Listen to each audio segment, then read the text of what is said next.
My People Shall Live. Leila Khaled. Edited by George Hajjar 1973. To Bertrand, Bonnie, and Sophie and the children of the earth. It is not enough to hate and believe in the past to make a revolution. Hatred and belief in the past are sufficient prods for the rebellion phase. We must love and be future-oriented if we wish to carry out the revolution. Foreword. By Lieutenant General Sir John Glub, KCB, CMG, DSO, OBE, MC. I should perhaps begin this foreword by explaining that Miss Leila Khaled did not ask me to write it. I do not know her present whereabouts. Perhaps she does not know that I am writing it. Indeed, in the book itself she expresses a low opinion of me. This is a remarkably interesting book for a number of reasons. It is written with extreme simplicity. This is refreshing in a book on Palestine, a subject on which innumerable books have been written. Nearly all of them are prejudiced, if not pure propaganda, and most of them contain half-truths, distortions of the facts and intentional forms of deception. Not that Miss Khaled is impartial, but her position is clear. The Israelis have conquered her country by force and driven out her people. She intends to enable them to return. Throughout the book, she relates simple facts without comment. Her family home in Haifa was seized, the furniture carted away by Jews, who deported her father to Egypt. In the light of this simple narrative, the propaganda seems absurd which claims that the Palestinians voluntarily abandoned their homes and their possessions to become penniless refugees. The rape of Arab women by Israeli soldiers and the torture of Arab prisoners by the Israeli police are referred to in passing in the same unemotional tone and without comment. But while her own experiences are narrated factually and simply, her political opinions largely reflect the oversimplified views of the extreme left-wing Palestine parties. The Palestinians have been treated with so much cruelty and injustice that it is not surprising that they should develop a persecution complex. Yet this factor makes it difficult for their sympathizers to assist them, for all their attempts to help are denounced as treachery and deception. Like other young revolutionaries, Miss Khaled divides the world into good guys and bad guys. The United States comes in for the most severe denunciation as a nation of monsters and scoundrels. But perhaps the most obvious moral of the book is that violence breeds violence. The Nazis subjected the Jews to violence. The Jews treated the Palestinians with violence. The Palestinians see violence as the only means of recovering their country and their freedom. At the age of 20, Leila Khaled wrote, "Armed struggle is the way of salvation." As a Palestinian, I had to believe in the gun as an embodiment of my humanity and my determination to liberate myself and my fellow men. Any Palestinians who oppose the use of violence are denounced by her as traitors, fascists, or reactionaries. She relies on the workers and the peasants to rise against all such. This double objective, that of freeing Palestine but at the same time eliminating all Arab reactionaries, made united action impossible. Indeed, the enemy most bitterly attacked by Leila Khaled and her comrades was Jordan. If the Palestinians had been able to unite to free their country regardless of political ideologies, the result might have been different. Yet this determined young woman did not call on her comrades to exterminate the Israelis or to drive them into the sea. When victory is won, she says, we will establish a democratic state in Palestine with Jews and native Palestinians on equal terms. We will never agree to a solution in which all power is in the hands of one race and the other is reduced to a subordinate status. Her solution is, however, impossible because the basis of Zionism is the desire to have an all-Jewish state and on no account a binational state. Our sweeping denunciations of hijackers as savage brutes and criminals are somewhat weakened when we read that this famous female hijacker wept when she heard of the assassination of John Kennedy. She emphasizes her determination that her hijackings would not result in loss of human life, especially not in injury to children. And in fact no one was ever hurt on these enterprises, except her own companion. The object, she explains, was to show the world that the Palestinians were still alive and to be reckoned with. The author's descriptions of her hijacking exploits are vividly written and most exciting. We do not often have the opportunity to hear an account of such incidents written by the hijacker rather than by the victims. He jests at scars that never felt a wound, says William Shakespeare in Romeo and Juliet. It is easy for us, who have never been the victims of foreign conquest and are still living in our homes, to denounce with vehemence the crimes of the evicted Palestinians. John Bagot Glub. Prefatory note. On December 16, 1970, I met Leila Khaled for the first time. It was a brief encounter. I only had the opportunity to ask what she was doing. "I am a Palestinian Arab soldier," she said proudly. She had read about my radical activities in North America and asked what I was doing. I answered, "I am painting wings of freedom on my shackles." We met again on January 4, 1971. I asked if she'd consider writing her memoirs with me. "What memoirs?" she replied, laughing. I insisted that many people would be interested in her experiences. "I'll think about it," she promised. I saw Leila again on July 23, 1971, and we talked for more than 30 hours over a 5-day period. We collected her notes and looked over the published and unpublished material about her. During the following September and October, I wrote this book as told to me by Leila Khaled. October 30, 1971, George Hajjar, Department of Integrated Studies, University of Waterloo, Waterloo, Ontario. Introduction. The forced exodus of the Palestinian people from their ancestral homeland is one of the most dramatic stories of modern times. Yet after a quarter of a century that story remains for the most part untold. The picture presented to the outside world is that communicated by the hollow political and military pronouncements of the Arab states, or by the Israeli Zionist conquerors and the World Zionist Organization. Palestinians have not spoken for themselves. Their self-appointed trustees and mediators act without authorization. My generation, the generation of Leila Khaled and the Popular Front, intends to speak for itself with a true Arab revolutionary voice. The echo shall be heard in the coming decades. It is this very voice that the forces of reaction and darkness, Arab, Israeli, and imperialist alike, are hoping to still forever. The graduates of Auschwitz and the mythical pioneers of the Third Aliyah who founded the Zionist state are responsible for the persecution, dispersion, and continuous alienation of the Palestinian people. As European settlers, they imported with them not only European and American technology but the West's contempt for native populations. Those interlopers and their fabled Sabra offsprings dominate the government, the military and labor federation, and every socio-economic institution in Israel. The sanctimonious attitude of the ruling clique towards their own technological and cultural superiority is further reinforced by a chronic Masada siege mentality which feeds on its own self-induced paranoia.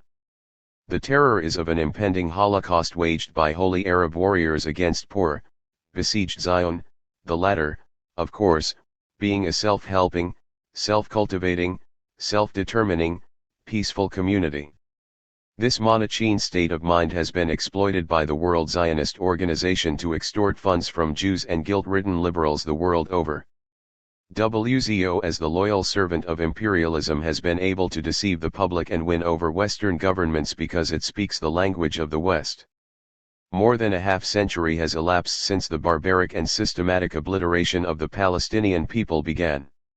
Nearly a quarter-century has passed since Leila Khaled was evicted from her home in Haifa. Leila was expelled from her homeland in 1948, at the age of 4. Her home on Stanton Street in Haifa is now occupied by European Zionists who claim to have a higher right than she did. Leila became a refugee child, one of the hundreds of thousands of Palestinians forced out of their country to make room for the victims of European inhumanity. Leila was among the more fortunate Palestinians. Her family lived in one room rather than in a tent in a refugee camp. Yet she knows by personal experience what it means to be a refugee. She is now a full-time revolutionary. She is discovering the true meaning of being a Palestinian in its original Canaan definition: a heroic fighter, a warlike person, a selfless fellow. To Leila, history has determined her vocation and destiny has decreed her role. To the Palestinian and Arab people, Leila is the symbol of liberated womanhood, the devoted patriot who with the Popular Front will end tyranny and exploitation in the Arab homeland. To the friends of revolution everywhere, Leila is hope restored, humanity rediscovered, self-respect regained. This book is not an historic document, nor is it an academic analysis of the highly complicated Arab Zionist imperialist civil war of the past quarter century. It is rather the personal portrait of a Palestinian revolutionary who lived through the period as a child of revolution, and as a participant observer. Revolutionaries and lovers have yet to write of the struggle. Leila Khaled is a revolutionary and a humanist. This is her story and the story of her people and their fight for freedom. Leila generously gave her time and talent to the task of reconstructing her life as a revolutionary. Thanks also must go to her comrades for their help in creating this book. Gh. Part 1, The Badge of Infamy, Deprivation and Discovery. 1. The Staircase. Come forward, poor of the earth, and cover this time with tatters and tears, cover it with the body that seeks its warmth, the city, arcs of madness. I thought revolution should give birth to its children, so I buried millions of songs and came. Adonis, quoted in Mona Saudis in Time of War. Children testify p. 168. I come from the city of Haifa, but I remember little of my birthplace. I can see the area where I played as a small child, but of our house, I only remember the staircase. I was taken away when I was 4, not to see Haifa again for many years.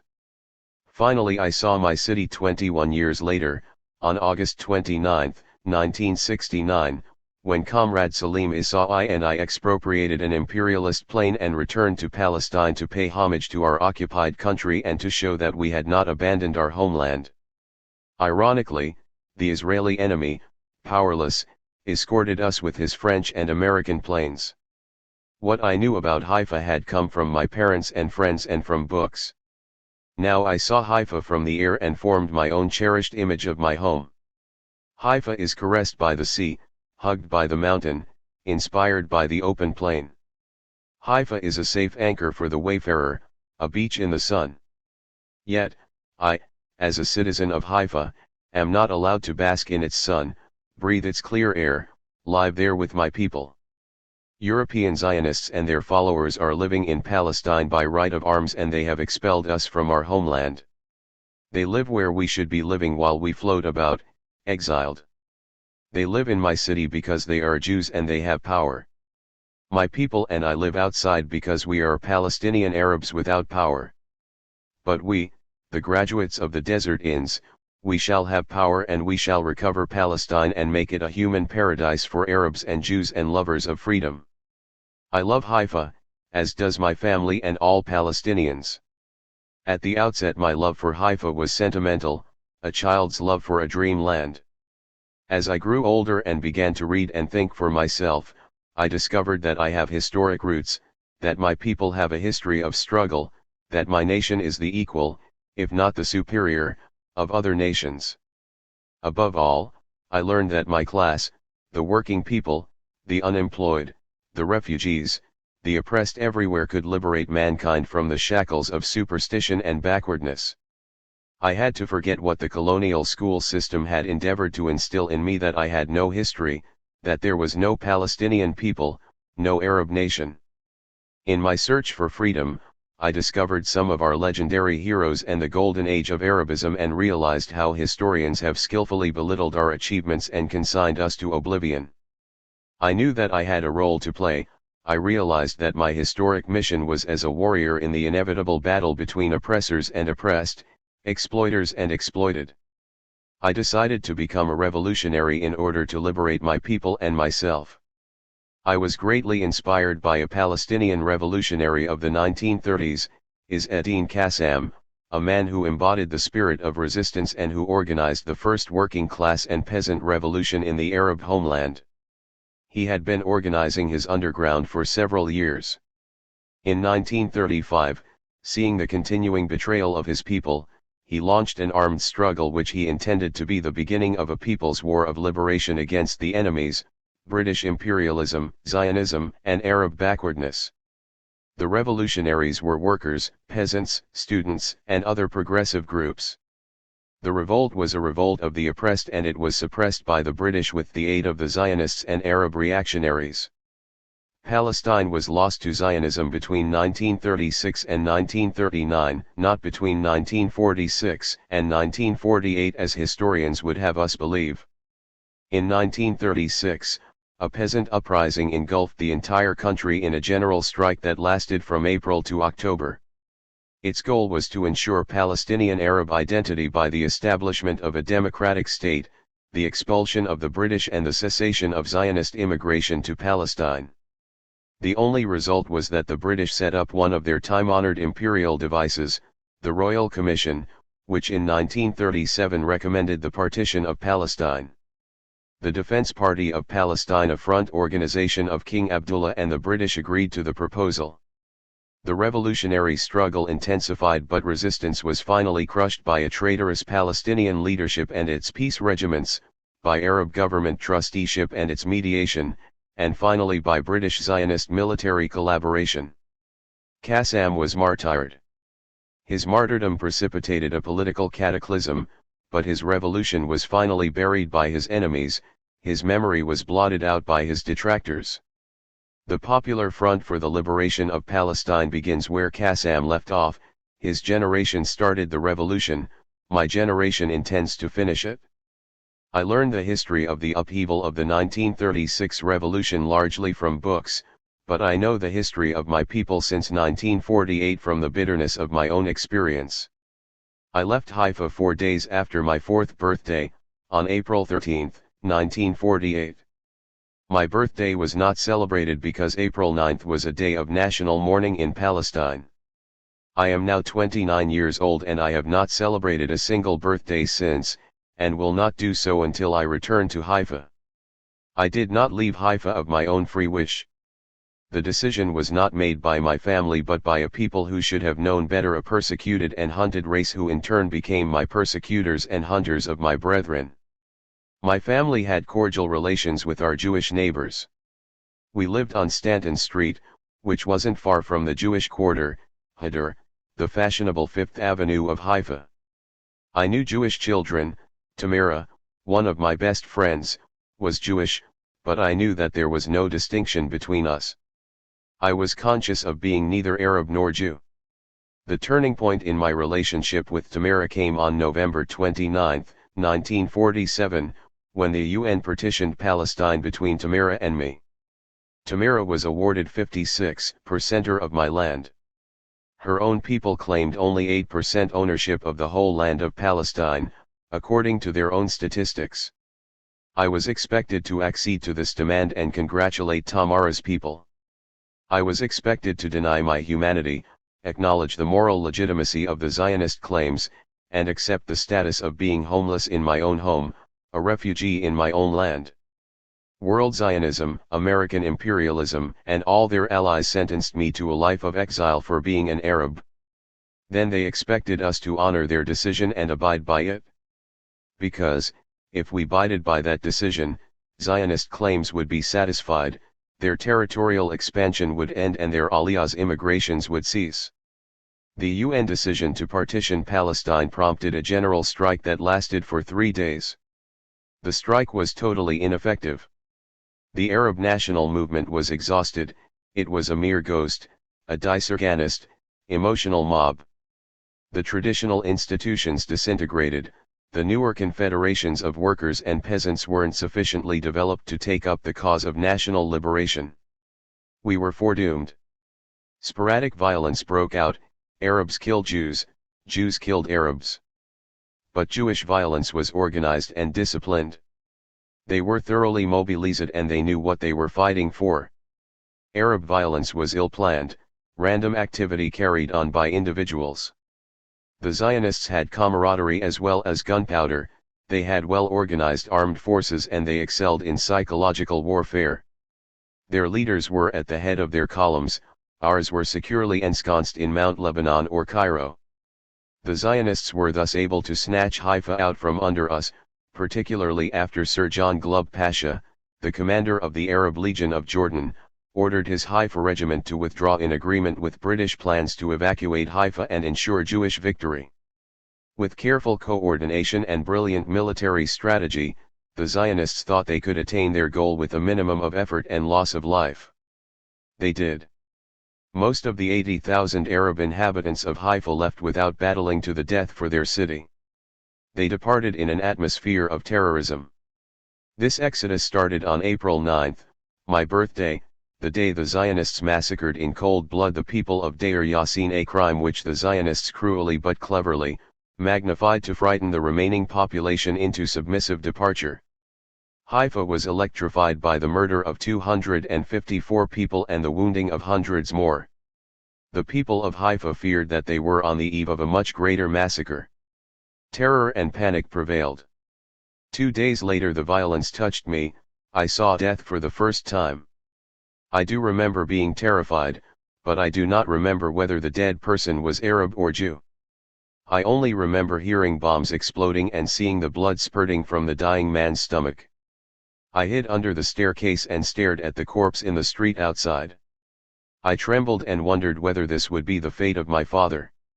The spread of death and terror, and fear for our future impelled my family and most other Arabs to leave. The 8 of us and my mother left for Sour on April 13, 1948.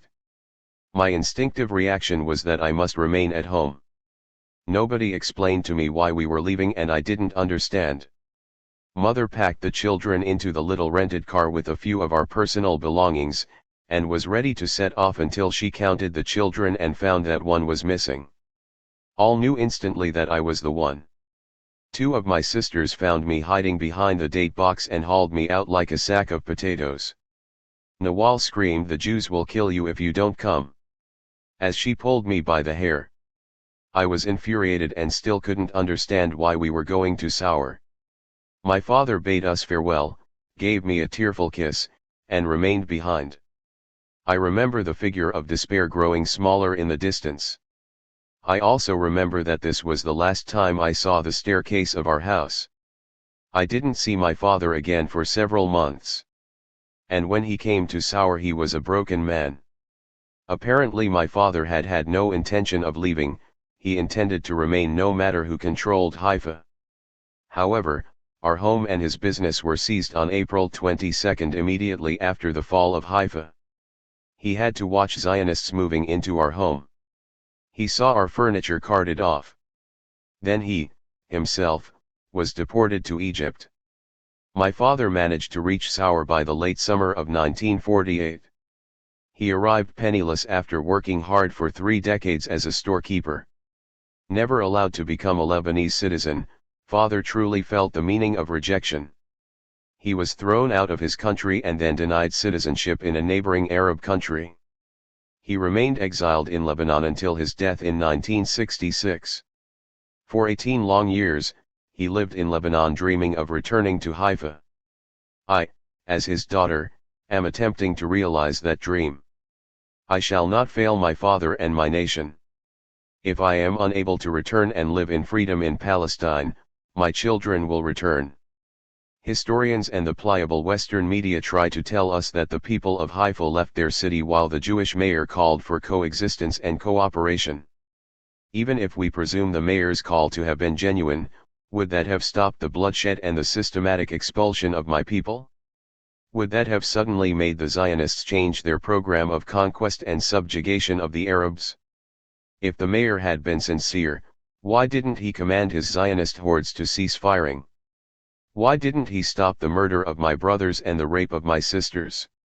If the Zionists desired coexistence, why did they and the innocent British prepare hundreds of little boats to transport the people of Haifa to Sour, Saida and Acre? Zionist deeds were more eloquent than their words.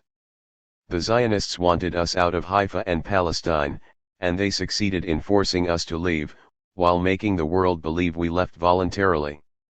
We did not leave voluntarily, and if we did, what law or morality gave the Zionists the right to occupy our homes and take our possessions? That is the question which the realistic historian must answer and the fact that every self-respecting Jew must live with. It is also reported that the Palestinian Arabs hoped to return to their homes after the invading Arab armies had reoccupied Haifa, driven the Jews into the sea, and restored their rights. As to invading Arab armies, the so-called 7 Arab states dispatched some 20,000 odd troops under the most adverse conditions. They were neither well-trained nor equipped with modern weapons. They faced an enemy with over 6,000 committed and trained troops. The Arabs had no central command. And no morale to speak of. If any heroic deeds were achieved, they were the deeds of individuals, not armies. The Arab armies were merely the sacrificial lamb of a dying social order which sent a mob of soldiers to face a modern enemy, thinking it could win an easy victory and take a new lease on life. The Arab invasion, as it turned out, merely gave the Zionists a pretext to add a substantial proportion of the uncreated Arab Palestine to the Jewish share, and enabled King Abdullah and his Palestinian cohorts to obliterate the country of Palestine by annexing the remainder of Palestine to Jordan. Moreover, the Arab intervention gave the Israelis a feeling of invincibility. I vividly remember my mother saying to me, shortly after our arrival in Lebanon, that I must not pick oranges from the grove nearby. I was puzzled and insisted on knowing why. My poor mother, with tears streaming from her eyes, explained, "Darling, the fruit is not ours, you are no longer in Haifa, you are in another country." Before she rushed into the house to wipe her tears and hide her shame, she looked at me with motherly firmness, saying, "Henceforth you are forbidden to eat oranges that are not ours." With childlike acceptance I nodded my head, but her words still echo. For the first time I began to question the injustice of our exile. As a child of 4 I found myself burdened by the adult problems of life and death, right and wrong. I, as a dreamer, living on the bare subsistence provided by a UN blue ration card, in a crowded room, on a side street in Sour, stand as a witness to Zionist inhumanity. I charge the world for its acquiescence in my destruction. My family and I sank into a mood of quiet despair and settled into a routine of sordid living. Of the summer of 1948 I recall nothing besides accompanying my older sisters Nawal, Zakia, and Rahab to the United Nations Relief and Works Agency, UNRWA, Provision Bureau to collect our miserable rations. My sisters were humiliated, my mother was angry. While we lived on international charity, the Zionists enjoyed the fruits of our labor in Palestine. Western friends tell me that the Zionists claim that when they pioneered Palestine there were no people there, that there were only malarial swamps and arid deserts which they turned into green plains and rolling valleys. Friends also tell me that the Zionists want peace and that we, the Arab marauders, continuously infiltrate into Palestine to burn, murder and steal. In the autumn of 1948 I was placed in the Shika kindergarten to keep me out of mischief. I enjoyed the company of the other children. I was quite boyish and aggressive, I played and fought with the boys. Our teacher, Ziana, was an energetic little old lady who loved children and dedicated her life to them. She truly cared for us and taught us to care for our fellow men. She was an upright and strong person, and sought to pass on her values to us, but the children didn't seem to appreciate her sermons. We had no program of study at school. It was merely a babysitting affair, but Ziana was a devoted Muslim matron who thought that teaching us the Holy Quran was a noble mission. Without teaching us the alphabet or giving us any other kind of instruction, she asked us, children between the ages of 5 and 6, to commit substantial portions of the Quran to memory, and we did. Graduation from Shika was no easy task. Each prospective graduate had to recite sections of the Quran in public, almost like a doctoral defense for children. I delighted in my own word-perfect performance, particularly when I was reciting the story of Joseph and how he fled to Egypt with the child Jesus to escape death at the hands of Herod, but was later banished at the behest of the Pharisees, the higher Jewish clergy, the Zionist prototypes.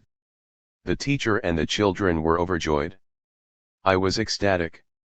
As I finished the last verse, a child ran from the schoolhouse carrying the news to my mother, and demanding al-hilwaina, a worthwhile reward. My poor mother could only afford to give her a few sweets.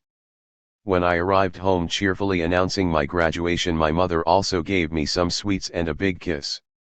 I had expected a gift and a big celebration, but nothing happened. I cried my eyes out, not realizing that mother was unable to buy me a dress, a doll, or even a pair of socks. My uncle Khaled, who did have money, had heard of the news. He asked me whether it was true.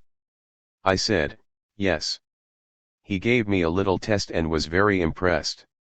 He couldn't believe that a child of 6 could have memorized whole portions of the Quran. To show his appreciation, he gave me one whole Lebanese pound, the equivalent of 25 pence. This was the first pound I had ever earned. I jumped with joy, gave him a great big hug and ran home to announce the big victory to my mother and to emphasize her niggardliness. Mother smiled approvingly as I displayed the pound and boasted about the generosity of my uncle, her brother. But I had no idea of what to do with my prize, so I gave it to my mother. She returned to me 25 piastres saying, "This is yours, Leila, do as you wish with it." A few days later, I bought a gift for my teacher and sweets for the children with my treasure.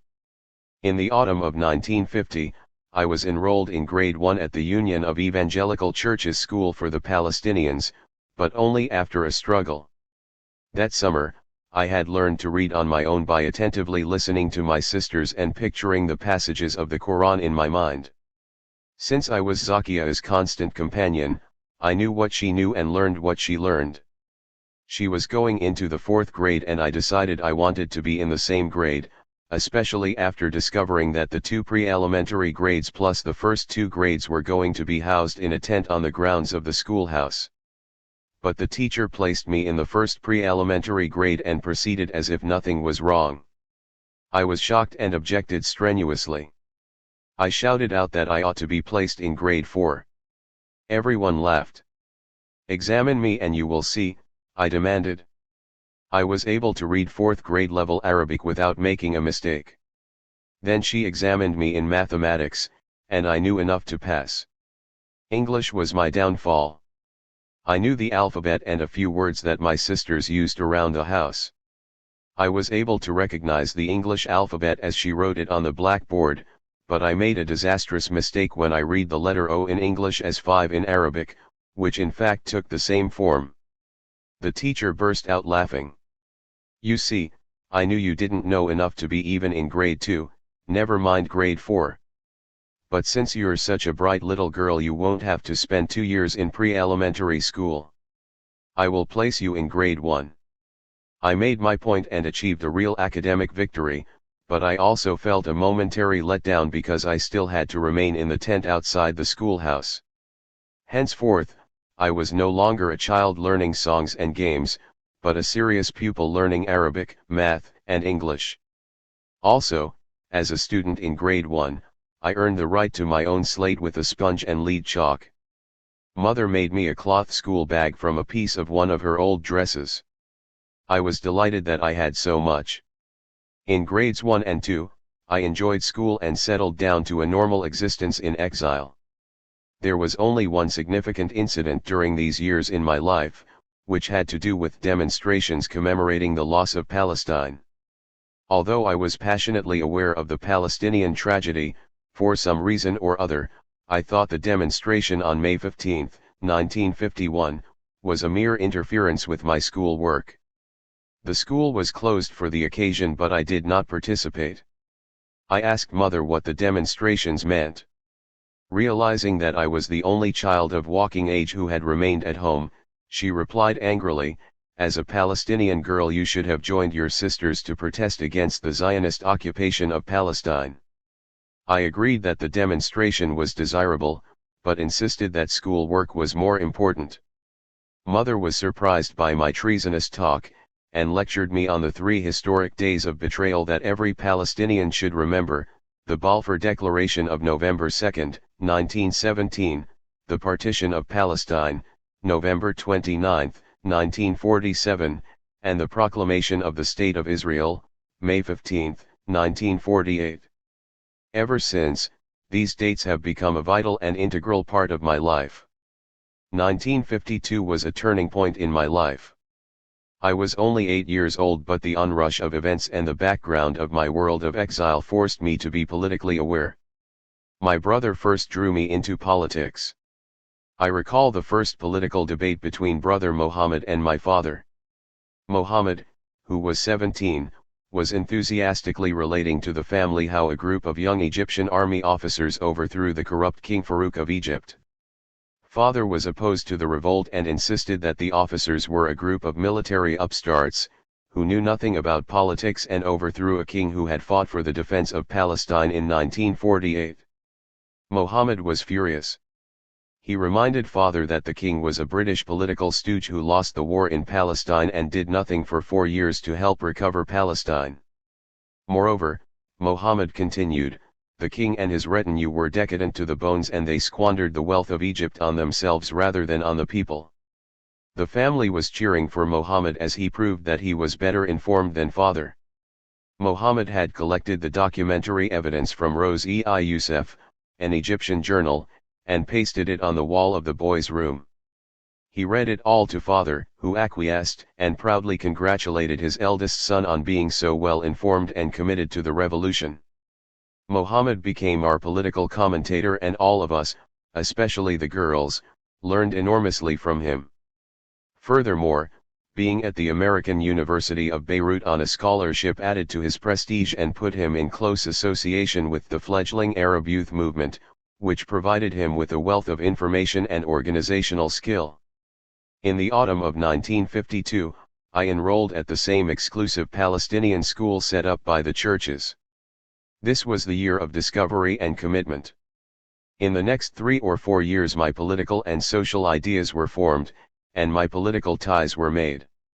A series of unrelated incidents set the stage for my politicization, _violent storm, a harsh cold, a collection for a refugee girl. The pleasant summer of 1952 turned into a violent winter in early December. A storm struck and blew over our school tent which held over 70 children. A few were injured, the rest of us had the daylight scared out of us. In the midst of pouring icy rain, tears, and mud, I stood silently crying as the children screamed and ran for cover. It was a symbol of our ruined Arab homeland. Local protests and here trending stories followed, but to no avail. Western Christian charity had its limits. The tent was re-erected, there was no alternative.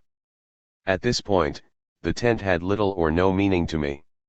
It was not long after this incident that it began to dawn on me that tens of thousands of people permanently lived in tents, not just for games or schooling. In early 1953, a bitter cold spell set in sour, beautiful white snow covered the mountains of Lebanon, and the mountains of Galilee. Slush and ice covered the whole town. I caught a bad cold but we had no medicine and I had to keep on going to school in my worn-out sandals. One windy February day I struggled home through nearly 2 feet of snow. I was freezing to death. I entered the house crying pitifully. I shouted, I can't take any more. I need a pair of socks and a pair of shoes. Sandals without socks are for the summer, not for the winters of Lebanon. Mother looked at me sadly, darling, don't you think I know that? If you did, I screamed, you'd buy me a pair of shoes and socks. Angrily she answered, you should be thankful you have a pair of sandals to wear and a house to come to. Other children have neither sandals nor homes. They don't even have enough to eat. Do you understand, Leila? Do you? No, I don't, I replied angrily. But I inquired further. Why don't they have sandals, homes, and bread? Why don't they have them? Mother replied quietly, they have no money because their parents are like us, they lost their homes in Palestine and there is no work available in Lebanon. You see, Leila, those Palestinians who had no relatives elsewhere in the Arab world had no place to go but the open desert or the slums of Arab towns and somehow survive until UNRWA was organized. Imagine where we might have landed had we not had relatives in Sour and I had not had a few bracelets from the old days which I could sell to buy you food for the first few months. Where would we have gone, where would we be now? I wonder if you would have survived to this day. What might have happened to you and your sisters and brothers had I been killed or taken away by the Zionists when we were on our way from Haifa to Sour? Don't you know that the Zionists slaughtered our people, and those who escaped them died of thirst or starvation? I could tell you a million tales of woe, but I want you to know only this: you are an alien here in Lebanon, and your homeland is under foreign occupation. We fought and fought valiantly to save the land, we lost and were driven out. You, Leila, and your brothers and sisters, must never forget Palestine, and you must do your utmost to recover her. I imagined I was listening to a sad story that had happened somewhere else to someone else. I was affected deeply, but I didn't feel that I was part of the story. The truth finally hit me in the spring of 1953, when I was 9. I was competitive and regarded myself as the brightest child of not only my family but of my class. My self-assurance was undermined by Samira, a little girl from the camp's scum of the earth, so I thought. I was terribly upset when I learned that she stood first in the class, way ahead of me. I despised her, my jealousy overwhelmed me. I think I even hit her, and I certainly insulted her. Once we even fought in the classroom. When the teacher discovered us locked in a hair-pulling match, she promptly separated us, surprised to see her two smartest pupils fighting. Outside, the fighting resumed. I was the aggressor once again. The teacher took me inside for a little talk. It was a talk I shall never forget. She explained to me that poor peasant children were just as bright as my family and friends. Besides, she added, they are the true children of Palestine because they live on the land, and cultivate and harvest it. Virtue is a part of the people of the land, and the simple folk are the backbone of all societies. Those peasants, she continued, did not leave Palestine willingly like the rich people who now live in villas in Cairo and Beirut. They were forced out to make room for the Zionist intruders. Leila, those are the people of Palestine. You must learn to love them, be part of them, serve them. The lesson taught, she called Samira back into the room and told her to shake hands with me and to take me to her tent home to show me how she lived and her parents and hundreds of thousands of Palestinians lived. Samira did. After a tour of the camp, I realized that I was living in luxury. I knew how fortunate I was and how despicable and arrogant the rich people must be. I suddenly became aware of class differences in that upsetting spring for me.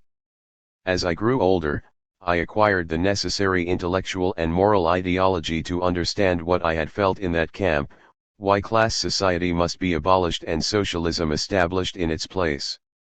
But, Samira, my classmate and class sister, and Amira, my teacher and working class advocate, taught me that first lesson of true freedom and true humanity. They taught me more in a few hours than 1,000 books could have done in 100 years. In that camp, I saw misery, hunger, and humiliation. I saw the maimed, the diseased, the broken-hearted. I saw barefooted children with swollen stomachs, fathers with heads bowed, pale mothers with sickly babies, grandparents in despair.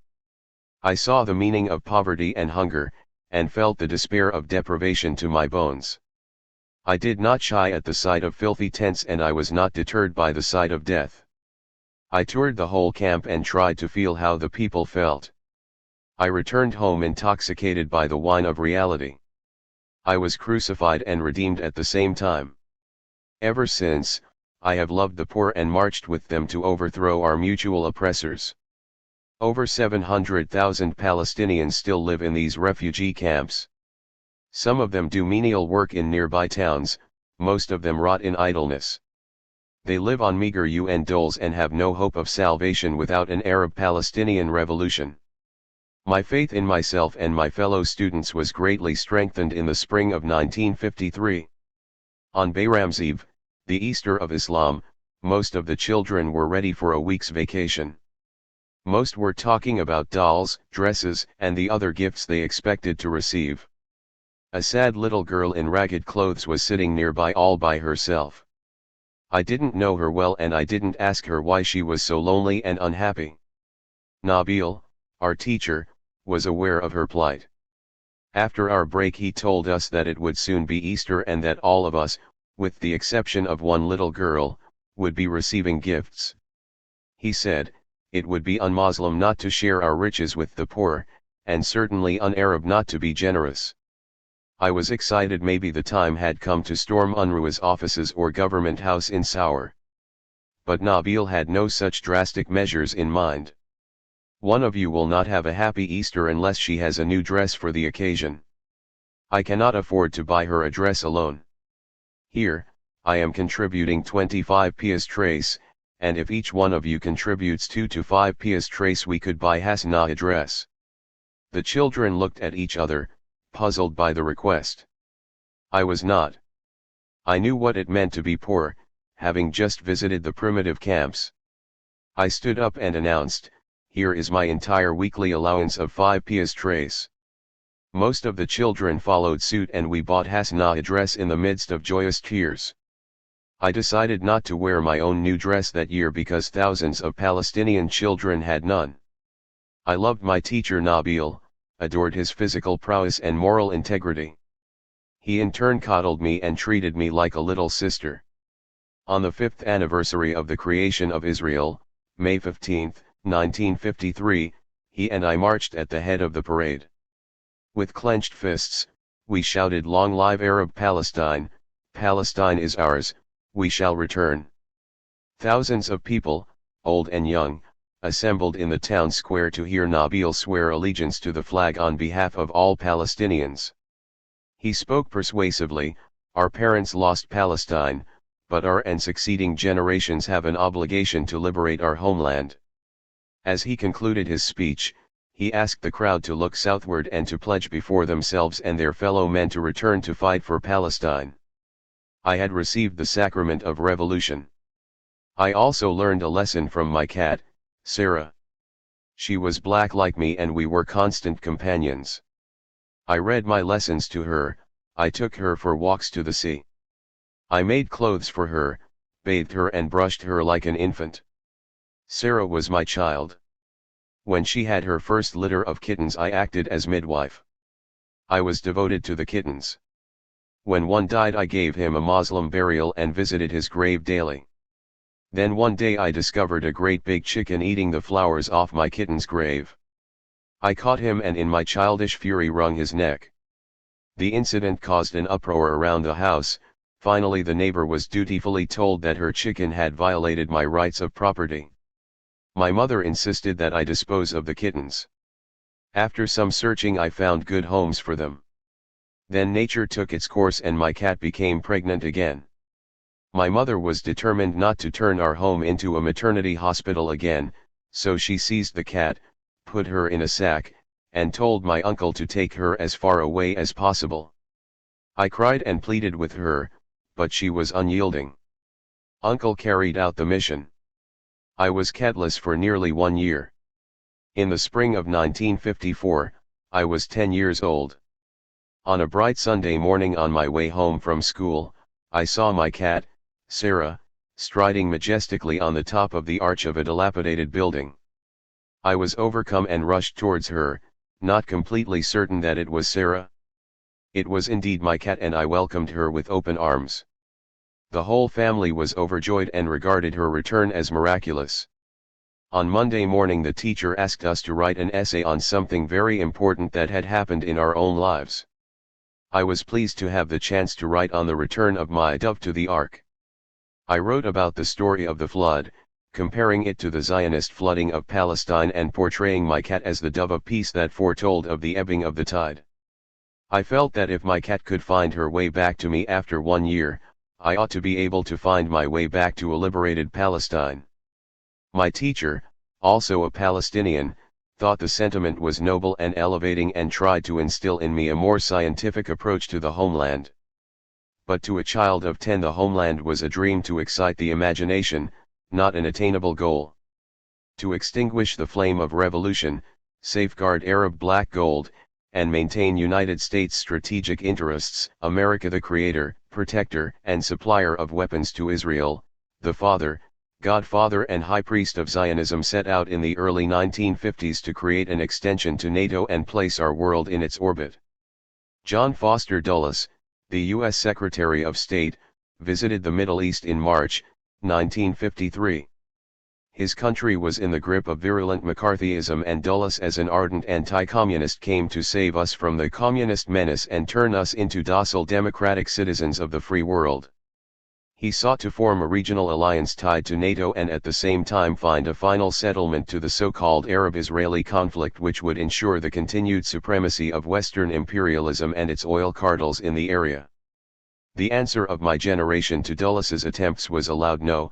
All the free groups worked together to frustrate his plans. It was rather fitting that opposition should commence at the American University of Beirut. But neither Dulles nor his local supporters were aware of the depth of nationalist feelings that gripped the country. Nationalist students led the struggle for liberty under the vanguard of the Arab youth movement. They weren't frightened of death and were not scared off by the armed soldiers who tried to keep them at bay and protect Dulles. Young nationalist revolutionaries broke through the army ranks and almost managed to slay the dragon of capitalism. Hell broke loose as the resurgent crowds moved towards their target. The army, gendarmerie, and secret police moved in. Dozens of students were seized while hundreds of others were clubbed or crushed by mounted horsemen. My brother Mohammed participated in the demonstration and returned to tell the eager family about it. Though the country was profoundly shocked by the brutality of its own soldiers, it took another year of nationalist agitation, and finally the murder of Hassan Abu Ismail, the American University of Beirut student leader, for the country to wake up and disentangle itself from the web of the proposed American alliance system, the Baghdad Pact. The murder of Hassan was particularly terrible because it took place in front of the AUB, and the AUB administration refused to lodge a formal protest against the assassination of one of its students. Suddenly people began to understand the meaning of Western democratic institutions and their political intentions towards the Middle East. But the unfolding drama of the 50s did not reach its denouement until the Suez War of 1956, when Britain and France, in concert with Israel, invaded Egypt seeking to overthrow Nasser and impose a Ben Gurion kind of peace on the Arab people. The Declaration of May 25, 1950, in which the three great powers, Britain, France, and the USA, had guaranteed the territorial integrity and sovereign independence of the Middle Eastern states and pledged to come to the aid of an aggrieved party, was trampled upon by two of its signatories, Britain and France, and allowed to lapse by America when it was no longer of value to Zionism. The West failed to coerce the entire Arab world into a subservient alliance system under the wing of America. On the contrary, it forced a polarization in which Nasser's Cairo became the focal point of nationalist awakening and Nouri's Baghdad the center of counter-revolution and the capital of the Northern Tier advocates. All in all, Dulles and Ike, Eaton and Macmillan, Ben Gurion and Moshe Dayan were not a totally unmitigated evil. They gave us a rude awakening for which we owe them a debt of gratitude.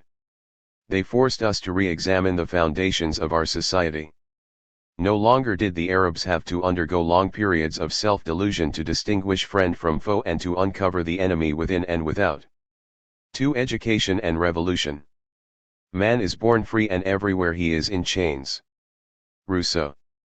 As a member of the Arab nationalist movement, I was trained to be conscious of the past, present, and future. Underdeveloped people and societies typically lack an awareness of the present and the future, but such consciousness is imperative if we are to be masters of our own lives and environment. We cannot overcome the past and its crippling ideologies unless we gain a free consciousness. Underdeveloped people live by fate, they look with nostalgia to a golden past. My people and I suffer from these debilities, but we are also living in the ongoing process of history and are trying to determine our future rather than bind ourselves to a dead past. The value of the conquest of Palestine by imperialism and Zionism is that it forced some of us to re-examine the foundation of our society on our own. We discovered that our society was rotten, traditional, unprogressive. Our defeat was indeed our salvation, our means of regeneration and renewal. Now the issue is not restoration, but the construction of a new socialist republic encompassing the entire Arab world. We must either accept or decline the challenge. If we accept, we must head to the mountains, to the peasants' huts, to the city slums. If we decline, we could lead a life of happy servitude under the yoke of Zionism and imperialism and compare our economic well-being today with that of last year or the year before Dayan liberated us. Moreover, we could console ourselves by saying we now have peace and quiet, and we have more democracy under Moshe Dayan and his bulldozers than under Hussein and his Bedouin regiments. By 1955 I was becoming conscious of present problems and future plans. In that spring, I obtained my elementary school certificate and made plans to go on to secondary school. I was 11 years old and Israel was 7.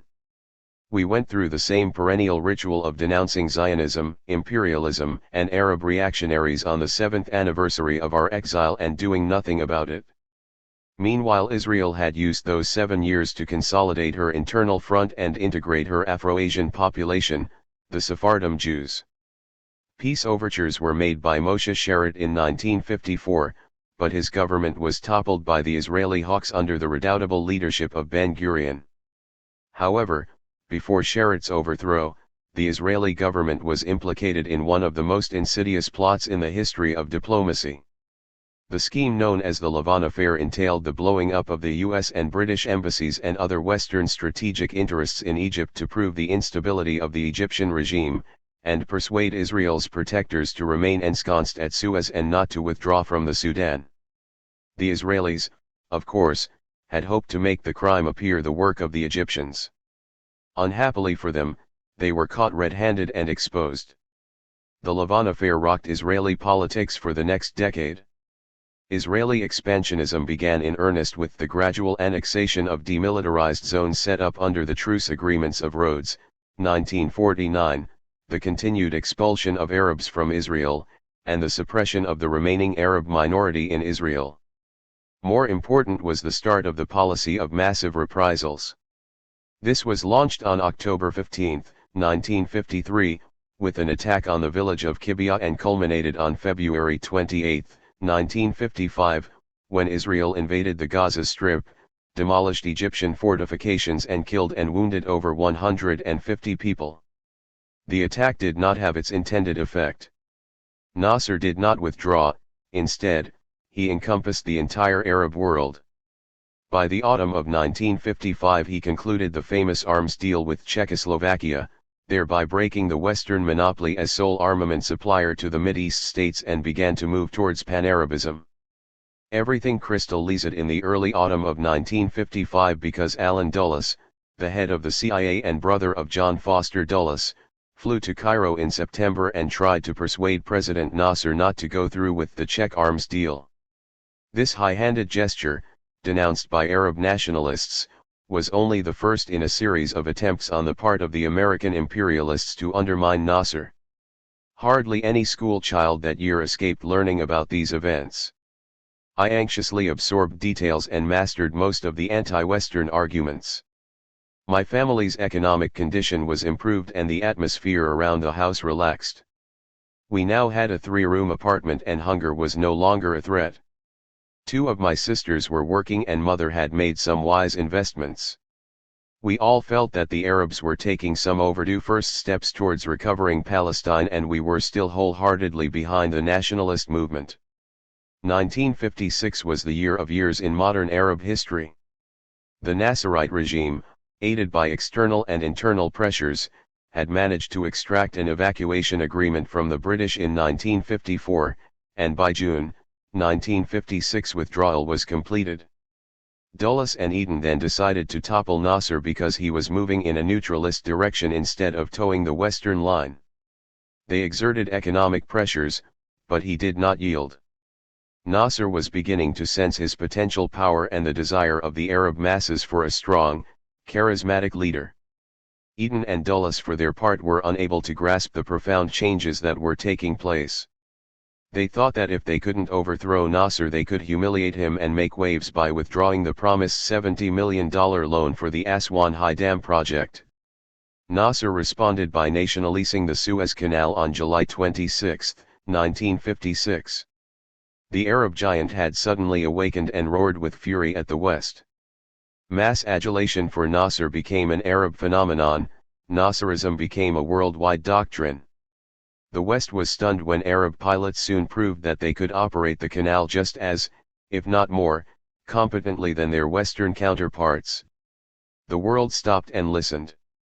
Diplomats from the Third World made pilgrimages to Cairo to declare their solidarity with the Arabs.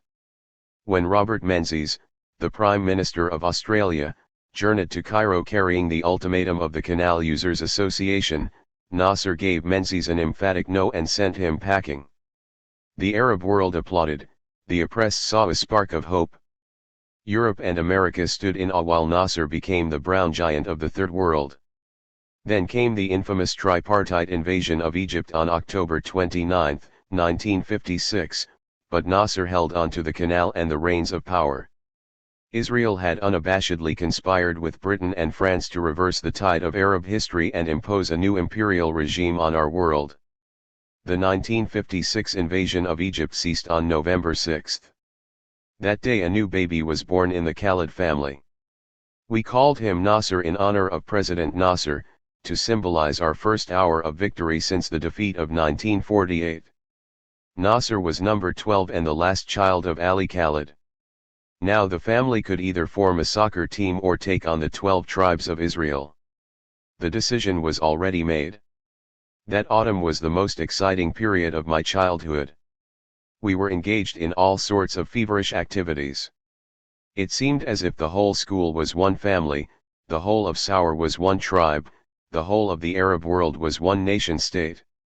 It was a time to remember and enjoy, a time of pride and self-confidence.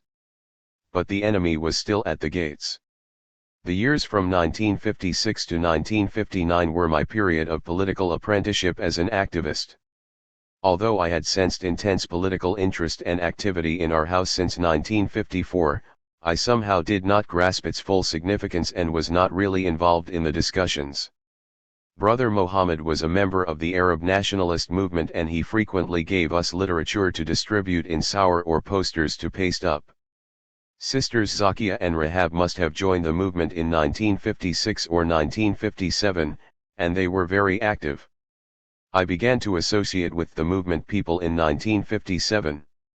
I didn't realize, however, how much more there was to the movement than writing, distributing pamphlets, demonstrating or making speeches.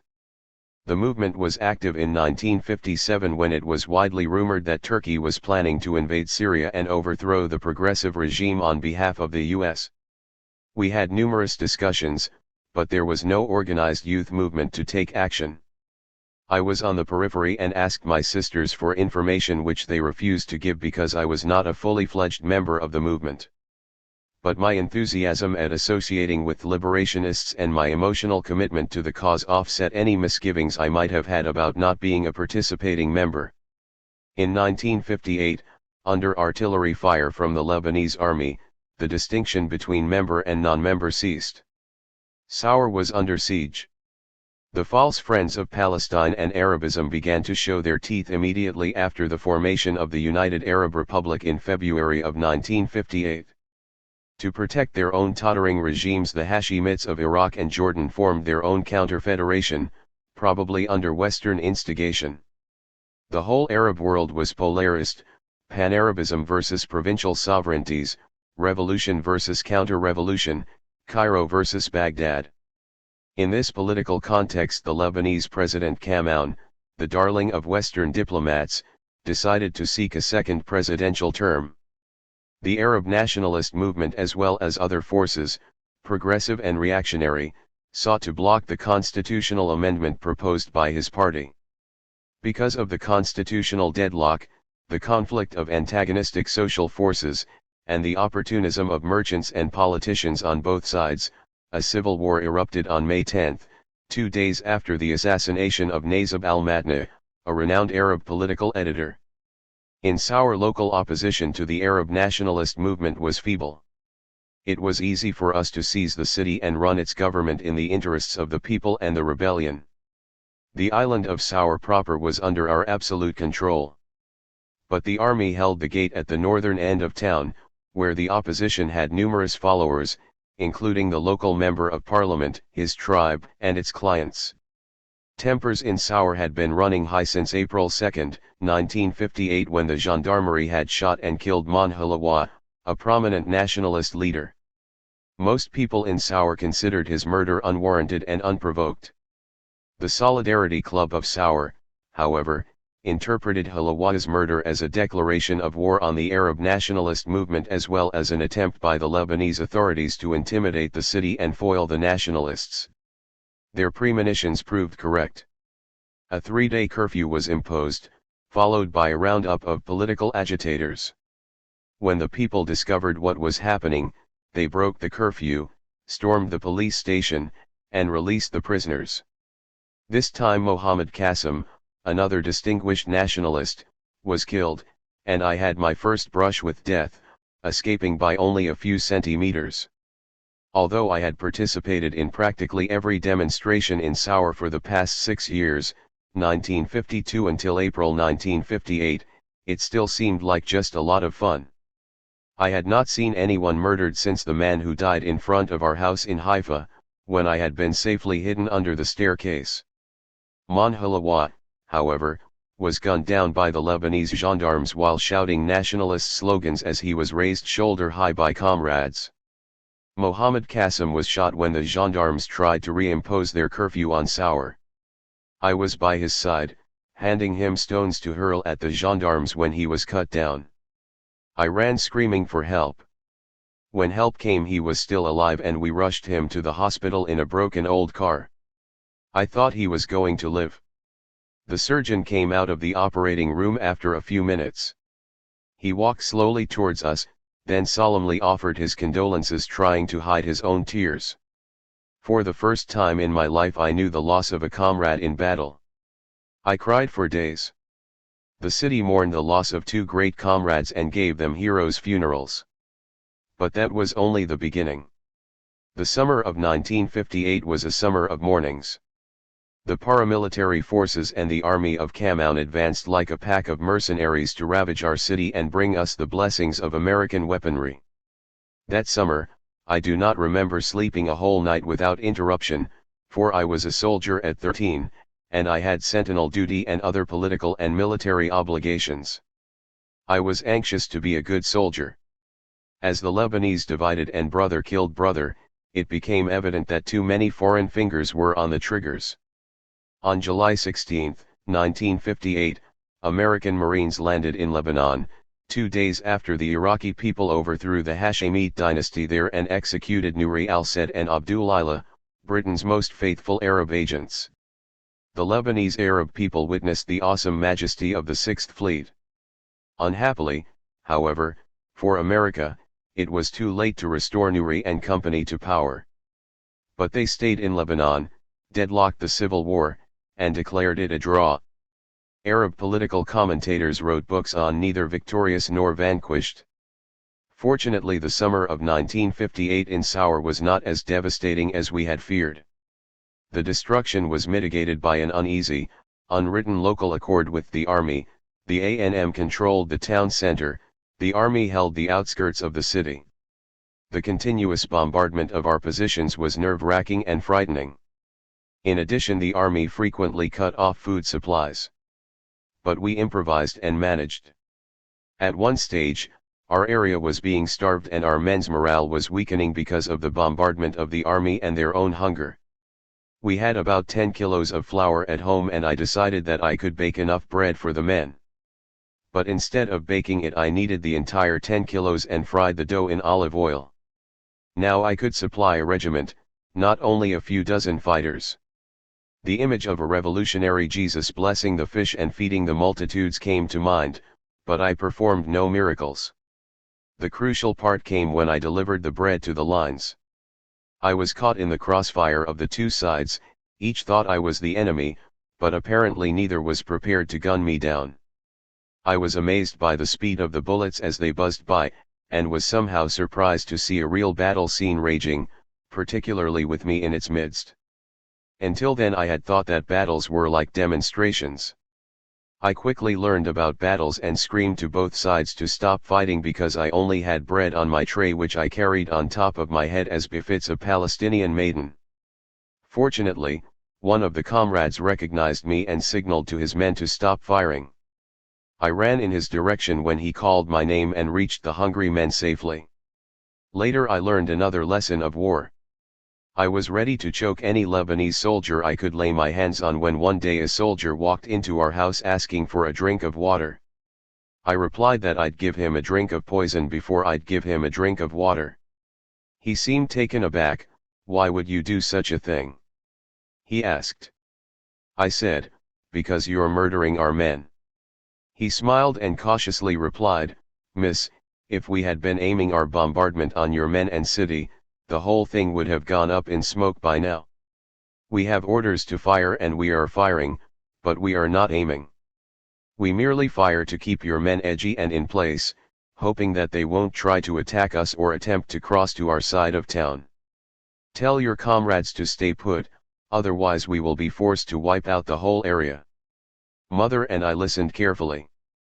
I told him he was a liar and he deserved to die of thirst and starvation as well. Mother relented and told me to give the soldier a drink in return for the good news he brought us. I reluctantly did so, insisting that he was an enemy soldier and he should be treated accordingly.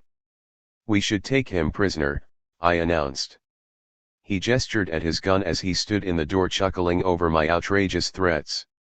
He suggested that I try to attack his side of town if I were so courageous. Mother pleaded with him to tell his comrades not to fire so mercilessly on the city and men, and he in turn assured us that he was a Lebanese who loved his country and did not wish to see it destroyed. In 1958, having proved my mettle in battle, I had earned the right to candidate membership in the Arab nationalist movement. My mother strongly disapproved of the political activities of the girls in the family. She felt that now that the civil war was over, the girls should stay at home and leave the politics to men. Mother had no objections to brother Mohammed manning the trenches, staying out late at night or going off on unknown political missions for weeks at a time. To her, Mohammed was a man, so he did the work of men. Such was her upbringing. She said she was also afraid of scandalous talk in the neighborhood about women in politics. Mother knew that social ostracism would result if any one of us stepped out of line. My sisters assured her that they were mature and capable of looking after themselves. Besides, they said, the men they associated with were respectful, political gentlemen with high principles. None was out to violate any girl, especially girl comrades. Nothing would convince Mother. Father was a little reluctant and suspicious, but he favored our position, and it was finally he and Mohammed who came to the rescue. They succeeded in persuading Mother not to disrupt the political work of my sisters. When we were kicked out of Palestine, they argued, Zionists did not distinguish between men and women. Women constituted over one-half of the Palestinian people and they too were exiled. The Israelis trained their women to fight and granted them civil liberties. If we wished to defeat the Israelis, we must outplay them in their own game. Mother was silenced by one final question: "Do you wish to see Palestine liberated?" Father asked. "Yes," she said unhesitatingly. Mohammed reasoned, "Mother, you cannot then oppose the participation of your daughters in political life, can you?" Mother smiled. "I do not mind Zakia and Rahab joining," she relented, "but this child politician, referring to me, must stay at home." I was the sacrificial lamb of the deal, but the right of women to participate was conceded. Since my sisters were allowed to participate in politics, it was inevitable that I should be allowed to do so eventually. In the meantime, I decided to continue my activities clandestinely. In 1959, however, when Mother discovered that I had become a fully fledged member of the ANM, she tried to forbid me from going to meetings. I couldn't very well offend her by flaunting my membership card. I told her that I was merely doing what I always did as a political supporter of the movement, but Mother remained unconvinced. On the night of a very important meeting which I was determined to attend, I resorted to subterfuge. I took a bath and put on my pajamas to convince Mother that I was not going anywhere that night. She must have thought that she had won the battle and that her child politician was recovering her senses. As 0 hour approached, I made my move and, Still in my pajamas, I went by mother in the kitchen saying casually, "I am a little bored, mother, I am going to visit my girlfriend next door." She raised no objections. I headed directly to the meeting hall at the Solidarity Club. My pajama debut startled the members as I made my way to an empty seat. They were shaken by what they regarded as immoral behavior. I was blasted for violating Arab decorum and polite womanly behavior. They were almost ready to pass a motion of censure and perhaps expulsion. Some of the reactionaries thought my appearance in pajamas was a tradition trampling, sex enticing episode. Tradition trampling it might have been, sex enticing it was not. I was terribly disturbed by their male chauvinism and self-righteousness. I stayed through the meeting and left still angry, because my commitment to the cause was not appreciated and the personal difficulties I encountered at home were not taken into consideration. How could we liberate Palestine and the Arab homeland, if we ourselves were not liberated? How could we advocate equality and keep over half the female half of the human race in bondage? That would be the next battle waged at the Sour Solidarity Club. Mother never found out about this escapade, but she soon reconciled herself to my vocation and acceded to my political demands. It took the A&M nearly a decade to start tapping to the full the human reservoir of women. The school of the evangelical churches was not equipped to provide schooling for the secondary school baccalaureates or beyond. I had to go elsewhere to continue my education. The Seda School for Girls was going to be my first opportunity to act completely on my own. I was excited by my newly won freedom as a young adult, but a little upset that school rules required that a student have 2 residential years to qualify for examination to the baccalaureate. That meant I was going to lose one of the 2 years I had gained when I started school. I thought repeating the 5th secondary grade was no tragedy and rationalized it as a splendid opportunity to do great political work. But the autumn of 1960 was the year of the International Summit at the UN, not the year of great power rivalry or regional wars. Everything seemed quiet and conducive to reflective prolonged study. President Nasser went to the UN. He looked tame compared to 1956. Diplomacy seemed to have replaced revolution. The Third World was coming of age perhaps a little too soon. The only hot spot in the Arab homeland was Algeria. I had to adjust to a new social and political environment after the turbulent years of Sour and await the coming of a revolutionary messiah. He never came. Palestine needed one, but the Popular Front was not born until November of 1967. In Seda there was much time to spare and little action to engage in. Here I was no longer in a completely Palestinian enclave. This school was highly apolitical, a graveyard for a revolutionary. I was placed in a house with 12 other girls. A few were Palestinians with whom I thought I could communicate. But to them Palestine was in the distant and remote past. They wanted to obtain an education and find husbands. What a travesty of womanhood! I did not give up hope, however, and tried to accommodate myself to their mode of living. I was convivial by nature and loved to be with people, but I felt somewhat lonely in the midst of these 11 girls. I took heart when I noticed another lonely person. Her name was Miss McKnight, an American black who had come all the way from America to teach in a private school in Seda. I was a little startled at first until I learned the reason for her choice. In Lebanon she was treated as a person and given the deference we accord teachers in the Arab world. In America, she was regarded as a colored woman, an inferior, perhaps even a sex object. Miss McKnight and I quickly became good friends. It was natural for 2 strange black women in Seda to pool their resources and offer each other aid and comfort. Miss McKnight was a darling of a woman, vivacious, always smiling, quick with the model of a big sister for me. But our politics differed. She was surprised when I expressed deep hatred of the Jews and taught me not to make sweeping declarations. She pointed out that not all Jews were Zionists, some were, in fact, anti-Zionist. I reflected on her distinctions and tried to adopt them into my thinking. The anniversaries of the Balfour Declaration, November 2, and the partition of Palestine, November 29, were approaching. The time came to test who stood where on my campus. I started to agitate for a general strike of schools, Sour style, to commemorate the anniversaries. In Sour, my school was always in the lead. We used to commence the marches and force all the other schools to close down and join in the demonstrations. It was not to be fulfilled in Seda.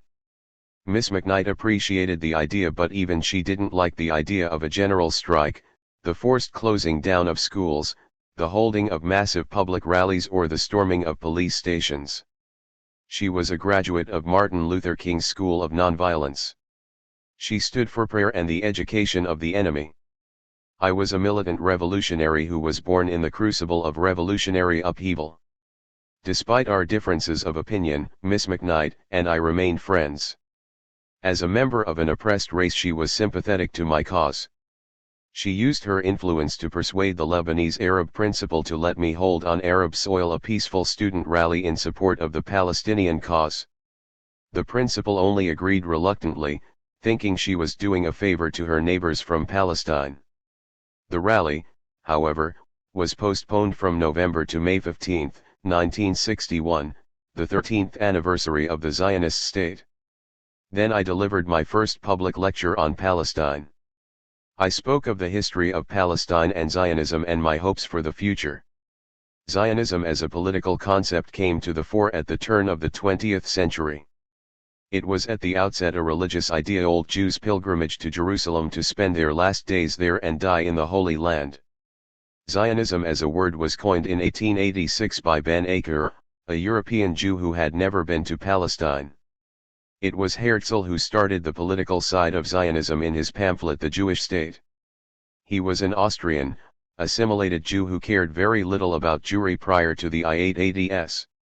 As a political correspondent covering the Dreyfus trial in Paris, he was converted to Zionism.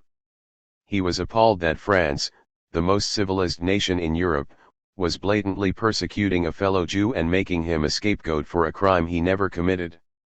Herzl felt that only in a Jewish state could the Jew become a normal person and lead a life of inner peace. He used all his energies and capitalist contacts to mobilize a European Jewry and convene them at the First Zionist Congress in 1897, at Basel. His program was adopted and the World Zionist Organization was formed with Herzl as chairman. Herzl sought aid from the Kaiser to realize his dream. He journeyed to Istanbul and sought the aid of the Sublime Porte. He told his prospective patrons that Jewish capital, knowledge, and skill would be placed at the disposal of Berlin and Istanbul if the Porte granted access to the Jews in the southern part of Arabia, Syria, and Palestine. But the Porte, fearing the reaction of his Arab subjects, was unable to confer such a title. Herzl was forced to look elsewhere for allies. He found one in Britain, the colonial power that occupied Egypt, the Sudan, and Arab Gulf. He repeated his offer to the British and argued that a Jewish state would be a great bulwark against Arab revolution and a local sentinel to guard Britain's vital interests in the area, which included the Suez Canal and the trading routes to the Far East. From the very beginning, the idea of an Israeli state was sold to the Western powers as a wedge to keep the Arabs divided.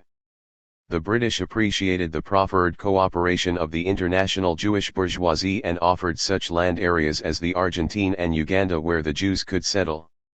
Although Herzl preferred a Jewish state in Palestine, he accepted the Uganda offer and sold it to his compatriots at the World Zionist Organization Congress of 1903. Shortly afterwards, Herzl died and the Uganda project was buried. Britain also offered Al Arish in Egypt on the Mediterranean coast, the area nearest to Palestine, and that proposal was turned down by the Zionist diehards. In the autumn of 1971, Israel controlled not only the whole of Palestine, but also A1 Arish, Sinai and the Golan Heights of Syria. Zionist colonies were set up in Palestine and thousands of Jews were filtered in because of the incompetence and corruption of the Ottoman administration. By 1917, when the Zionists extracted the Balfour Declaration from the British, the Jews constituted less than 10% of the population of the area, but the draftees of the declaration had the temerity to refer to our people as the non-Jewish population rather than referring to the Jews as a minority which could have religious rights in Palestine. The British were powerful and liked to have powerful friends with capital. The Zionists were prepared to pay any price, make any deal, offer every conceivable sacrifice, commit any crime to reach their goal. They did, and in 1948 Israel was established over the corpse of the Palestinian people. With the diplomatic support of the great powers, they were able to attain their objective quickly because Britain and France divided the Arab East among themselves into 7 states and imposed on the Arabs a so-called sacred trust of civilization under Western tutelage. Then the Allies suppressed the Arab national movement and crushed the revolutionary elements that launched the Great Arab Revolution of 1916. Much more significantly, Britain allowed the Zionists to establish dual power in Palestine and denied the same privilege to the Arabs. The cards were stacked in favor of Zionism. To undo this conspiracy, we revolted on a number of occasions against the mandate and Zionist colonization and fought for our national independence. But the enemy was in our ranks and our own ruling class was finally responsible for our betrayal. The 1936 general strike was a classic example in which the peasants and workers led the revolution and forced the upper class to join forces with them. They did, but only to abort and sacrifice the revolution on the altar of personal advantage. When the War of 1948 came, our ruling class had abandoned us to the wind.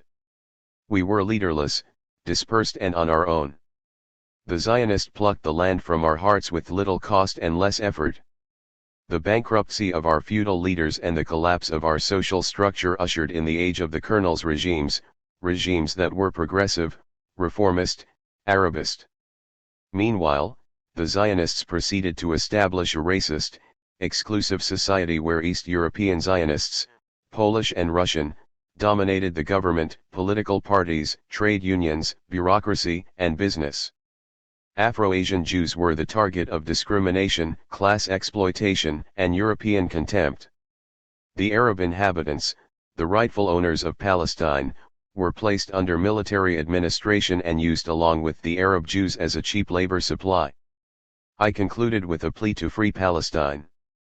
Such a state of affairs cannot continue and we must not allow it to continue. We can end it through Arab unity and the liberation of Palestine. Our goal can be reached if the UAR was expanded and all the Arab states become one nation state. We must fight for one Arab nation, for unity, for freedom, for socialism. We must defeat enemy number 1, America, the supplier of Hawk missiles to Israel, and we must seize our own oil resources. We must learn to emulate our Algerian brethren in order to liberate Palestine. Long live Palestine, Arab and revolutionary. The students applauded heartily. They seemed to have been favorably impressed by my knowledge of Palestinian history and my commitment to unity. At that moment neither I nor they foresaw the breakup of the UAR on September 28, 1961 when Syria withdrew, thereby dashing the Arab hope for unity and forcing the Palestinian people to re-examine their whole strategy of liberation. The breakup of the UAR was the temporary collapse of hope, and yet it also brought about the rise of a Palestinian revolutionism. Palestinian organizations of all sorts suddenly sprang up everywhere and mushroomed in the next 3 or 4 years. A new age dawned in the Arab East while the Arab West inched its way to independence in Algeria through armed struggle. That spring, I obtained my secondary school baccalaureate and went back to Sour for the summer, hoping to go to AUB in the autumn if I passed the entrance examinations. Sour was the vortex of nationalism that summer and every conceivable question regarding the future of Arabism was raised and debated. The movement was in disarray, but we took heart, because Nasser was building rockets and fleets. On July 23, 1962, Nasser celebrated the first decade of the Egyptian Revolution by displaying Egyptian-made rockets, ships, tanks, and planes. He announced to the world that Egyptian rockets would reach just to the south of Beirut. He and Amer saluted the parade and acted as if they were Stalin, Churchill, and Roosevelt combined. We were elated. Last all of Israel was within the firing range of Arab rocketry. Nasser also declared that Egypt's fleet was the greatest in the eastern Mediterranean, and we felt the time may have come to take revenge even on Turkey for her butcheries of the First World War. In the summer of 1962, I once again had to face the problem of being a Palestinian Arab woman. My sisters in the West speak of two kinds of oppression, class and sexual. I had to face four kinds of oppression: national, social, the weight of traditions and habits, class, and sexual. At this point I was particularly prone to oppression because I was a woman. My family professed equality like most modern families, but didn't practice it. Although I passed the baccalaureate examination with flying colors and my brother Khaled failed, my family insisted on sending him to university instead. I was a very low priority item compared to my brothers. I was finally able to attend the American University of Beirut in 1962-63 due to the generosity of brother Mohammed, who was working as an engineer in Kuwait. I scored the second highest average at the AUB entrance exam, 87%, which should have entitled me to a scholarship, but for some reason or other, I was not given one. But I was delighted to have passed and wanted to enroll as quickly as possible before I got railroaded into some uncreative role like office work or marriage and baby production. When I arrived in Beirut in late August of 1962, my earthly possessions consisted of 50 Lebanese pounds. I thought I could register on the installment plan. The AUB registrar, however, didn't believe in that basic American principle. I did all I could to persuade him to let me register before my place was taken by someone else. I promised to pay the balance before the beginning of the academic year. He wouldn't budge. But a girl in the office sympathized with me. "How will you raise the balance for your fees, miss?" she asked. "I have a brother in Kuwait who promised to send me to university if I passed the examination, and I did," I was quick to explain. "Go and telegraph your brother," she instructed. I ran to downtown Beirut and telegraphed Mohammed. The cost was £12. I now had only 38 Lebanese pounds. I realized how quickly I could blow the money and end up penniless and unregistered. I waited and a whole day elapsed before word came that the money was coming. I smiled to myself with satisfaction. My brother, like all good Arab men, honored his promises. I flew back to AUB and proudly presented the registrar with my fees. He uttered a few bureaucratic words and I was registered. At AUB I enrolled in the 4 required freshman courses: chemistry, Arabic literature, English, and math. Only one of my 4 professors was of Arabic origin, and I couldn't tell the difference between him and his 3 other fellow professors. They were all American in outlook, behavior, and manners. They were pseudo-Ivy Leaguers in a provincial school that only excelled in producing CIA spies and ministers. I don't know which was the lesser evil of the two. My nominal education was taking place at AUB, my real education was in the lecture hall of the Arab Cultural Club of Beirut and in the ranks of the ANM. At the ACC I became acquainted with distinguished Arab intellectuals such as Joseph Moghzal, the club's president, and Mohsen Ibrahim, the editor of Al-Hurriyah, then official voice of the Arab nationalist movement. I also met Tizir Kaubat, the president of the General Union of Palestinian Students, GUPS. The group of students and intellectuals I met in that academic year now occupy leadership roles in the Popular Front and the Arab Left. AUB was an intellectual graveyard for me. It was a finishing school for the rich children of the Middle East and a social club for the colonial elite of the Arab world. Student government was banned and the university was run like an American corporation. Students whose fees were not paid in full were often forbidden to attend classes. The only permissible activities on campus were dances, parties and plays. No open political clubs were allowed. There were no demonstrations, no political rallies, no guest speakers. I lived at Jewett Hall, the women's residence, where I had an American roommate named Judy Sinninger. Her social life never ceased to amaze me. One week she had 3 different dates, with 3 different men, and she kissed each one of them with the same passion in the grand room at Jewett in front of a lot of other girls. I asked Judy how she could do it. She passed it off, it was all nice, clean American fun with no strings attached. I laughed and admired her for her amorality. But Judy and I were more than roommates. We were intellectual companions. She lectured me on American government, values, and social order, and I lectured her on the Arabs. She was a liberal Kennedy fan, I was a Nasser admirer. The test of our friendship came in October, 1962, a decisive month in America and the Arab world. On October 22, 1962, Kennedy threatened to invade Cuba unless the Soviet missiles were dismantled and removed from Cuba. On October 2, the UAR had officially sent its troops to the Yemen, to bolster the Republican regime which had overthrown the medieval regime. Judy and I had long and heated dialogues concerning these events. The dialogues were mutually instructive, but neither of us convinced the other. Judy held that it was right for America to demand the removal of missiles from Cuba. The missiles, she claimed, constituted a strategic threat to her country's national security. I considered it criminal and barbarous on the part of the United States to threaten atomic holocaust unless it got its own way. Judy regarded the dispatching of UAR troops to Yemen as an invasion. I saw it as a moral obligation on the part of President Nasser, a noble gesture which he undertook to save the revolution from its corrupt enemies. She asserted that Nasser was an ambitious politician who sought to seize the Gulf's oil and use it for his personal aggrandizement, and I countered that we had a right to that oil and it should be used for the benefit of the Arab people. She saw Nasser's activities as part of a Soviet plot to occupy the Arab world. I explained to Judy that we were not fighting just to expel the colonial and neo-colonial powers from our region only to offer our homeland on a silver platter to a new superpower. Judy was an imperial citizen, however liberal and idealistic she may have been. I was a Palestinian Arab woman without a homeland, living in exile in an American colony in RAS Beirut. She had everything to lose, I had everything to gain. One's social consciousness is indeed determined by one's social conditions.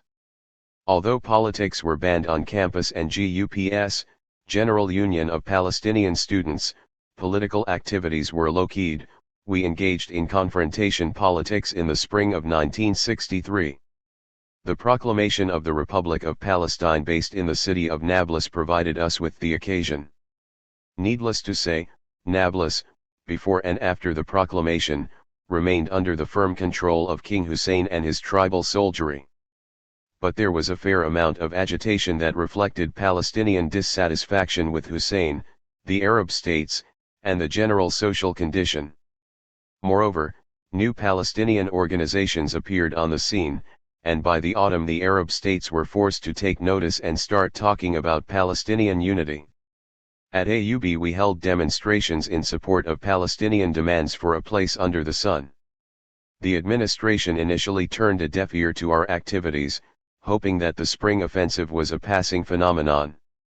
We were prompted to move quickly by the widespread accurate rumors that the Jordanian embassy had called in Palestinian students and threatened to cancel their Jordanian passports if they didn't cease their political agitation. We responded with more demonstrations, an action that gathered momentum rapidly, involving practically all the old politicos of Beirut and a significant proportion of foreign students. This was the first time that foreign students at AUB had rallied to the cause of the Palestinians since 1948, when President Dodge had protested at the establishment of the State of Israel to President Harry Truman of the United States and had been axed from his post for it. The university administration braced itself for counteraction. Amidst an atmosphere of high tension, GUPS proposed that a student committee be formed to represent Palestinian students before the Jordanian embassy. The committee was formed and a number of prominent foreign students were elected to the committee. I was included in the group. The same day, we descended in full force on the Jordanian embassy and told the ambassador in no uncertain terms that we would slash his throat if he withdrew the passports. I did most of the talking and my fellow students backed me to the hilt. Moments after our arrival, the embassy was surrounded by the Lebanese gendarmes, and a whole contingent, of what appeared to be armed intelligence service officers, stormed into our meeting office. The ambassador seemed to know exactly what was happening, although he claimed not to have called in the police. In the presence of the whole committee, he had to eat his words and advise the police that we were not a gang of criminals, merely a committee of AUB students visiting His Excellency. The guards surveyed each one of us and left the room. I resumed the violent threats and insisted that we be given written assurances that passports wouldn't be cancelled. The ambassador said that he was not instructed to give such assurances, but he was authorized to deny the report and give us his word of honor that such action was not contemplated. I sensed a feeling of victory and drank Arab coffee with the ambassador and assured him that we would be back if any action were taken against Palestinian students. Since we were talking in English and I was being so forceful, he presumed that I was not an Arab. Before we left, I spoke to him in Arabic and assured him that I was an Arab, a Palestinian, and that every Arab woman was going to be my kind of woman in the near future. He smiled paternally and bid us farewell. That same spring, I once again had to face the problem of being a woman. The ANM decided to train the first paramilitary contingent of university students. I was among the first to apply and I couldn't be turned down on some flimsy excuse because of my revolutionary credentials and my long experience as an activist. Moreover, since I was on the executive committee of GUPS and a militant from AUB, they were afraid to turn me down. Instead, they tried to persuade me not to go because of the harshness of the weather, the physical fatigue and the embarrassment my presence would cause. I assured them I was prepared to face and overcome all these difficulties. They finally agreed to let me go and I underwent the necessary training. Politics were banned on campus, but the ANM was organized as a secret organization on a cell basis. I had the responsibility of distributing literature at Jewett Hall and pasting posters on trees in the area. I did it secretly, towards 5 o'clock in the morning or about 1 a.m. before I went to bed. One night I was caught by a watchman who at first appeared severe and threatening, but who turned out to be a member of our underground. It was quite a rewarding experience to find a comrade in the middle of the night. From then on he provided me with information regarding security and advised me when it was safe to work. Being caught meant expulsion without trial. Inside Jewett Hall I was on my own. I placed bundles of literature in the women's mailboxes and simultaneously periodically denounced those who imposed on us that useless literature.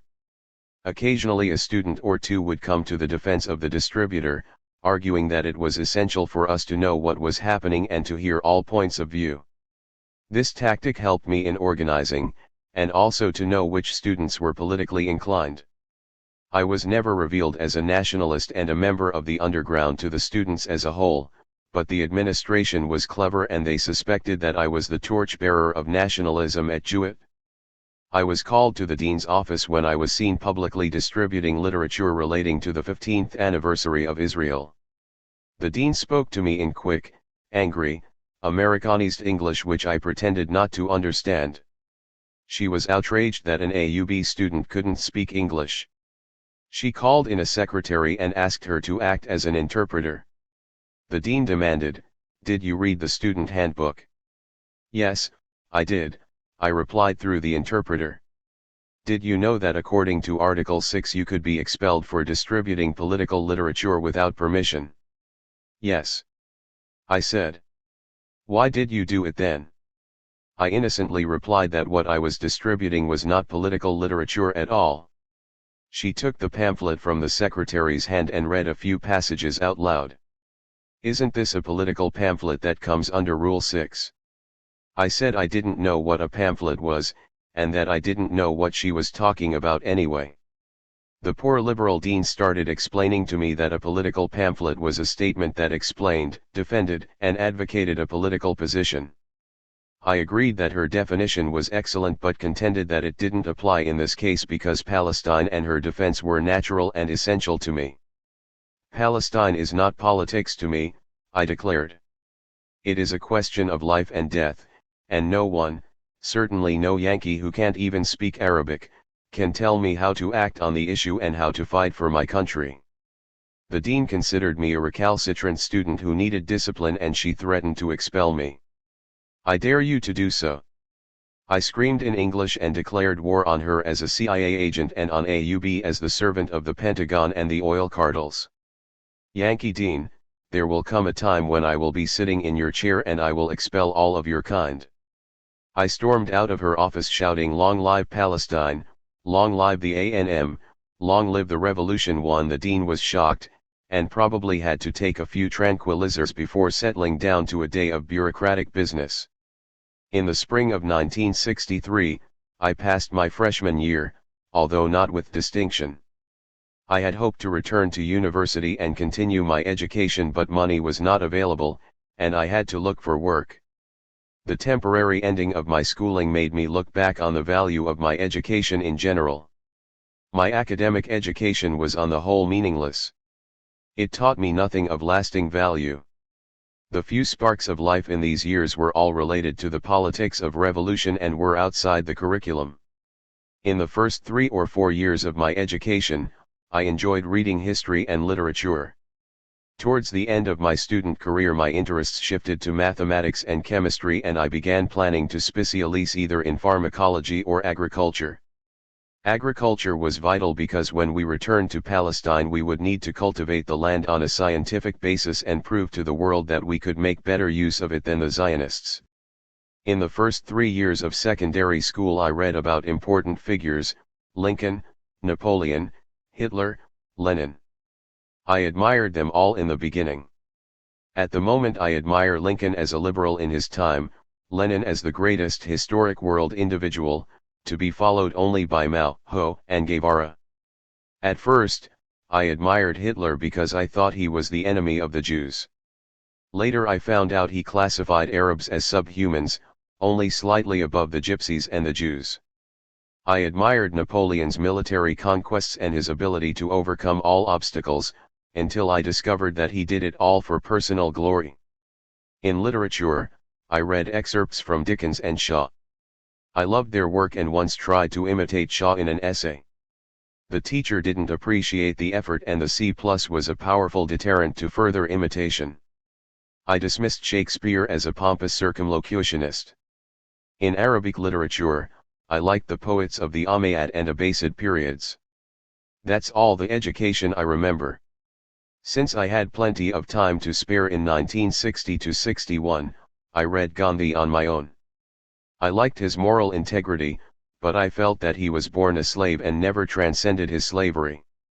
As to personal and social relations, I led a normal life for an Arab girl. For 6 years, I liked a fellow Palestinian student of peasant background. At first his careful avoidance of girls provoked my curiosity. Later I discovered his dislike of women stemmed from watching his mother being raped by Israeli soldiers as they were fleeing from the Safed area in 1948. He abandoned his mother the moment he was able to subsist on his own. I haven't seen Adele since I went to AUB, and I wonder whether he is among our fighters or whether he is one of our martyrs. Perhaps he has abandoned hope altogether and is living in the slums of some Arab town. I've had casual boyfriends but never became really attached to any man. The older I grew, the more attached I became to the revolution. 3. Exile in Kuwait. In Kuwait and the Arab Gulf, every non-Kuwaiti is an alien, except the British, the Americans and their appendages. Khatib Karauni. Arab nationalism was a 19th century idea. It was first propounded by literary elements and liberal writers who came in close contact with European thought and writers at British and French universities. Students and reformers were the first to espouse the nationalist ideas and organize Arab clubs. From the outset, Arab intellectuals were in the forefront. Arab soldiers and officers in the Ottoman armies joined the intellectuals at the turn of the century, particularly after the Ottomans launched their Turkification policy in the first decade of this century. In those days nationalists did not have a clear conception of nationalism, nor did they have a defined framework encompassing all the Arabic-speaking people. Nationalism was Eastern, not Western. That is, it included the Fertile Crescent states of West Asia, not North Africa. Indeed, some important figures such as Al-Afghani, who advocated the Islamic Ba'ath, failed to distinguish between Arabism and Islam. his concept was strengthened by Western encroachments on the region, and complicated by his advocacy of liberal democratic ideas within the Muslim world. Al-Afghani and his followers regarded the problems facing Islam as ones of civilization and community. They thought that the Napoleonic invasion of Egypt, 1798, and the subsequent takeovers of the Arab West by France and the occupation of Egypt by Britain were a repeat of the medieval wars of Islam and Christendom. To them, the answer was therefore clear: the Muslim world had to react as a community to withstand that onslaught and to defeat the West. Arab and Muslim were one, all Muslims had to act collectively. It took nearly 3 decades to jettison that mental albatross. Islam and Arabism were divorced and distinguished as 2 different concepts, rather than remaining as one and indivisible. The occasion for the separation was revealing. It left the Arabs breathless, defensive, bared. They knew how to react to the Christian West and how to face the latter's challenge by holy war. Now their co-religionists, the Turks, tried to Turkify the Arab East, which they had dominated from the 16th century until World War I. The Arab response was anguished shock. They had to learn quickly that Muslims were not all brothers and that Turks were not Arabs, that the world was no longer run by religious bigots but by capitalists, that states and parties seek alliances on the basis of mutual interests, not religious affiliations, that Arabs must alter their view of the world or remain subjugated. There was no specific party to cope with these issues. But there were individuals and groups based in Beirut, Cairo, and Damascus. There were also the nationalist officers in the Ottoman army who formed a part of the Young Turks. These officers were treated contemptuously by the rest of the Young Turks after the latter disclosed their intentions in 1908 and repudiated the idea of a decentralist empire based on national autonomy. Those officers, the intellectuals and students, constituted the cadres of the Great Arab Revolution in 1916. The net result of that revolution was the proclamation of a Damascus-based Arab state in 1920. The revolution and its leaders were rapidly suppressed and dispersed. The eastern part of the Arab world was dismembered and occupied by the British and French, who divided it among themselves in accordance with the Sykes-Picot Treaty, which allocated Lebanon and Syria to France, and Iraq, Palestine, and Transjordan to Britain. The secular Arab nationalists were eliminated, the regionalists were bribed by state principalities and given kingly titles, the Hashemites and their hangers-on carried the day by becoming pliable British tools, using religion and tribalism to perpetuate their power. The idea of nationalism alone survived as the Arab East was divided into spheres of influence between Britain and France. Palestine was conferred on the Zionists in the Balfour Declaration, and the Mandates regime did its utmost to realize the Zionist ideal. To infuse the idea of nationalism with socialist content required approximately half a century of turmoil and at least 3 major defeats for the prevailing feudal and petit bourgeois regimes. In each case the Zionists triumphed while digging their own graves deeper. From 1920 to 1948, nationalists attempted to advance a secular liberal idea of nationalism. They failed dismally because both they and the feudal commercial ruling classes thought in terms of the Western capitalist analysis and tried to compete for Western favors. Both were imposed practically from above and they were never able to incorporate the masses into their system. The secular nationalists with their liberal beliefs had the historic value of discrediting themselves and, the Wafd Party of Egypt, unwittingly convincing the Arab people that the West was their intractable enemy. In other words, the Arabs remained weak and divided, and the West was held responsible for their division and penury. It seemed, moreover, that the West never gave its clients an opportunity to develop a capitalist society in the Arab world, and the Arab rulers remained as remote from the people as their Ottoman predecessors. In this environment of weakness, Zionism was able to implant itself and deliver the coup de grace to Arab feudal mercantilism in 1948. As a result, a petit bourgeois nationalism arose and reflected itself in the first pan-Arab nationalist party, the Ba'ath, a social democratic movement. The Arab Ba'ath, formed between 1943 and 1947, as opposed to the Islamic Ba'ath of yesteryear, was a significant development. it revitalized the idea of Arab nationalism and gave it a secular frame of reference. More importantly, however, the Ba'ath tied the idea of Arab unity with the concept of socialist humanism and placed socialism anew on the agenda of the Arab nation. The slogans of Ba'ath were liberty, unity, socialism. Unfortunately for Ba'ath, it did not inherit the mantle of the Arab Revolution because its ideologies did not take into account the contradiction between liberal democracy and socialism, because they glossed over the relationship between socialism and mass mobilization and organization, and because the leadership preferred individualist theorizing and rulers to relevant social theory and mass work. Since Ba'ath was born an adolescent intellectual, it was unable to surmount that condition and integrate itself in the society it purported to represent.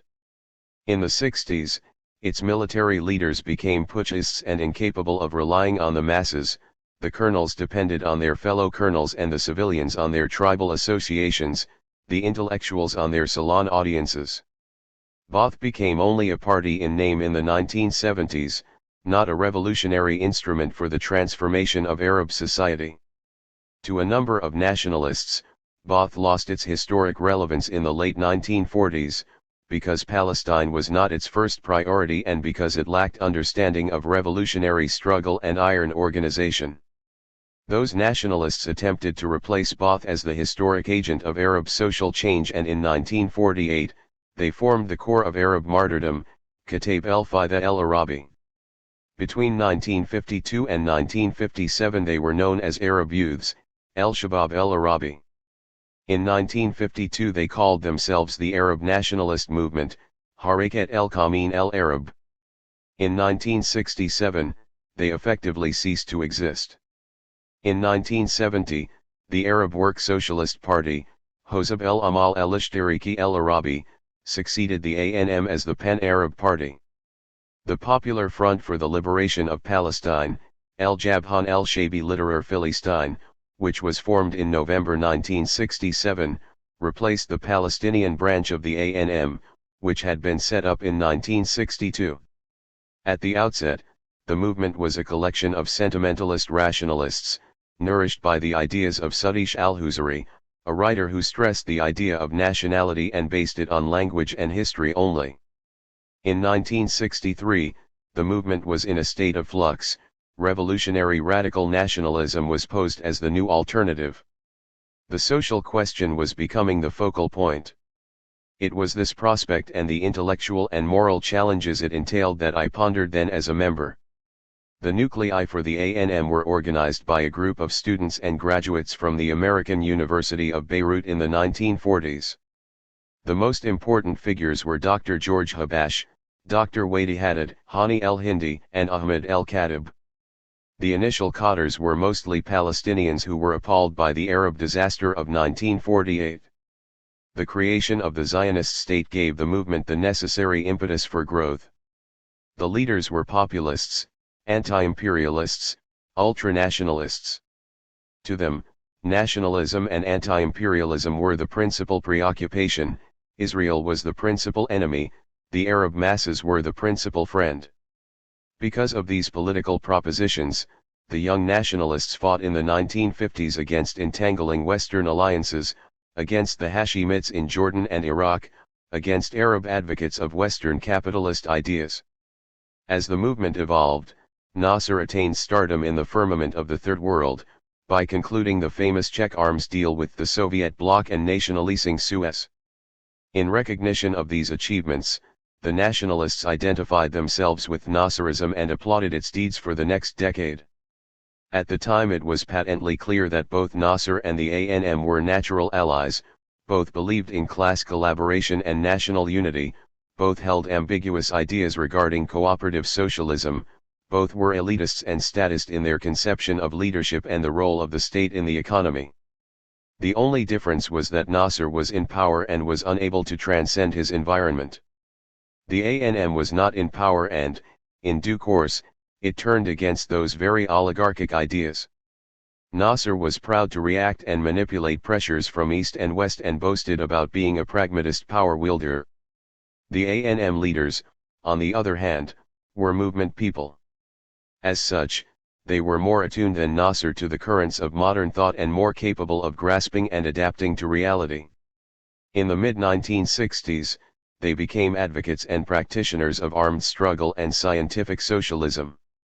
Nasser died in 1970, a soldier diplomat, not an advocate of people's wars.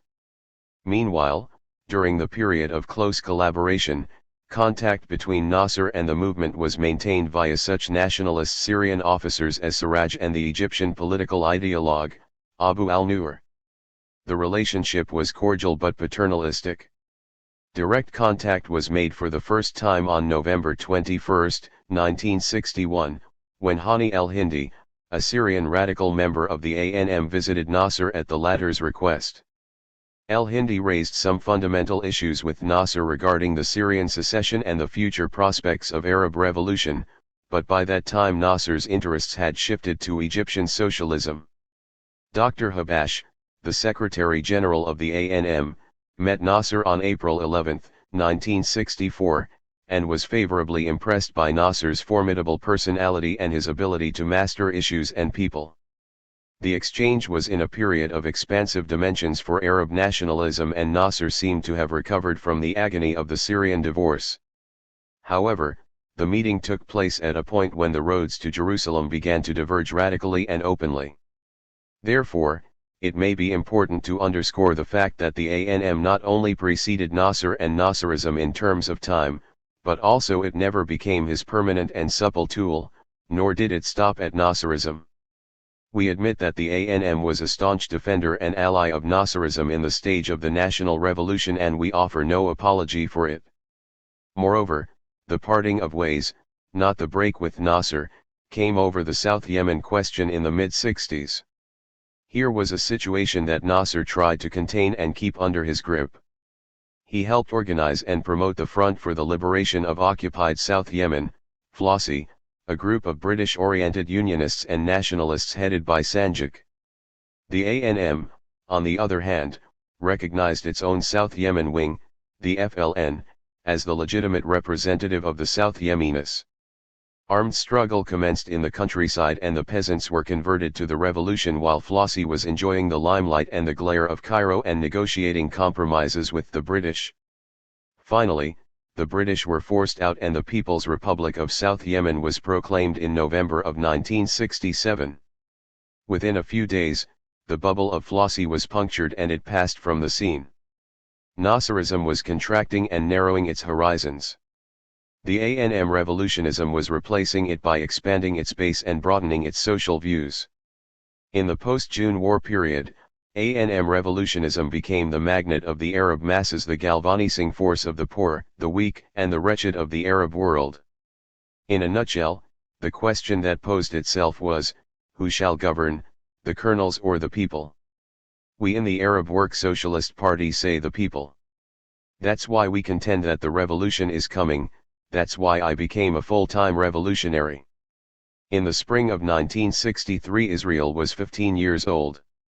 Instead of rekindling the Arab spirit and resuming its historic mission after the breakup of the UAR, Nasserism was becoming inward-looking, repressive, managerial.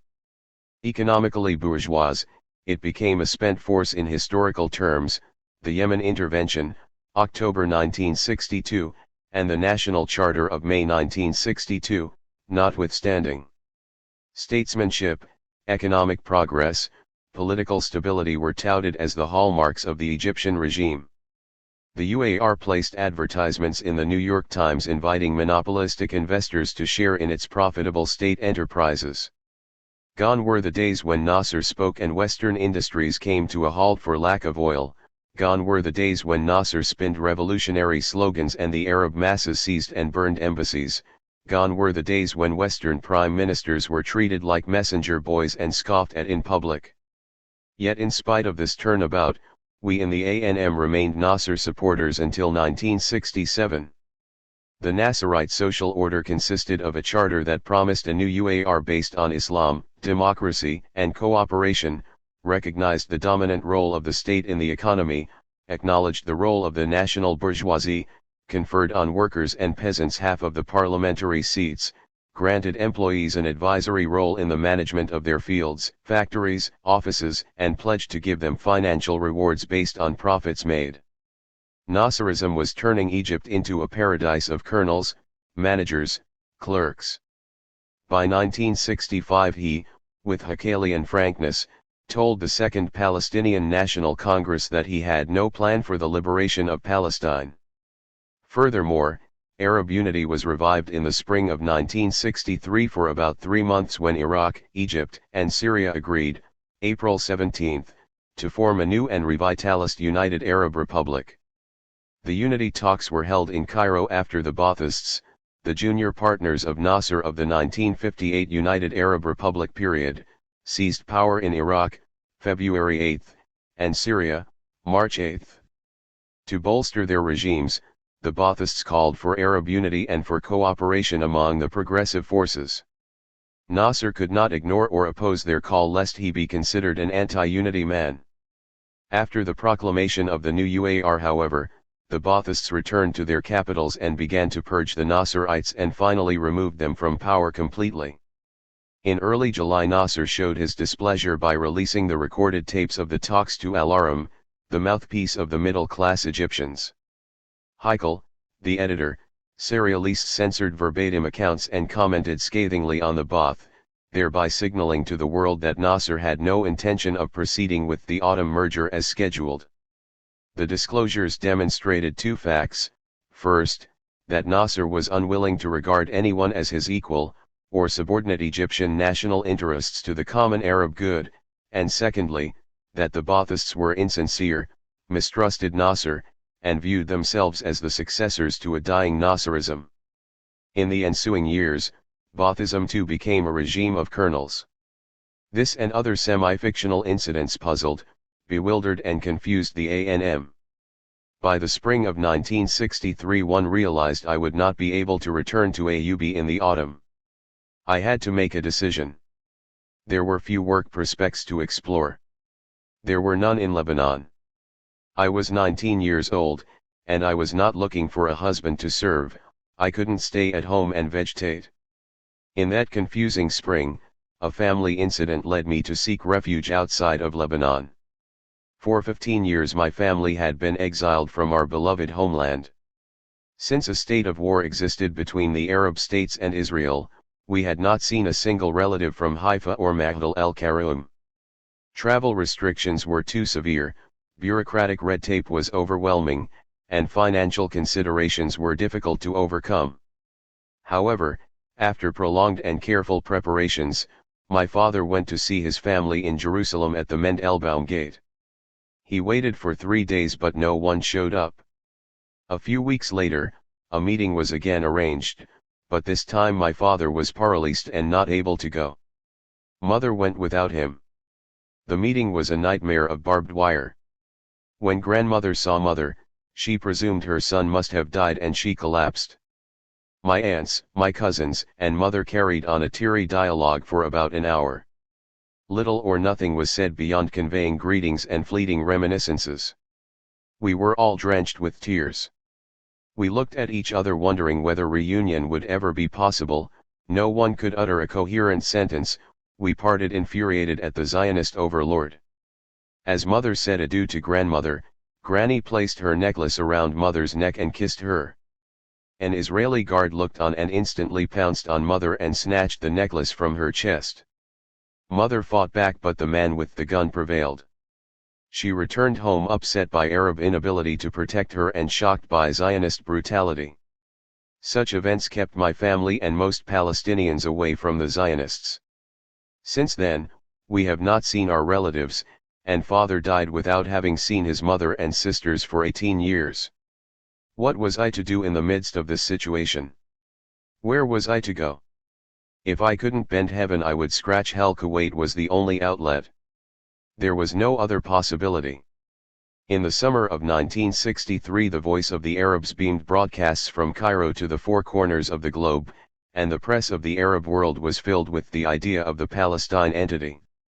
Innumerable Palestinians, including myself, were attracted to the idea, if not to the organization that was intended as its embodiment, the Palestine Liberation Organization, PLO. PLO was set up by the Arab League states in January 1964. The PLO was launched by the Arab League to contain the Palestinians while supposedly giving them an instrument of liberation. At the time only a few perceptive people saw Arab symmetry for what it was. Those who foresaw had no power. Arab presidents and kings met in the splendor of Cairo, and although they decided not to confront Israel, they led their people into believing that they were preparing for the eventuality of war. They issued joint military commands that had no power.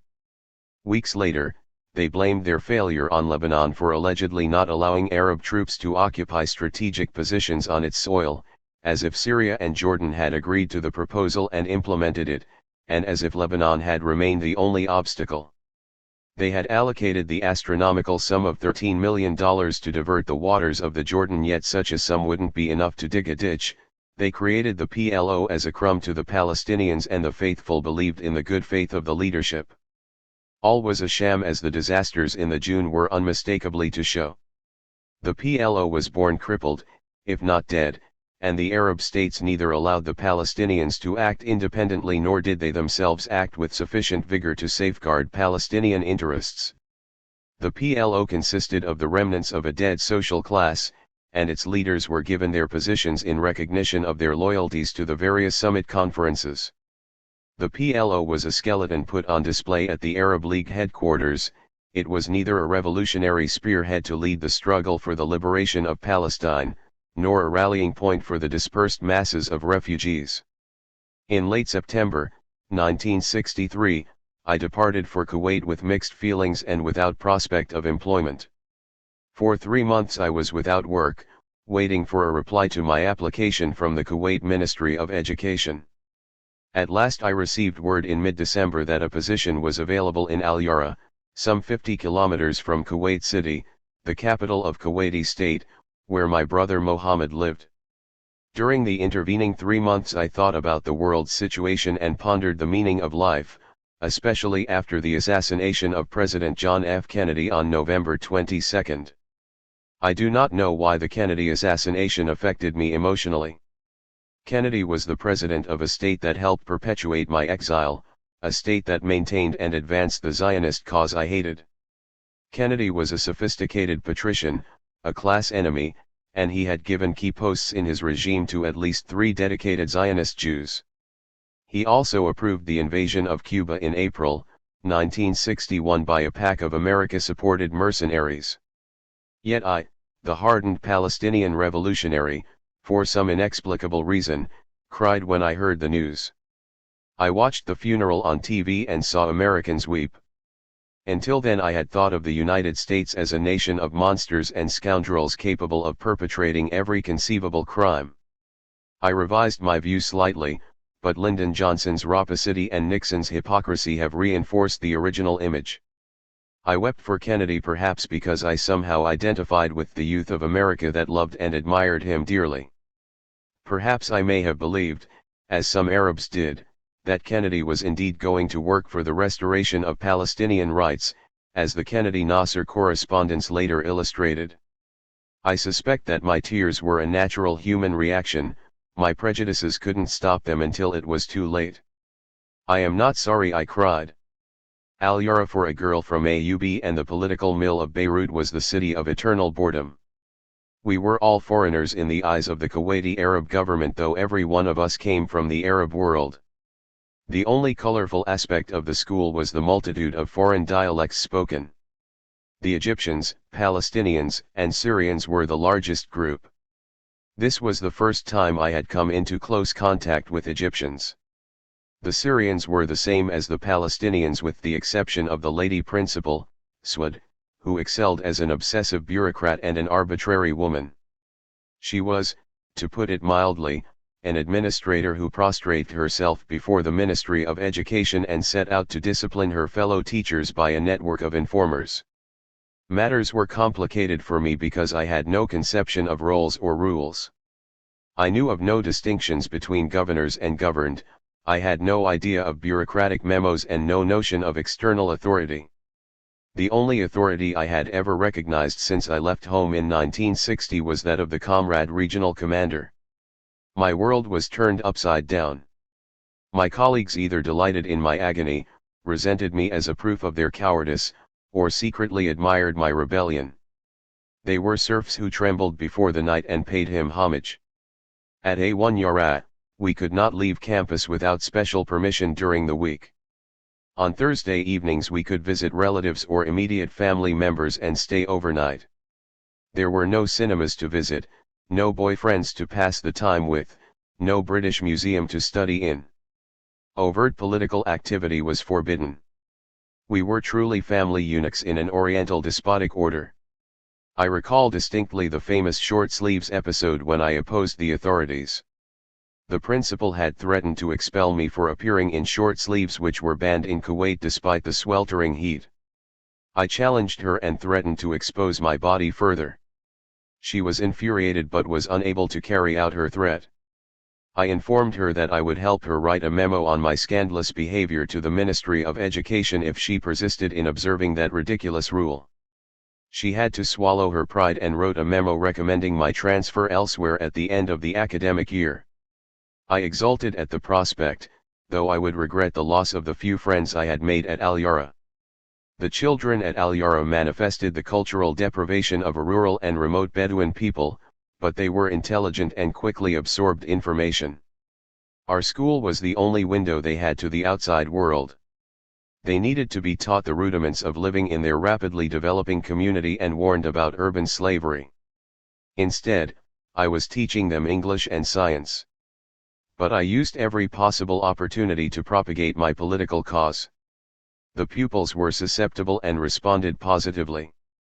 I did not reveal my association with the ANM, it would have been political suicide. The lady principal would have been delighted to invoke her powers.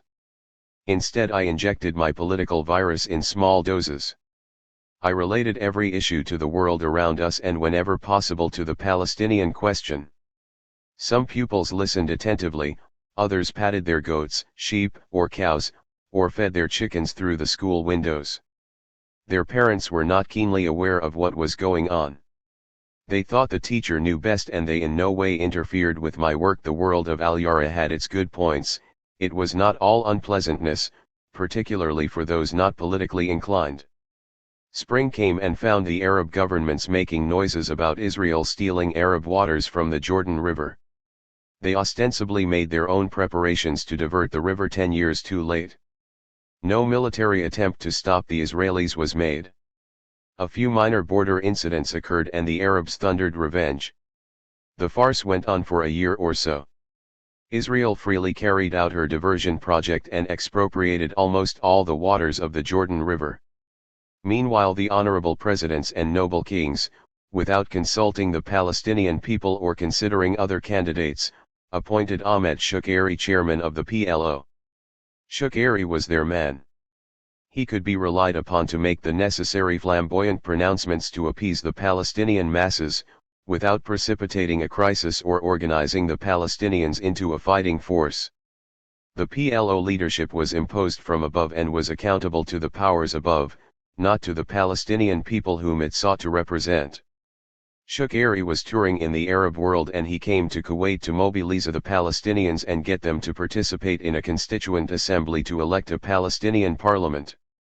In Kuwait, Shukeri contacted the people he knew, the former upper class of Palestine who now held lower echelon positions in Kuwait as engineers, or managers of small business enterprises.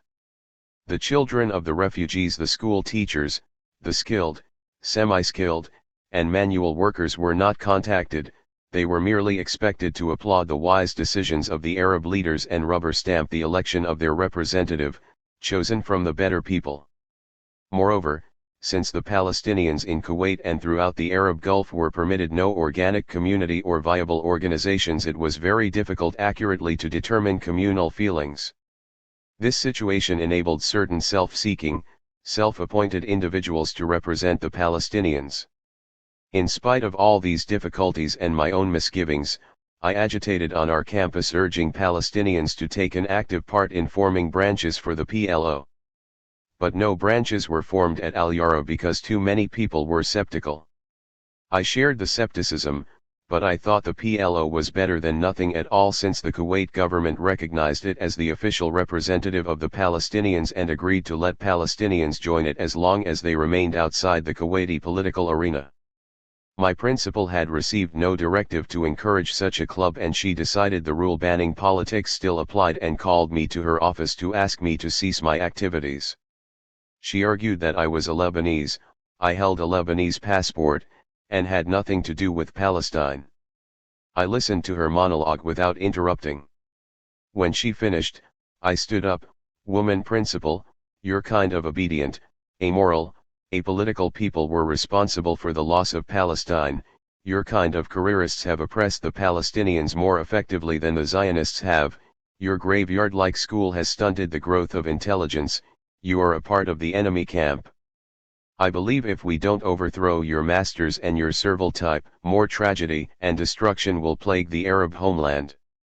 I believe you're more dangerous than the acknowledged foe. Let us suppose that I am only a Lebanese citizen. Does that nationality absolve me of my Arab obligations? Does it erase my Arab identity? Does it mean that I am not an Arab woman? Principal, I am an Arab, I am a Palestinian, I am a Lebanese Arab who is going to proselytize the Arab cause here on your campus and everywhere. No force other than death can stop me. Act as you see fit. I shall not relent. I shall not be cowed. I shall not retreat. Good day. I walked out and slammed the door. I had made my last appearance in her office. On May 28, 1964, the Palestine National Congress was opened in Jerusalem by King Hussein. Its 350 delegates represented a cross-section of the Palestinian people, with traditionalists in the majority. A number of prominent radicals were barred from the Congress by the Jordanian authorities. The Congress elected an executive committee of 7, reconfirmed Ahmed Shukeri as chairman, issued a manifesto, the National Charter, which embodied the ideology of our bankrupt ruling class, and elected all sorts of high-sounding state committees to man the apparatus of the forthcoming revolution. The PLO occupied the Palestinian seat at the Arab League headquarters in Cairo. Arab summitry continued in the autumn of 1964. Within a year, the leaders themselves had stopped believing their own lies, though their media agents continued to expound the plans in purple prose and poetic visions. In late June of 1964 I returned to Lebanon for what during the next 6 years became an annual furlough. In Lebanon I rethreaded my way back to the underground and felt a sense of relief after the isolation of Al Yara and the enervating heat of Kuwait. I observed that cracks were opening up within the citadel of the Arab nationalist movement in Beirut. However, these profound differences within the movement were frozen in the name of unity, good statesmanship, and personal relations. Serious differences regarding ideology, strategy, organization, and personalities erupted again and again until a formal split was finally to take place in 5 years' time. As autumn approached I made plans to return to Kuwait. Once again, I had to live in the barracks, rather than with my brother. For a woman, living alone in Kuwait was simply unthinkable. At the Shab school I discovered that I had been demoted from the intermediate to the elementary level of teaching. I was confined to teaching grade 2 for the next 5 years and was thus deprived of my adolescent audience and the possibility of using my classroom as a political platform. Dismayed and annoyed at first, I reconciled myself quickly. There was nothing I could do to alter my teaching status. Resignation was a worse alternative since it meant being on the unemployment heap with a substantial number of other Arab workers. My pupils were an enjoyable lot. Many of them were of Iranian origin, their parents had emigrated to Kuwait in pursuit of work. The Shab school was populated with working-class children who were anxious to learn and willing to do their homework. They were tireless children who could have outraced baby camels given the opportunity. They were a delight to be with, but they were not important as political converts. Here I had the opportunity to say anything in the classroom without feeling Big Brother was watching. The problem was to learn how to communicate with 7- and 8-year-olds and know what to expect from them. I decided it would be best not to expect anything more than the mastery of a few central Palestinian issues such as the Balfour Declaration, the partition of Palestine, the creation of Zionist Israel. At the faculty level, there was little tension and no clashes with the principal or any other colleagues. From 1968 on, the principal and a large number of teachers supported the Fatah. Those of us who supported the Popular Front had no difficulty coexisting with them. But though the atmosphere was conducive to dialogue and hospitable to liberal democratic ideas, I never publicly revealed my true political affiliations.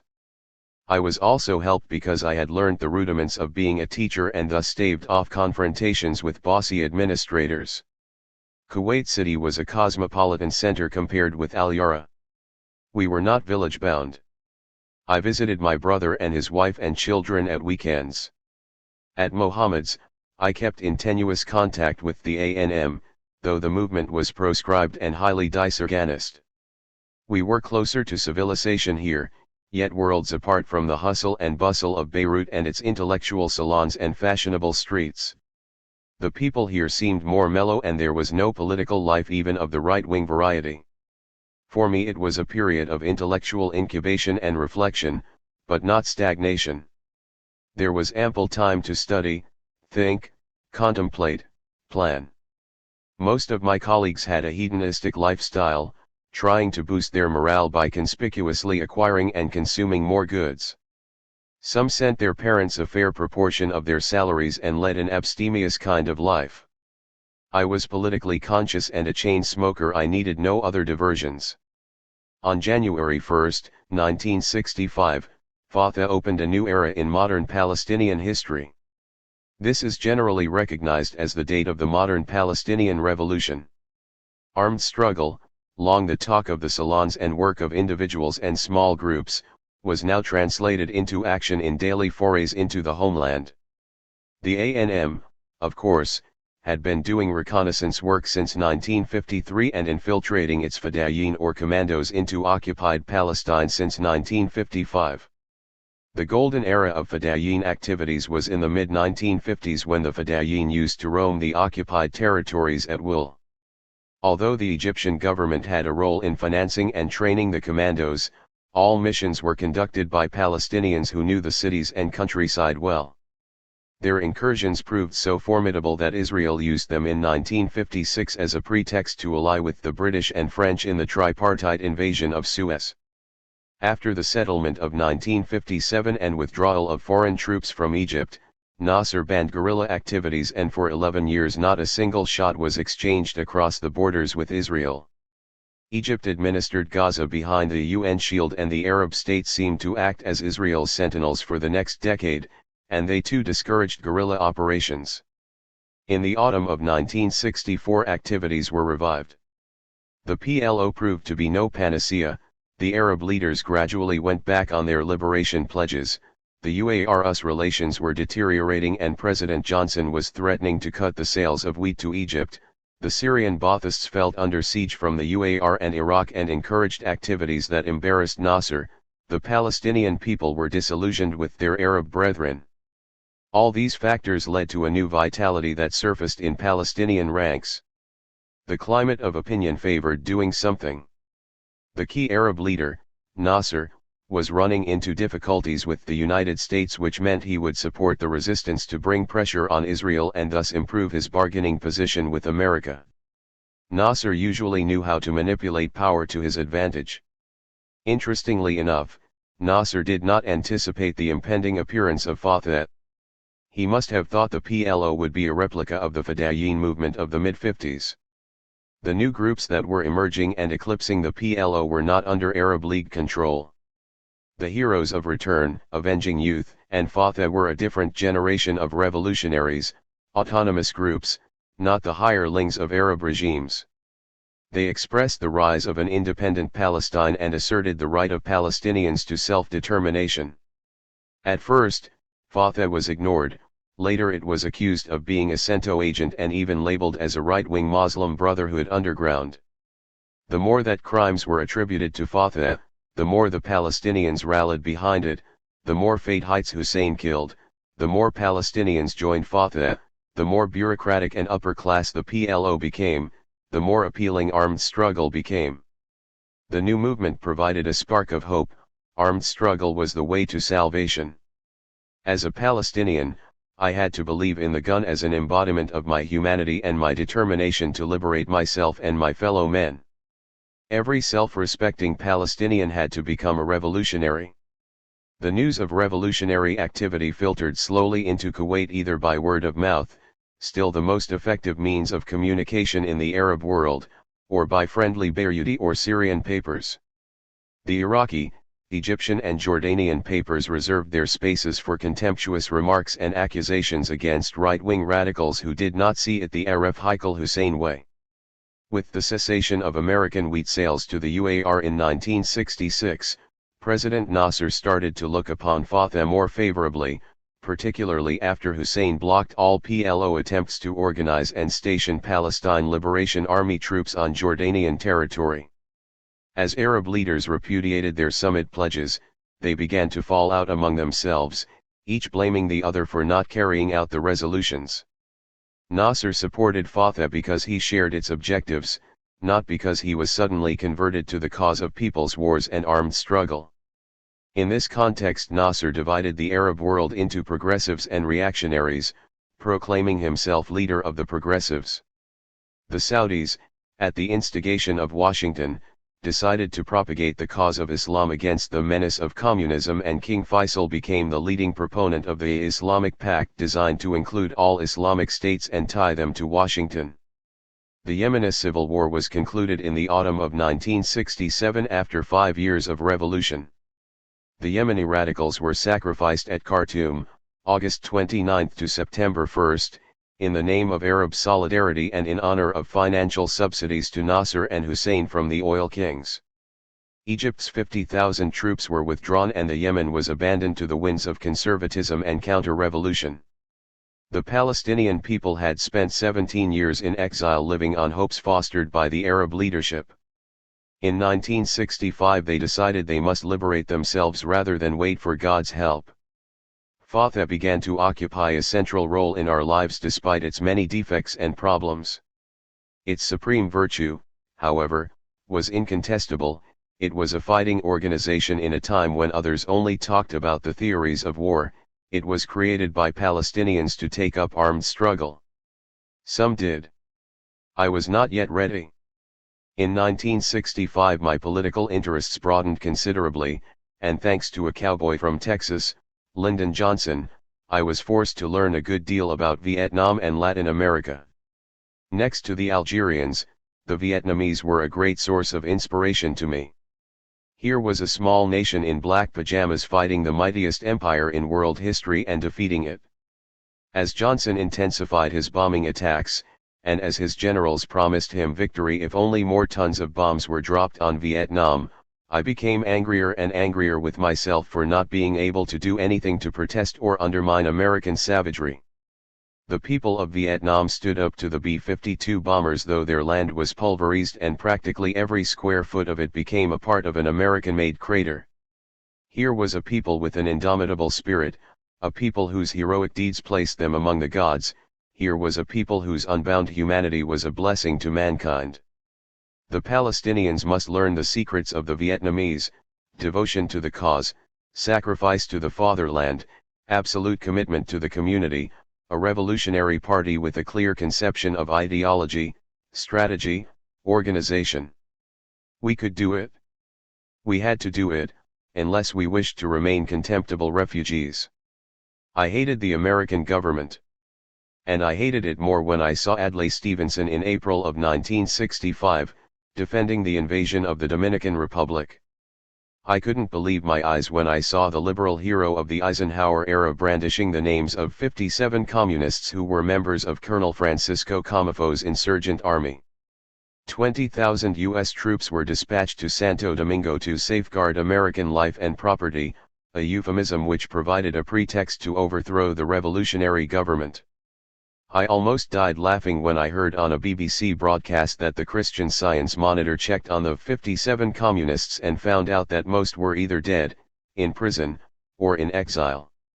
The American troops liberated the island, a free election was held and the good people elected a landed aristocratic government led by Mr. Bagot. All this was done, of course, in loyal homage to liberalism, to the new frontiers, to the good society and to the American dream. I understood the direct invasion of Vietnam and the Dominican Republic to be a prelude to the return of the age of gunboat diplomacy, which would soon stretch to the Middle East. I could not predict when the United States or its local power would make a move in our area. It seemed the USA was everywhere on the offensive as the Soviet leadership preached coexistence and tried to practice détente. From Brazil to Vietnam, from the Dominican Republic to Algeria, from Mali to Indonesia, from Bolivia to Greece, U.S. fleets, Air Force, and intelligence networks were undermining the achievements of the post-war period and arresting the tide of history. The 1960s was indeed America's decade. The 1970s shall be the decade of its dismantlement and complete undoing. The year 1966 was the year of personal mourning for me. Father died after a 4-year illness and I deeply felt the loss of his gentle presence. That autumn almost every teacher on that staff was wearing black for family losses. All of us were unhappy, and to add to my personal unhappiness, the Kuwaiti government expelled my brother Mohammed for political activities and Israel started anew its provocative policy of massive retaliation.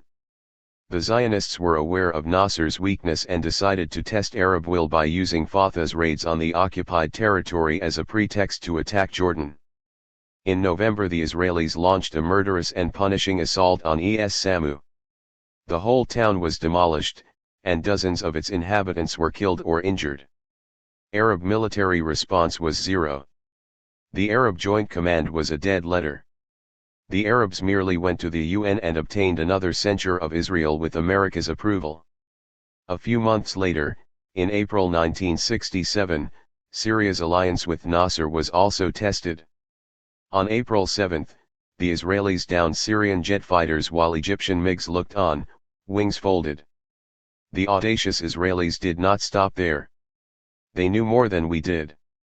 They challenged Nasser in May and he fell for their trap. In 1 week in June, the Egyptian army was slaughtered, its armor converted into scrap metal, its supremacy in the east was shattered. All the illusions of the Arab nationalists were exploded in 2 hours and 50 minutes, the time it took the Israeli Air Force to pulverize the Egyptian Air Force on the ground on June 5, 1967. A whole era ended. A social class had failed to safeguard Arab interests through stupidity. Arab soldiery lost its moral credibility. Nasserism, if not Nasser, was dead. Expecting Arab victory, I refused to believe the outcome. I did believe it when Nasser offered his resignation on June 9, 1967. I awoke from my dream. I smashed my radio and went into a prolonged period of silence. My whole world collapsed. It seemed every Arab had become a slave. The travel reservations that I had made to return to Palestine to celebrate the recovery of the homeland were cancelled.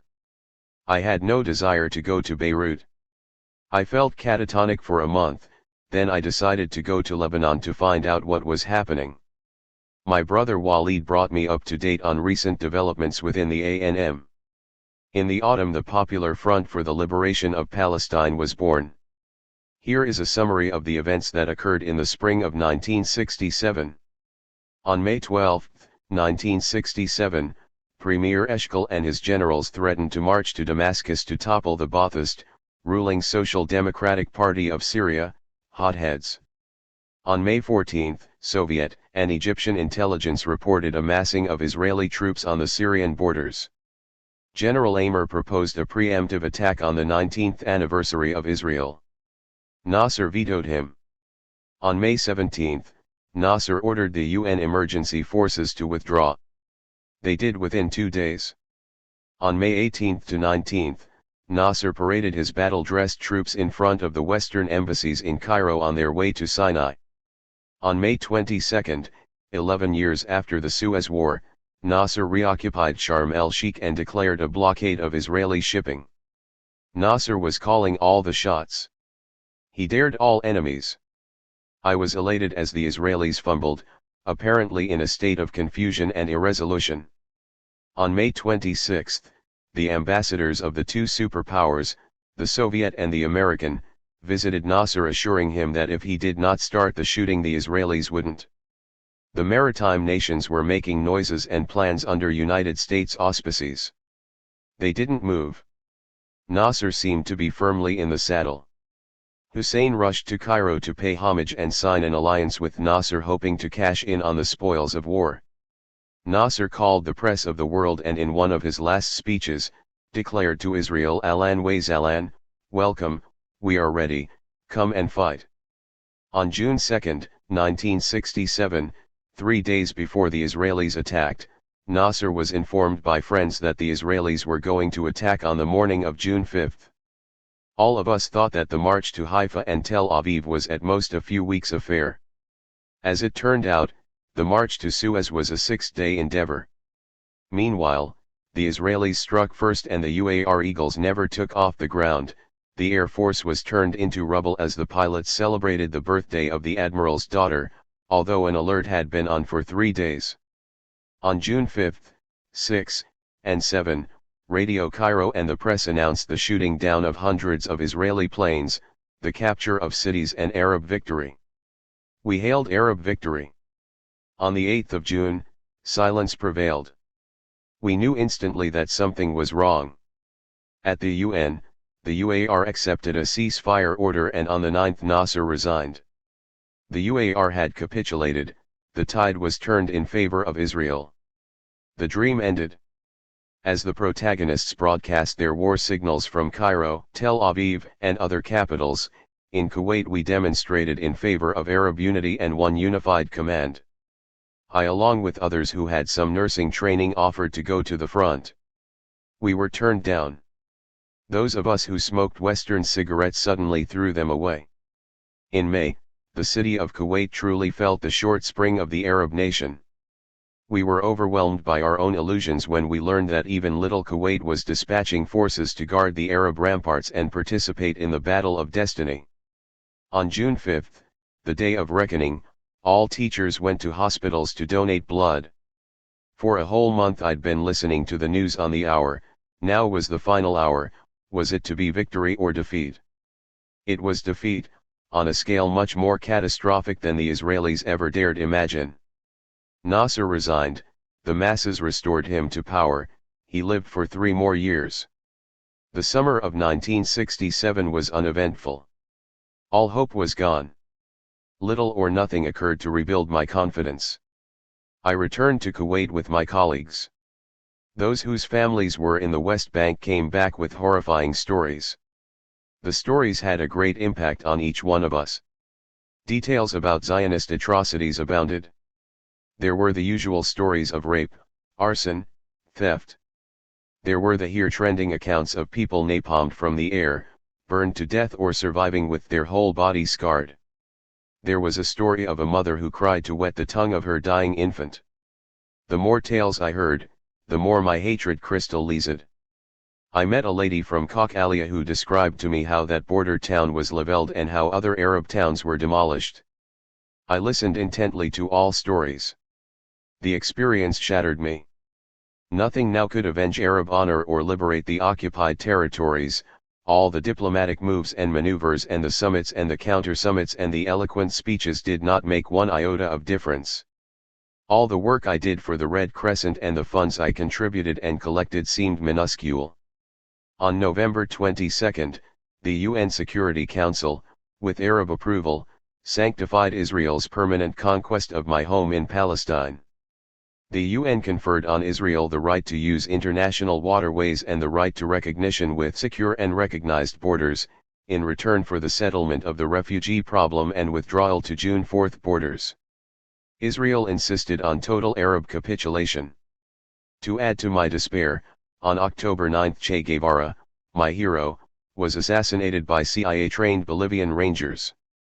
The June War shattered my existence, bared my essence.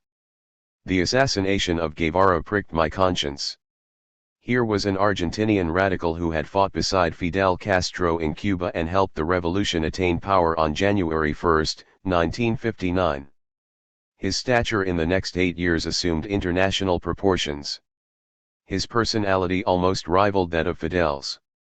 Che sacrificed his personal career as Minister of Industry when his views and those of Fidel clashed. Instead of making his differences with Fidel a public issue and undermining the revolution in Cuba, he decided to look for a new homeland for revolutionary action. He toured the African continent and befriended Ben Bella of Algeria and worked in the Congo against the Chambé secessionist gang and its European mercenaries. Soviet influence eased him out of the Congo. Finally, he went to Bolivia with a corps of 16 guerrillas, and for 11 months they struggled to establish a revolutionary base and topple the Barrientos dictatorship. The inhospitability of the terrain, the lack of peasant response, the opposition of American-trained rangers foredoomed the undertaking. Che nevertheless dared stand up to America. His reward was murder on October 9, not by Captain Prado and Colonel Selnick, as the world was led to believe, but by Lyndon Baines Johnson and Hubert Horatio Humphrey.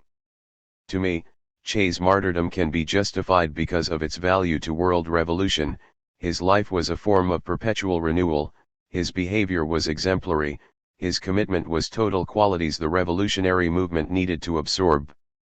His adventurism and romanticism are necessary reminders of the unconquerable power of the human spirit in a world where the fear of America cripples millions, deactivates superpowers, and paralyses professed revolutionaries. Che lived heroically and died heroically.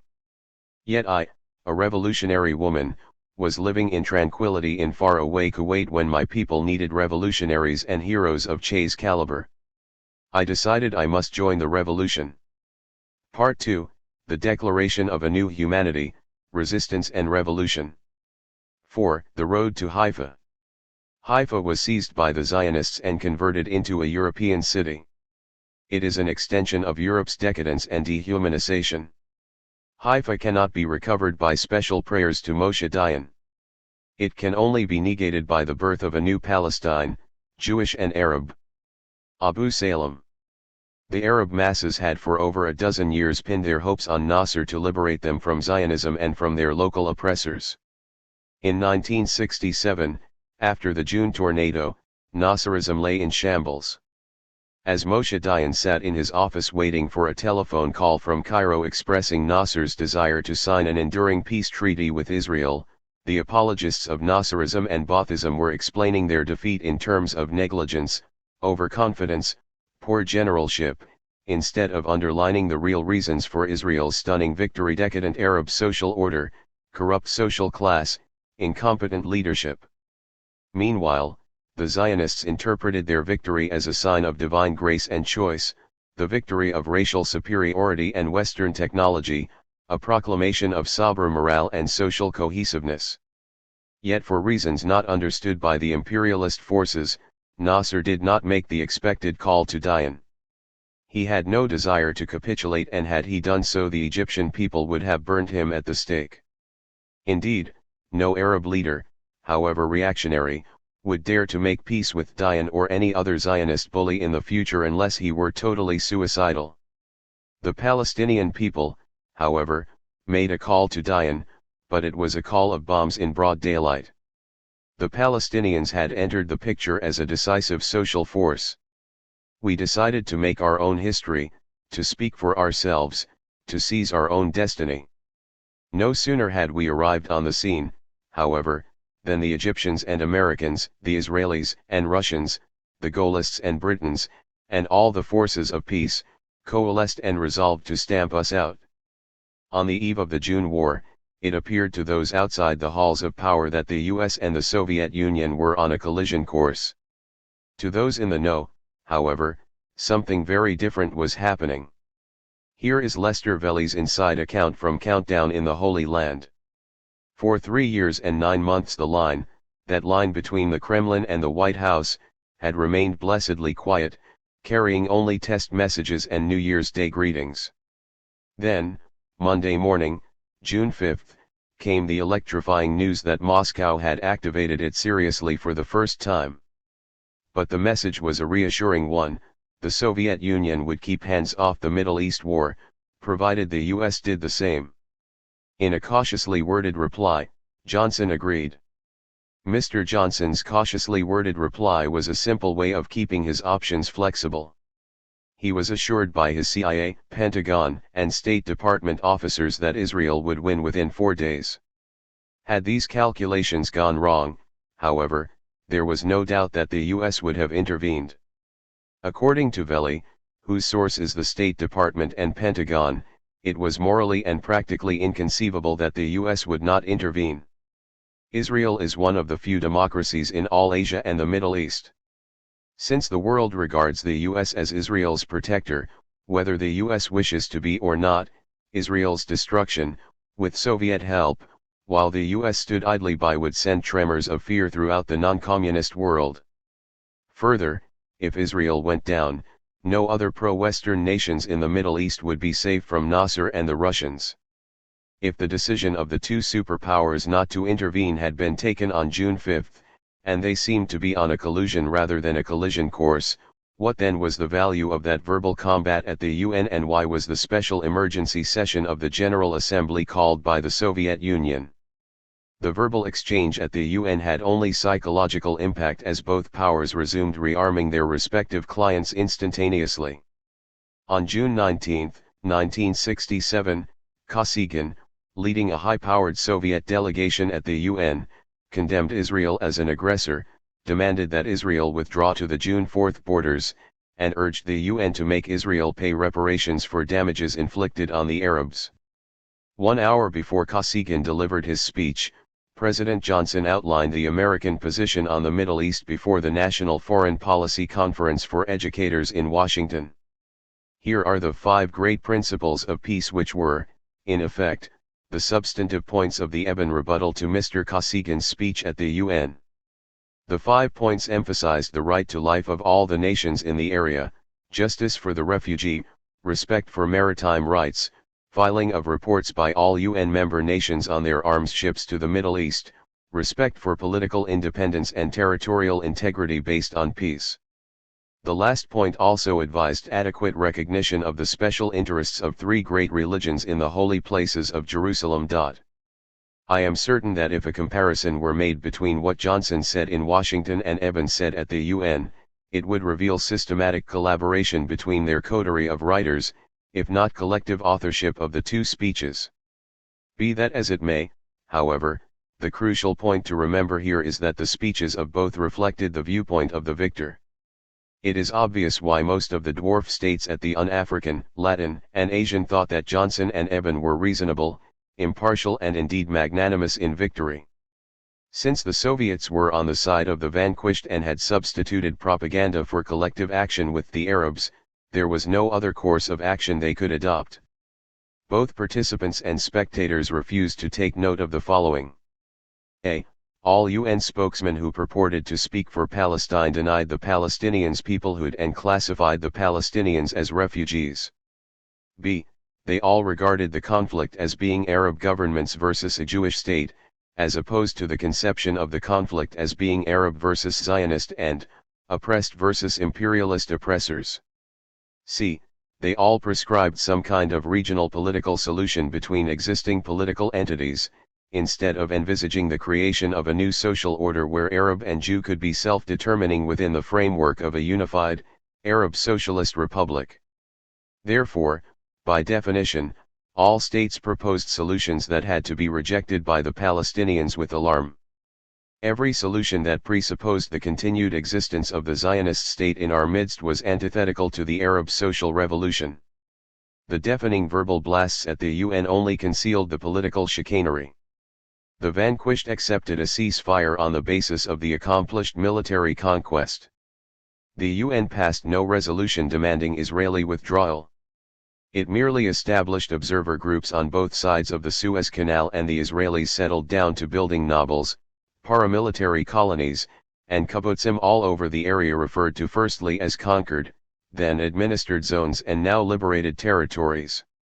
The Soviets and Americans returned to the regular autumn session of the General Assembly and delivered more bombast, reiterated their previous positions, and presented the same resolutions.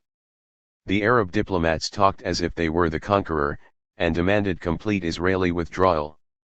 They invoked the principles of Western morality and justice, not realizing that those very principles were the very ones used to justify Zionist humanity towards the Arabs.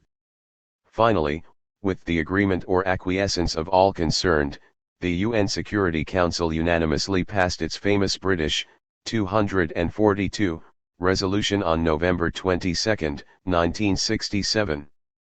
Here is the preamble and the operative paragraphs of the resolution.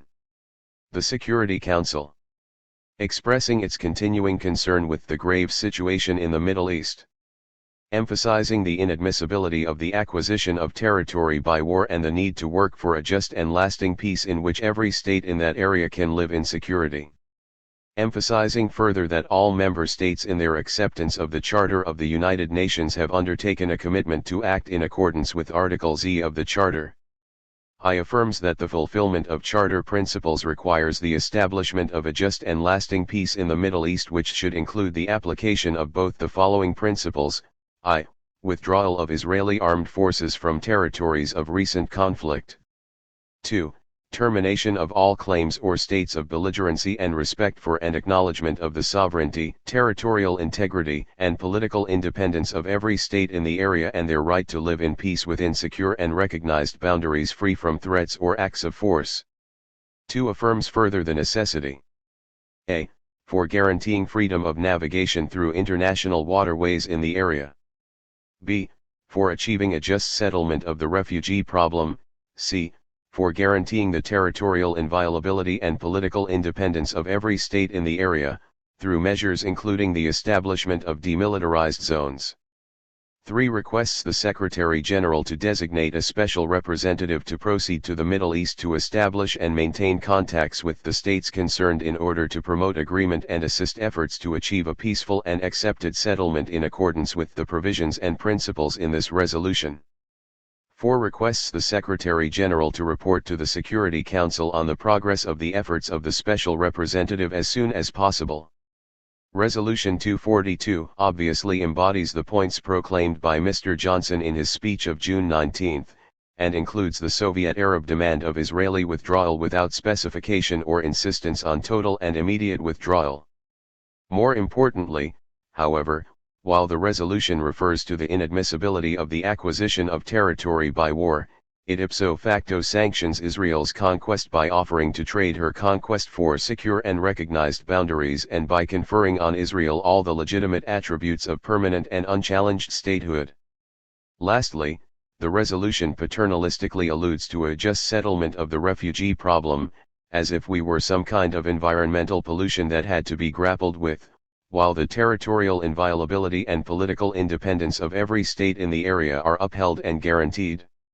Western diplomatists claimed that Resolution 242 represented a solid gain for Western diplomacy, and a serious reversal for the Soviet Union's Middle East policy. In an anticlimactic speech on November 23, 1967, President Nasser gave his response to the infamous Resolution 242. Nasser enumerated Egypt's war losses and disclosed that 80% of its military equipment was destroyed, that over 100,000 soldiers and 1,500 officers were killed and more than 5,500 men were taken prisoner. Then, with all the strength he could muster, Nasser declared that he was stronger in November than he was in May of 1967. But his ambivalent but weak position was revealed by his implicit acceptance of 242, and he could merely argue that 242 was insufficient and unclear. The atmosphere at this time was bleak for me. I was uncertain and despondent. In the autumn I returned to Kuwait and compared notes with my colleagues. Those who had been in the occupied territories were indignant and talked about the possibilities of armed struggle. Those who had visited elsewhere in the Arab world came back angered, frustrated, confused, dismayed. Nothing changed the atmosphere drastically that autumn.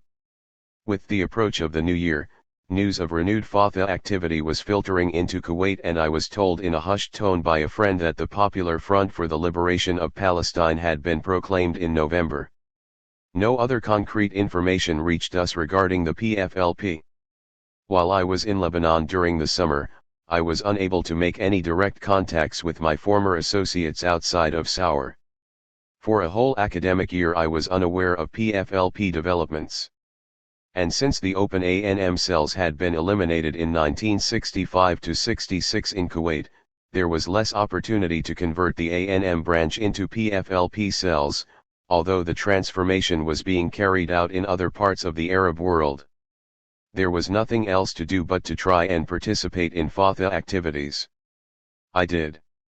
At the outset, most of the teachers who were politically inclined had no clear idea of what action to take. Nothing was happening as we settled into another monotonous year of teaching. We continued, as usual, our campaign of indoctrinating the students and discussing how Nasserism failed to unify and defend the Arab world. We focused on the latter point as a defensive posture against attacks on the Palestinians for causing the Egyptian debacle. It seemed then that the general public sympathized with President Nasser and felt that the easiest way of silencing the Palestinians was to use them as scapegoats. My colleagues and I didn't feel guilty, we merely went on the defensive. Later we used the attacks as starting points to criticize not Nasser but Nasserism. Fatha was the only revolutionary organization whose activities were tolerated in Kuwait. The PLO, although recognized as a legal Palestinian entity by the government, had neither leaders nor followers of any significant number. I myself had outgrown my original lukewarm sympathies for it and sought another outlet for my political energies. Fatha, having renewed its military operations on August 18, 1967, presented an opportunity and a challenge. Along with our principal and a handful of tears, I endeavored to work through Fatha to liberate Palestine. I had been raised in the good A&M tradition of question and debate. For every project we undertook, for every action we contemplated, for every view we held, the A&M had offered a rationale, a way of ascertaining and examining the facts, an opportunity to propose alternative programs. Fatha was something new in my experience. Our sole function was fundraising. We were not a part of the policy-making processes, but merely spectators or ticket agents in the temple of Fatha. Periodically, nebulous lectures were given, speakers always remained within the realm of glittering generalities in dealing with the strategy, ideology, financing, and recruiting of the movement. Initially I thought it was impertinent on my part to ask too many questions since I was a novice in Fatha's ranks. Then I decided that I, as a Palestinian, should know what we were doing to create a new Palestine. I began pressing for answers. To whom was the movement accountable? Why had it accepted funds from Saudi Arabia and other reactionary sources? What was the nature of Fatha's socio-economic program? Why had Fatha tried to isolate itself from the Arab masses? More importantly, I wanted to know what women could do beyond fundraising. Most of the answers were not forthcoming and those that were extremely inadequate. We were told that the movement was autonomous and its leaders must remain anonymous for security reasons. Fatha, as I learned later, was the most open secret in the world, where the pseudonyms and the real names of the leaders were known to the whole world, and the movement acted and operated in the open in Amman before the eyes of friends and foes. As to why funds were accepted from Saudi Arabia, my education commissar informed me that in the liberation stage we must ally ourselves even with the devil in order to win. He insisted that only the Palestinians should be allowed to participate in the revolution. At that time, Fatha did not recruit or accept Arab recruits in its ranks, but later slightly modified the rule under pressure. As if the Arabs were a different race of people. Abu Ali was not convincing, he only increased my doubts. Yet, I continued to work through Fatha because I had no alternative. He often asked me why I was so troublesome and asked so many embarrassing questions. I always said, Abu Ali, we can't win unless we have a reasonably clear program and organized members.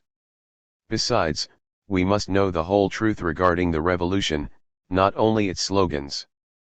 By posing questions I triggered off a chain of events that higher officials had to deal with. Friends and supporters of the movement were growing uneasy because the relationship with Fatha was solely material, not a relationship sustained by political interaction or participation in the political process. My message was getting through to my audience. I asked questions in a restrained manner and was too well known and too generous a contributor to be dismissed as an unfriendly critic. Fatah had to provide the answers.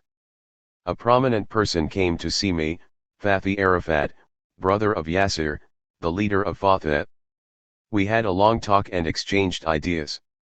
The most important point I raised was the question of women and their role in Fatah. I pleaded with him to let me join their military wing, Al-Asafah, because I had been militarily trained for years. I was prepared to go on patrols and operations inside the occupied territories. He promised to see what he could do and report back to me. A month later Fathi asked me if I could go to Al-Akhwar on the Jordanian side of the River Jordan. I enthusiastically said yes and made plans. To this day he has not returned to tell me when and where to report or whom to contact. Meanwhile, my fellow Fathites in Kuwait were kind enough to find a role for me. They proposed that a group of us do something creative for the summer of 1968. They suggested we could perform two important tasks: assisting overworked mothers in the refugee camps and visiting the families of our martyrs. Social work, I scoffed, is not social revolution. I want to participate fully in the revolution. Such talk was eclipsed on March 21, when Fatah scored a historic first and the tide of Arab despondency began to ebb. It was the Battle of Karamat, March 21, 1968, the making and undoing of Fatah. Karamat was a Palestinian city on the east side of the River Jordan, created out of nothing by the Palestinians after 1948. It was a symbol of hope and dignity. The Israelis tried to obliterate Karamat and failed, for the first time in their long string of military victories. They were trounced in a psychological sense, but victorious if we measure the operation in strict military terms. It was a turning point, and the Arab news media inflated the incident to make it appear as if the liberation of Palestine was just around the corner. Thousands of volunteers poured in, gold was collected in kilos, arms came by the ton. Fatah, a movement of a few hundred semi-trained guerrillas, suddenly appeared to the Arabs like the Chinese Liberation Army on the eve of October 1949. Even King Hussein declared that he was a commando. The Arab-Palestinian masses felt that in a few months Palestine was going to be recovered.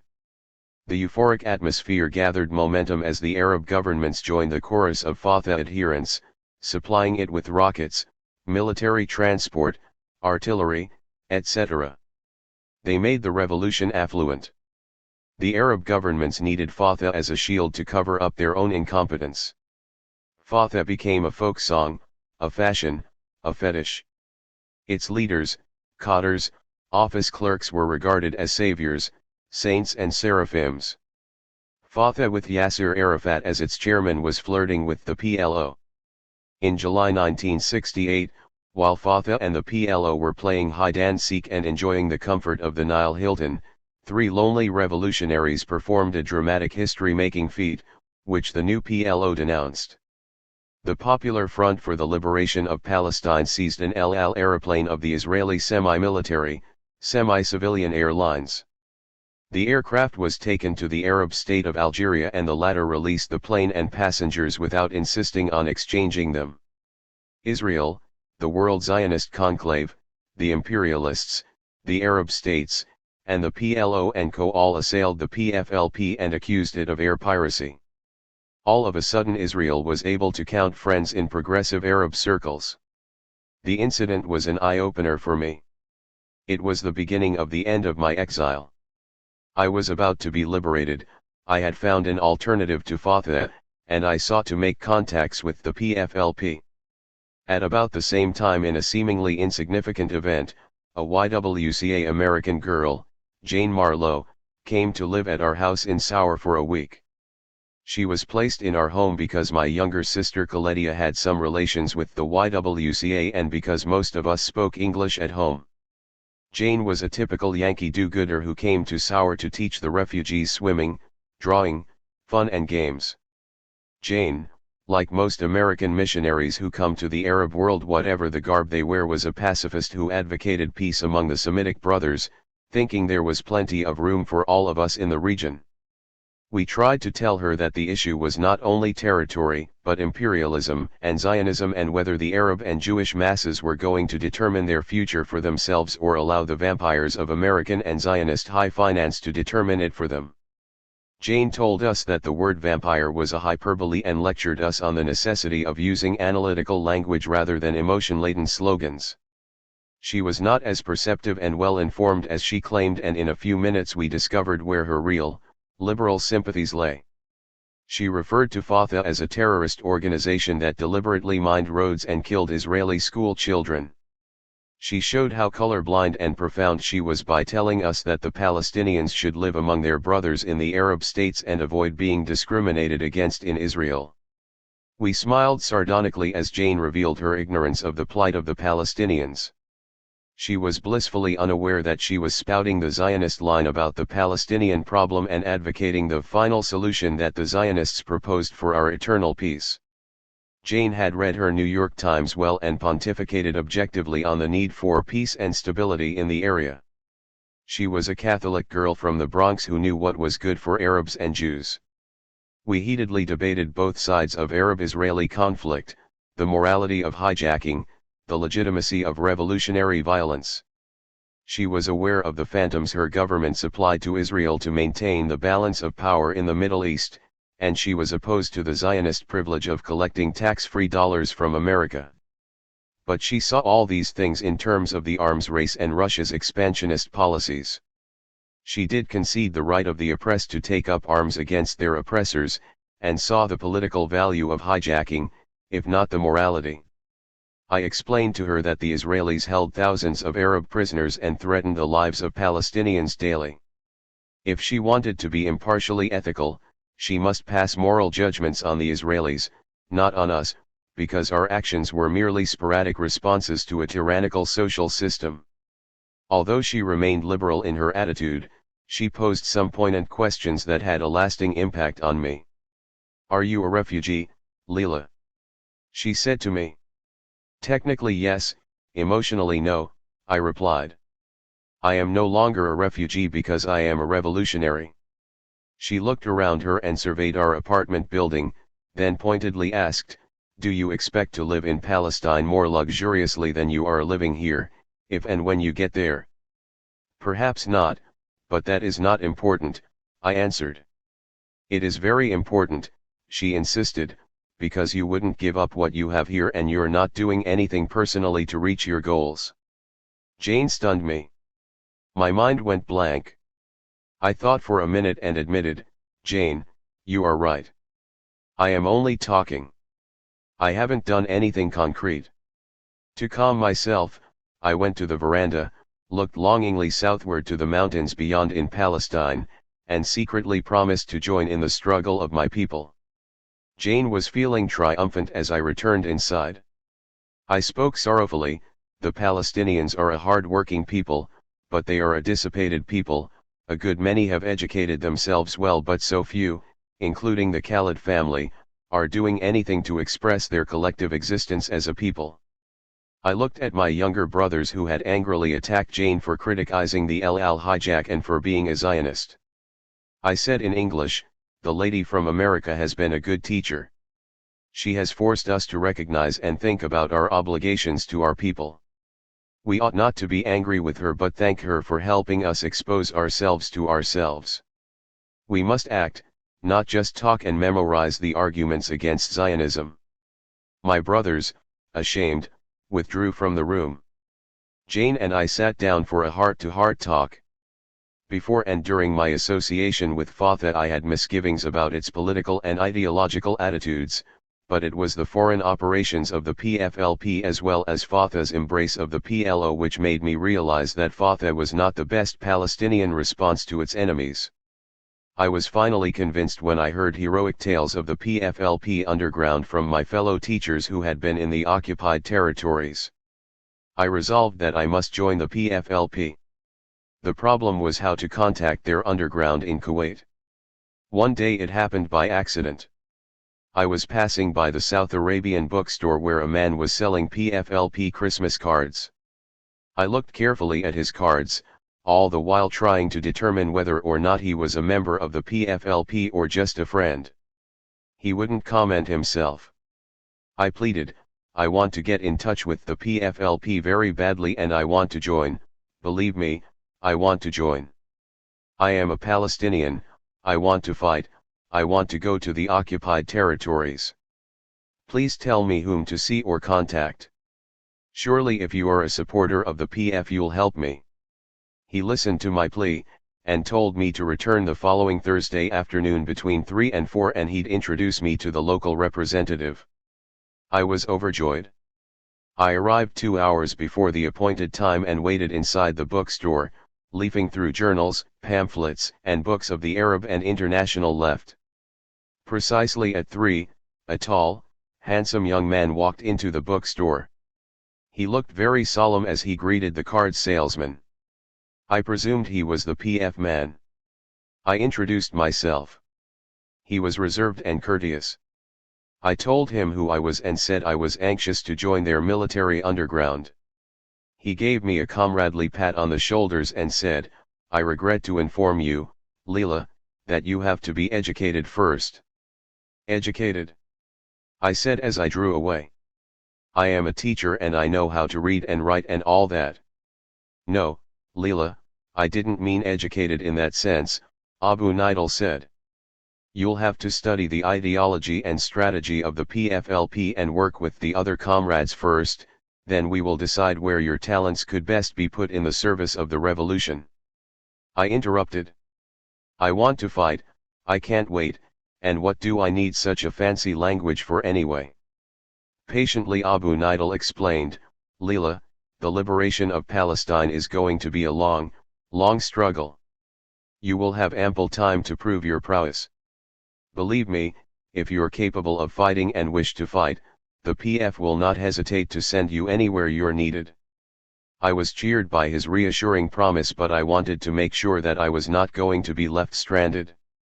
What should I do then? I asked.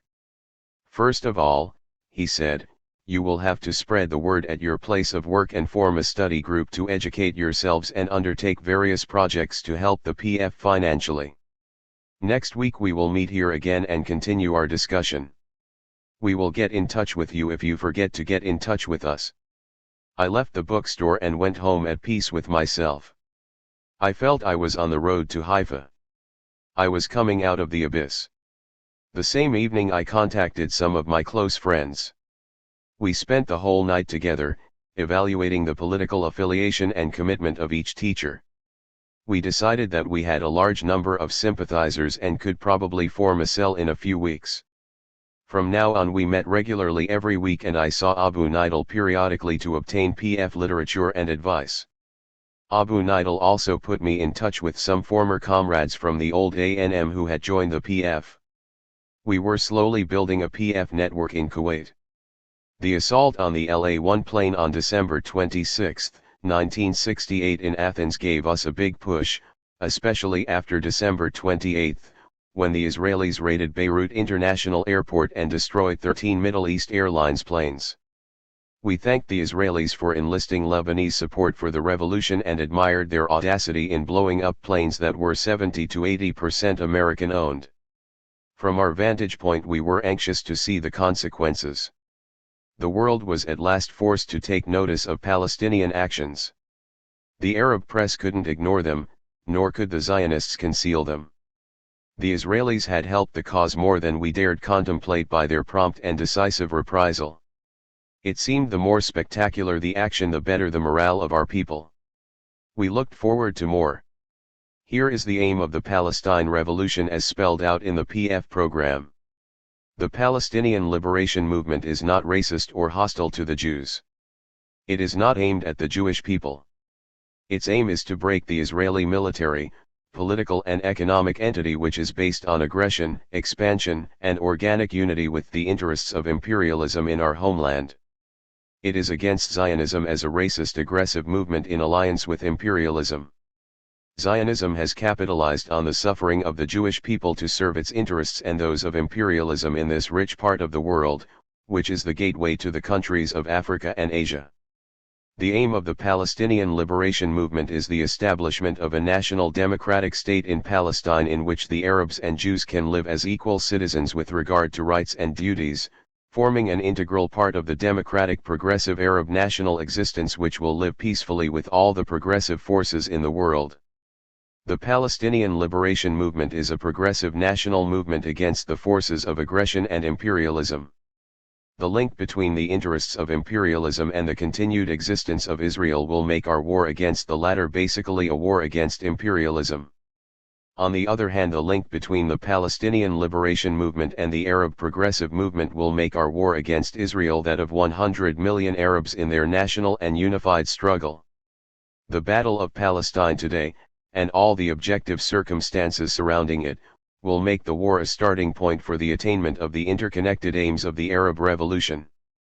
Lastly, the Palestinian War, as far as the Palestinian and Arab people are concerned, will lead to the civilization of the Arabs and result in the transition of the Arab people from the state of underdevelopment to the requirements of modern life. Through our war of liberation we shall acquire political awareness of the facts of this age, and we shall throw aside delusions and learn the value of facts.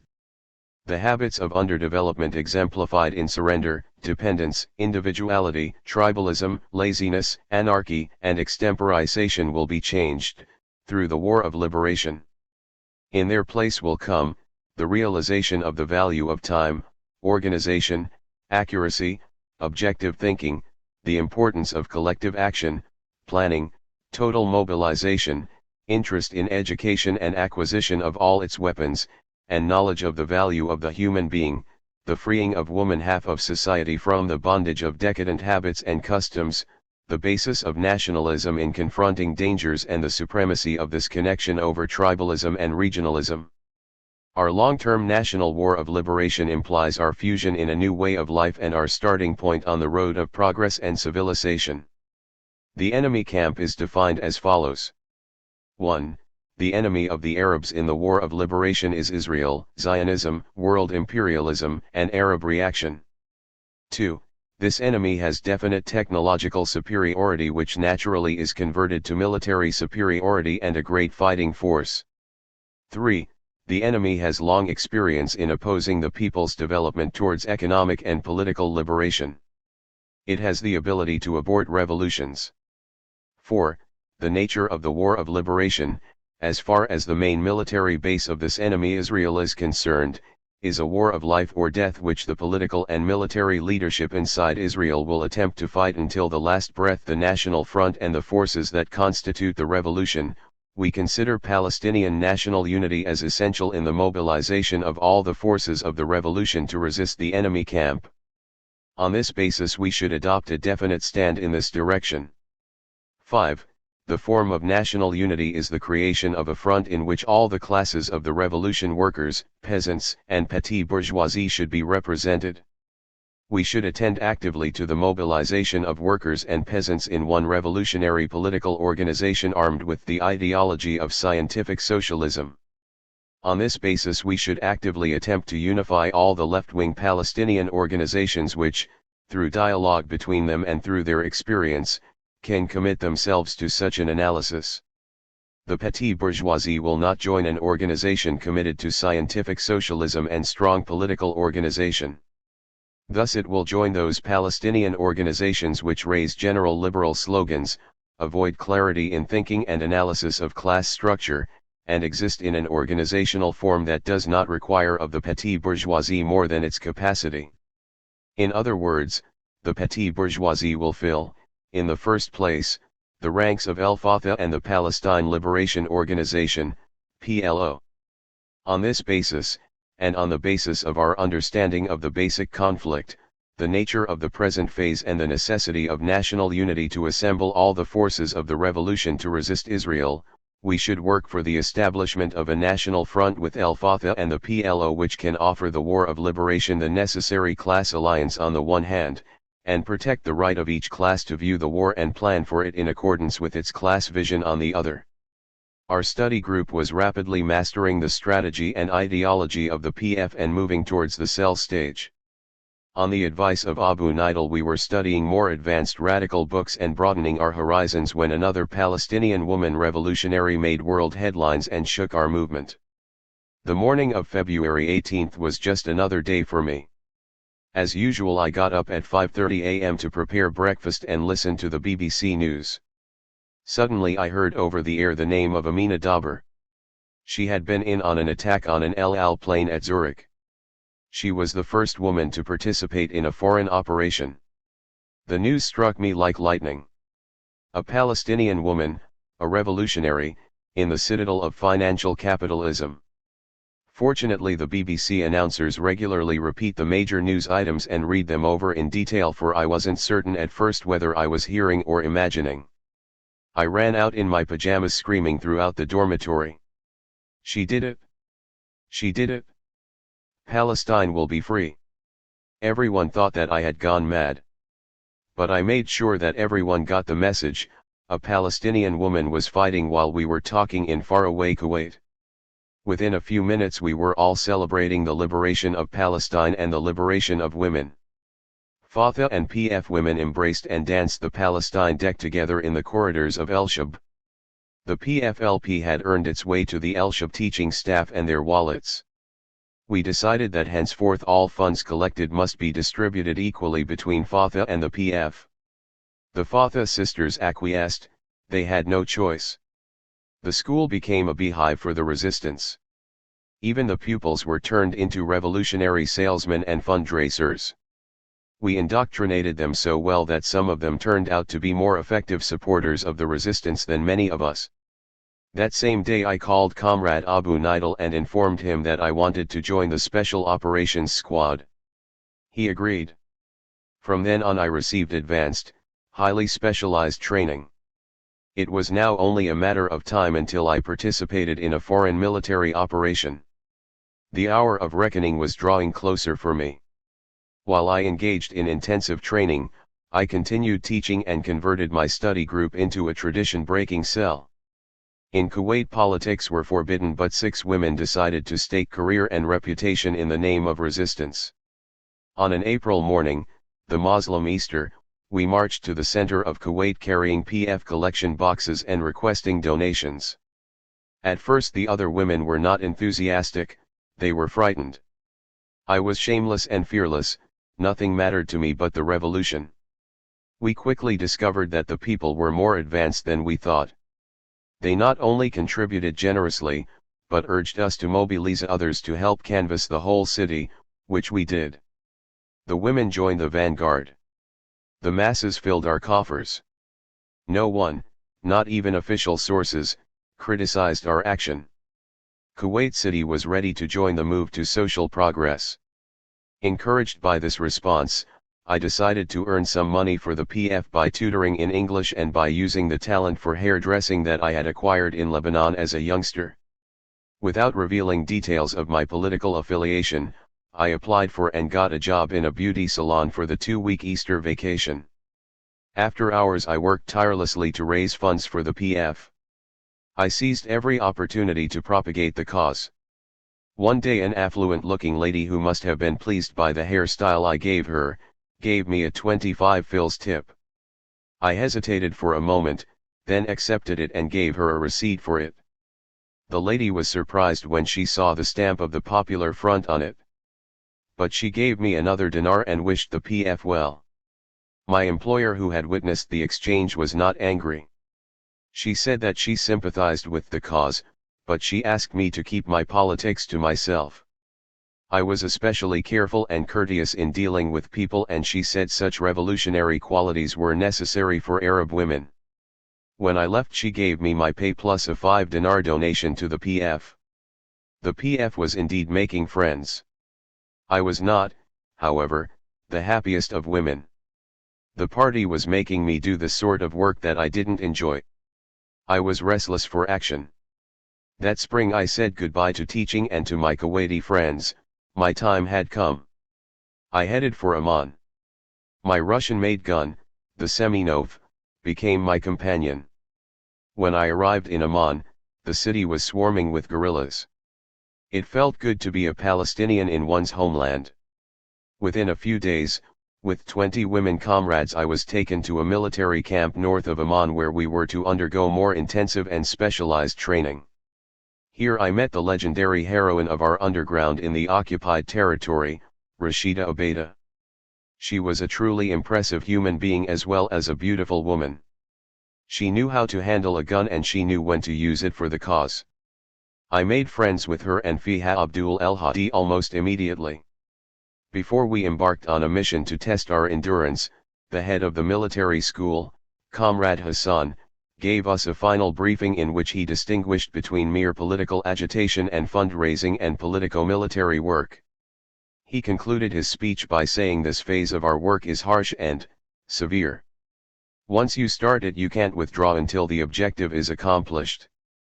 Therefore, he continued, examine your consciences, comrades, and see if you're really up to it. If not, please depart in peace. Startled, we each looked around and wondered whether we should proceed or withdraw. A 3-hour struggle session followed. The arguments centered around whether our training was going to be used or whether we were just training for contingencies. We also argued about individuality, the role of women in the movement, and the kind of relationship we were going to have with parents, boyfriends, or husbands. If a woman decided to commit herself to this phase of the revolution, it meant the final break with her past and relegating her private life and desires to a secondary position. If she was unable to accept these terms, then she could make a partial commitment to become a supporter or a friend of the resistance rather than train to become a professional revolutionary. Those who chose the military option were to remain for further training. The women who thought of the training period as a pleasant summer promenade began to retreat. Rashida and I immediately upbraided the comrade who pointed out that she had no formal permission from her parents to be in the camp. Rashida told her bluntly, "Sister, if at 25, you still have to depend on your mother's approval, you do not belong in the Popular Front. You should go back home and ask your mother to find you a husband and prepare an attractive dowry for you." I was less harsh than Rashida. "Look, sisters, Palestine beckons us to redeem her, and here we are squabbling among ourselves about parents and families. I think we should overcome this kind of adolescence and act as grown-up women, not as appendages to our men or maids to our parents." I looked Sulwa in the eye and said, "If you wish to leave, no one will stop you. If you're incapable of acting as a mature and self-determining woman, return home for further training." In the heat of the debate, 3 women collapsed under the pressure and decided they didn't belong in this phase of the work. Comrade Hassan re-entered the tent as the Sunshine Patriots departed. He wished them well. The rest of us hurried to make plans for survival in the arid mountains of Jordan. Night was settling in. The plains and the cities below were our guardians. I was tense and didn't sleep well that night. Most of us were very on edge for the next few days. Some had misgivings, others feared the unknown. I realized that at last my dream was coming true and overcame my tenseness. I had no time for prolonged doubt or fright. I had lived that agonizing period months before. I was ready for action. Action was forthcoming, but not in the expected form. On the 3rd night of our stay in the mountains, a comrade guard was nervously watching for Zionist infiltrators and walking gingerly when she heard a strange sound. She ordered the infiltrator to stop and identify himself. He didn't. She fired into the darkness. In seconds everyone in the camp was crawling on their stomachs in search of the enemy. Soleifa continued firing as we zeroed in on the target, knowing that if she killed one intruder, at least 2 or 3 others must be at large in the vicinity.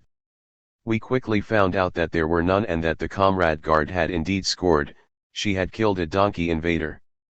We had a brief meeting and decided to pay the owners of the donkey the required price, but no one ever claimed the poor wandering beast. A few days after the donkey affair, there were no jokes. Our intelligence relayed a message that the Israelis were planning to bomb our camp at 5 a.m. on June 5, to celebrate the 2nd anniversary of the June War. At 3 a.m. I had just returned from maneuvers and wanted to catch an hour or 2 of sleep. But Comrade Basim ordered us to depart immediately and made preparations to move out heavy equipment.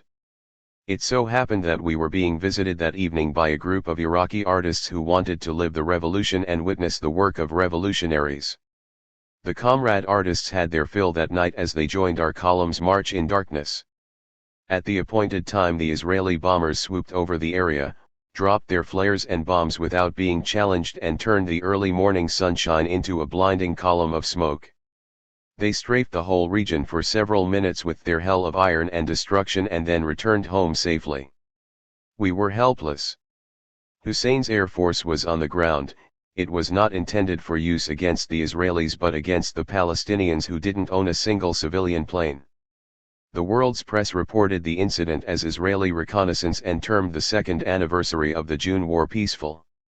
We returned to camp, rebuilt it in a few days, and resumed our preparations to confront the Zionist enemy. At camp I did my utmost to prove that I was fit to be a good guerrilla fighter. I carried out orders conscientiously.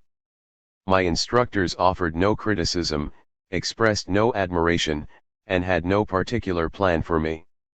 I knew that the PF leadership would take my personal desires into consideration, but would decide what missions I was to undertake on the basis of my potential and performances. The training schedule was exacting, but occasionally left us time for a little fun. We were entertaining a group of foreign students and trying to lead a Bedouin kind of life in order to politicize our Bedouin population. The students had been attending an international solidarity meeting in Amman held under the auspices of the General Union of Palestinian Students. Most were graduates of the 1968 university upheavals in the West. We found it very amusing that they honestly believed they were making a revolution if they undressed in public, seized a university building, or shouted an obscenity at bureaucrats. I was initially opposed and refused to talk to them, even though some believed in violent revolution, because I didn't want to be another experimental guinea pig to Westerners. I finally relented and I am glad I did. I hadn't met Western revolutionaries before. It turned out they represented an unfamiliar cultural rather than a political phenomenon. Some seemed to have read the historic political literature of the left, but most regarded the Marxist-Leninist leaders disdainfully, with the exception of the young Marx, who held some sort of fascination for a few of them. Though we were impressed by their moral integrity and personal dedication, we felt their ideology and strategy had little to do with the making of revolution. Some Americans were quite serious and believed in the historic mission of the working class and were making plans to integrate themselves with the masses. What astonished us most about this group was that they were opposed to nationalism, a doctrine we hold dearly as a colonist and dissipated people. Some believed in violence for the hell of it and in students as revolutionary agents of history. But the majority were inclined towards guerrilla theater as a means of making revolution. They performed a little for us. As they were departing I was rather struck by a French anarchist student who proclaimed "Let chaos reign" and by a German who echoed the same sentiment. I exclaimed that the Palestinian people were an example of a society in chaos without authority and leadership, which as a result, was left at the mercy of the Zionist oppressor. I asked them what could they prescribe for us in order to overcome our kind of alienation: beards, long hair, and toy guns. They merely paused, they smiled, they reflected, they inhaled, and passed their joints on in universal wonder. One of the most serious problems the resistance has experienced and one that it has failed to face is the integration of the Palestinian and Jordanian masses. Fatah made no genuine effort to reach the people in Jordan. We in the front believed not only in Arab unity in general, but also in the indissolubility of the Jordanian and Palestinian people. Hence we worked with the Bedouin population near our camp and we were able to win them over to the side of the revolution. We even trained a large number of them in the art of espionage and offered them ideological as well as military training. Our open and friendly relations with them enabled some of us to visit their tents and give talks to whole families and sometimes even whole tribes. I, along with our squad commander, Basim, were frequent visitors and occasionally we were invited as guests to their feasts. I remember vividly the night we attended a wedding dinner celebrated before the parents of the bride took their daughter to the groom's tent. A desert moon whispered love to those assembled, it was a night to love and be loved. Gracious maidens danced, their flowing rainbow-colored robes touching our cheeks gently.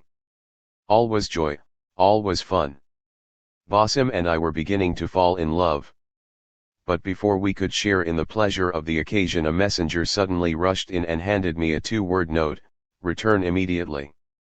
I leapt to my feet, wished the bride well and returned hurriedly to camp. The commander was curt. We received an order saying you should be in Beirut tomorrow at 10 a.m. It is now 9 p.m. I immediately packed my belongings and headed to Amman and out to Beirut, not knowing what was in the offing for me. There were some complications on the border with Syria, but they were settled and I reached Beirut in time. The comrade who was waiting for me looked casual and friendly as I stormed in spouting indignant protests. I told you that I make my own decisions. I don't want to leave the front now after all that training and hard work. He was puzzled for a moment. I know that is why I sent for you. Why are you shouting? I apologized. I thought you were going to release me under pressure from the family. He smiled reassuringly, then his tone became very serious. Comrade Khaled, would you be ready to go to prison? Yes, I replied without hesitation. Will you break down under torture? No. Are you ready to die? Yes. Why do you ask these questions? Don't you believe the oath of honor I took? Yes, he muttered apologetically. Then let us proceed to the next point, I said impatiently. He paused as if to make his words more solemn. Leila, you have a mission to undertake. Go home and say goodbye to your family. Come back tomorrow at 10. I was overjoyed by the news and didn't even dare ask exactly what the mission would be. At home, mother was most suspicious when I announced that I was going back to Kuwait. She noticed that I had purchased no new clothes and I appeared absorbed in something. Mother said, Leila, I am going to cook you a real Palestinian dish of maklaba with Lebanese kibbeh. I have a feeling I am not going to see you for a while, and it's way too early in the summer for you to be going to Kuwait. I was delighted. Wonderful, mother, do it. I have truly missed your cooking in the past year. We had a pleasant family meal, but my mind was on the mysterious mission. In the morning I left for Beirut. Abu Zaid was waiting. With a glint in his eyes he calmly said, Leila, you are going to hijack a TWA plane. I burst out laughing. He was taken aback. Why are you laughing? He asked. Comrade Abu Zaid, I said, do you know what passed through my mind when you said that? I imagined I was going to carry the plane on my shoulders and run away with it. I envisioned the guards and all sorts of people running after me. He replied gravely, just get the plane and don't let anyone foil your plan. I rehearsed the whole plan until I had memorized every detail. I was on my way to Rome, not on a romantic adventure, but on a mission against U.S. imperialism. 5. Palestine in America. We must grow tough, but without ever losing our tenderness. Che Guevara, 1967. The Arab people are frequently accused by their opponents and sometimes by their friends of being too emotional. I, as a Palestine Arab woman, have something to be legitimately emotional about: the loss of my home and community and the denial of my present and future. But I am not going to succumb to emotionalism and allow my feelings to blind my reason and undermine my confidence in the capacity of my people to liberate their land. In spite of the power of the enemy, I intend to rely on revolutionary ideology and strategy and mass mobilization to achieve our objectives. In my work I have chosen to be the ally of reason, not passion, and my party, the Popular Front, also analyses and reasons before acting. We do not embark haphazardly on adventurous and romantic individualistic projects to fulfill individual needs or act out of frustrations and hostilities as Western scientific psychologists hypothesis. We act collectively in a planned manner, either to neutralize a prospective friend of the enemy or to expose a vital nerve of the enemy and, above all, to dramatize our own plight and to express our resolute determination to alter the new realities that Mr. Moshe Dayan's armies have created.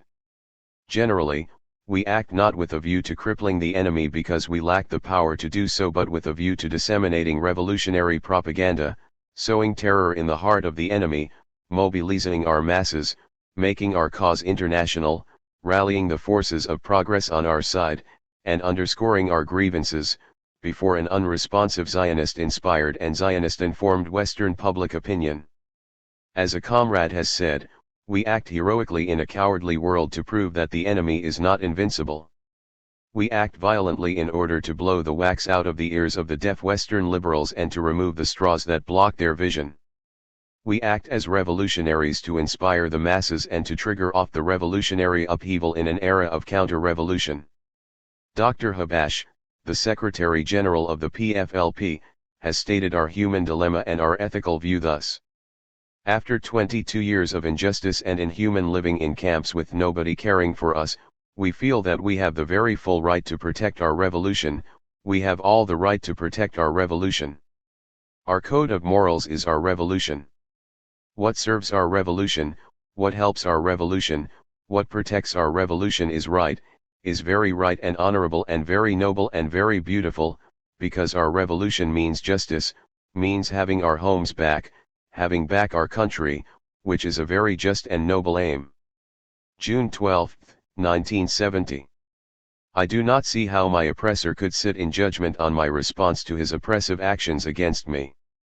He is in no position to render an impartial judgment or to accuse me of air piracy and hijacking when he has hijacked my home and hijacked me and my people out of our land.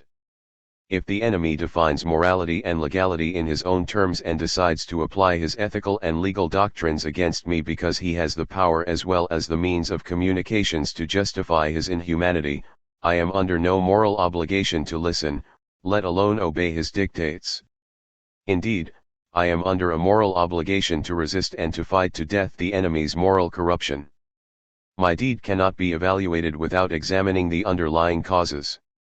The revolutionary deed I carried out on August 29, 1969 was an assertion of my spurned humanity, a declaration of the humanity of Palestinians.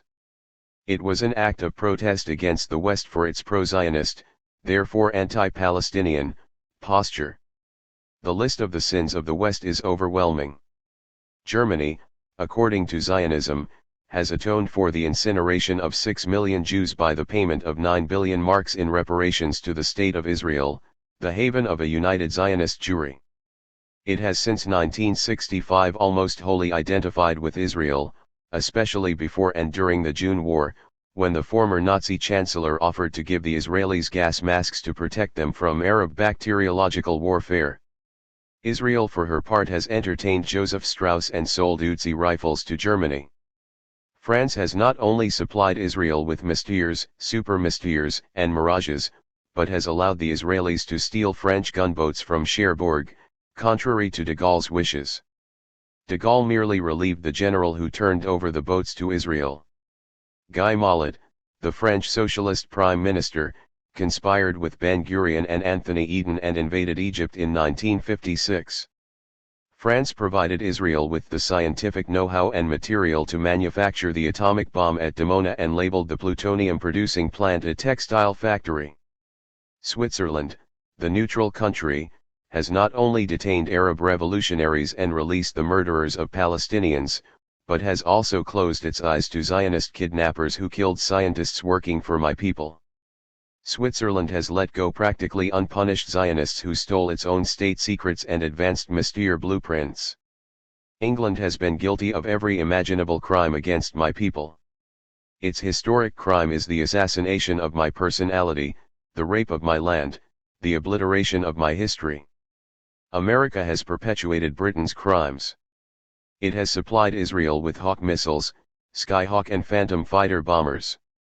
America is the defender, apologist, and financier of Israel in every world forum, at every bankers' conference. America is Israel, Israel is America and Europe combined in Palestine. I do not wish further to burden my reader by our indictment of the West for the crimes it has committed against me and my people, because that alone requires a volume in itself. I merely wish to make some references to the policies of the chief imperialist, America, in order to explain the timing of my revolutionary deed and to illustrate further the bitterness and animosity we harbor towards U.S. imperialism. On August 29, 1969, Richard Milhous Nixon, the President of the United States, was scheduled to address the 72nd annual meeting of the Zionist Organization of America. The Popular Front knew what Nixon was going to say because he had said it all before and said it very vociferously when he visited victorious Israel in August of 1967 in the aftermath of the June War. He told the Israelis that they would be foolish to give up any of the territory occupied in the June War without receiving the guarantees of a just peace that the Israeli leaders were demanding. Furthermore, Nixon made a joint appearance with Hubert Humphrey before the Jewish B'nai B'rith on September 8, 1968 in Washington. Mr. Humphrey seized this opportunity to make his first formal speech of the election campaign, and he too demonstrated his political loyalty and friendship to besieged Zion. Here is an excerpt from Mr. Nixon's speech before B'nai B'rith, the humanitarian-inclined Zionist organization. Israel must possess sufficient military power to deter an attack. As long as the threat of an Arab attack remains direct and imminent, sufficient power means the balance must be tipped in Israel's favor. For that reason, to provide Israel a valid self-defense, I support a policy that would give Israel a technological military margin to more than offset her neighbor's numerical superiority. If maintaining that margin should require that the United States supply Israel with Phantom F-4 jets, we should supply those jets. Nixon also stated that the danger of war increases in direct proportion to the confidence of certain Arab leaders that they could win the war. What generates that confidence and impels the Arabs to think of war is, of course, the Soviet Union, a state that has stepped up their anti-Semitic propaganda, concocting a Zionist plot in Prague to win support in the Middle East. It is my view that for Israel to take formal and final possession of the occupied territories would be a grave mistake, but it is not realistic to expect Israel to surrender vital bargaining counters in the absence of a genuine peace and effective guarantees. Israel's enemies can afford to fight and lose and come back to fight again. Israel cannot afford to lose once. America knows that, and America is determined that Israel is here in the family of nations to stay. America supports Israel because we believe in the self-determination of nations. America supports Israel because we oppose aggression in every form. America supports Israel because its example offers a long-range hope to the Middle East. Vice President Humphrey, along with Senators Robert F. Kennedy and Eugene McCarthy, had promised to continue military aid to Israel, including jets, until peace was established in the Middle East. Nixon, however, was much more emphatic. In Houston, Texas, on September 6, 1968, he had declared, "I have the general principle that to maintain the uneasy peace in the Middle East, it is vital that Israel maintain a superiority as against its neighbors, and if it takes phantom jets, then they shall have phantom jets." Although we had expected Mr. Nixon to appear in person at the Zionist meeting in Los Angeles on August 29, 1969, as TWA Flight 840 took off from Rome, he did not.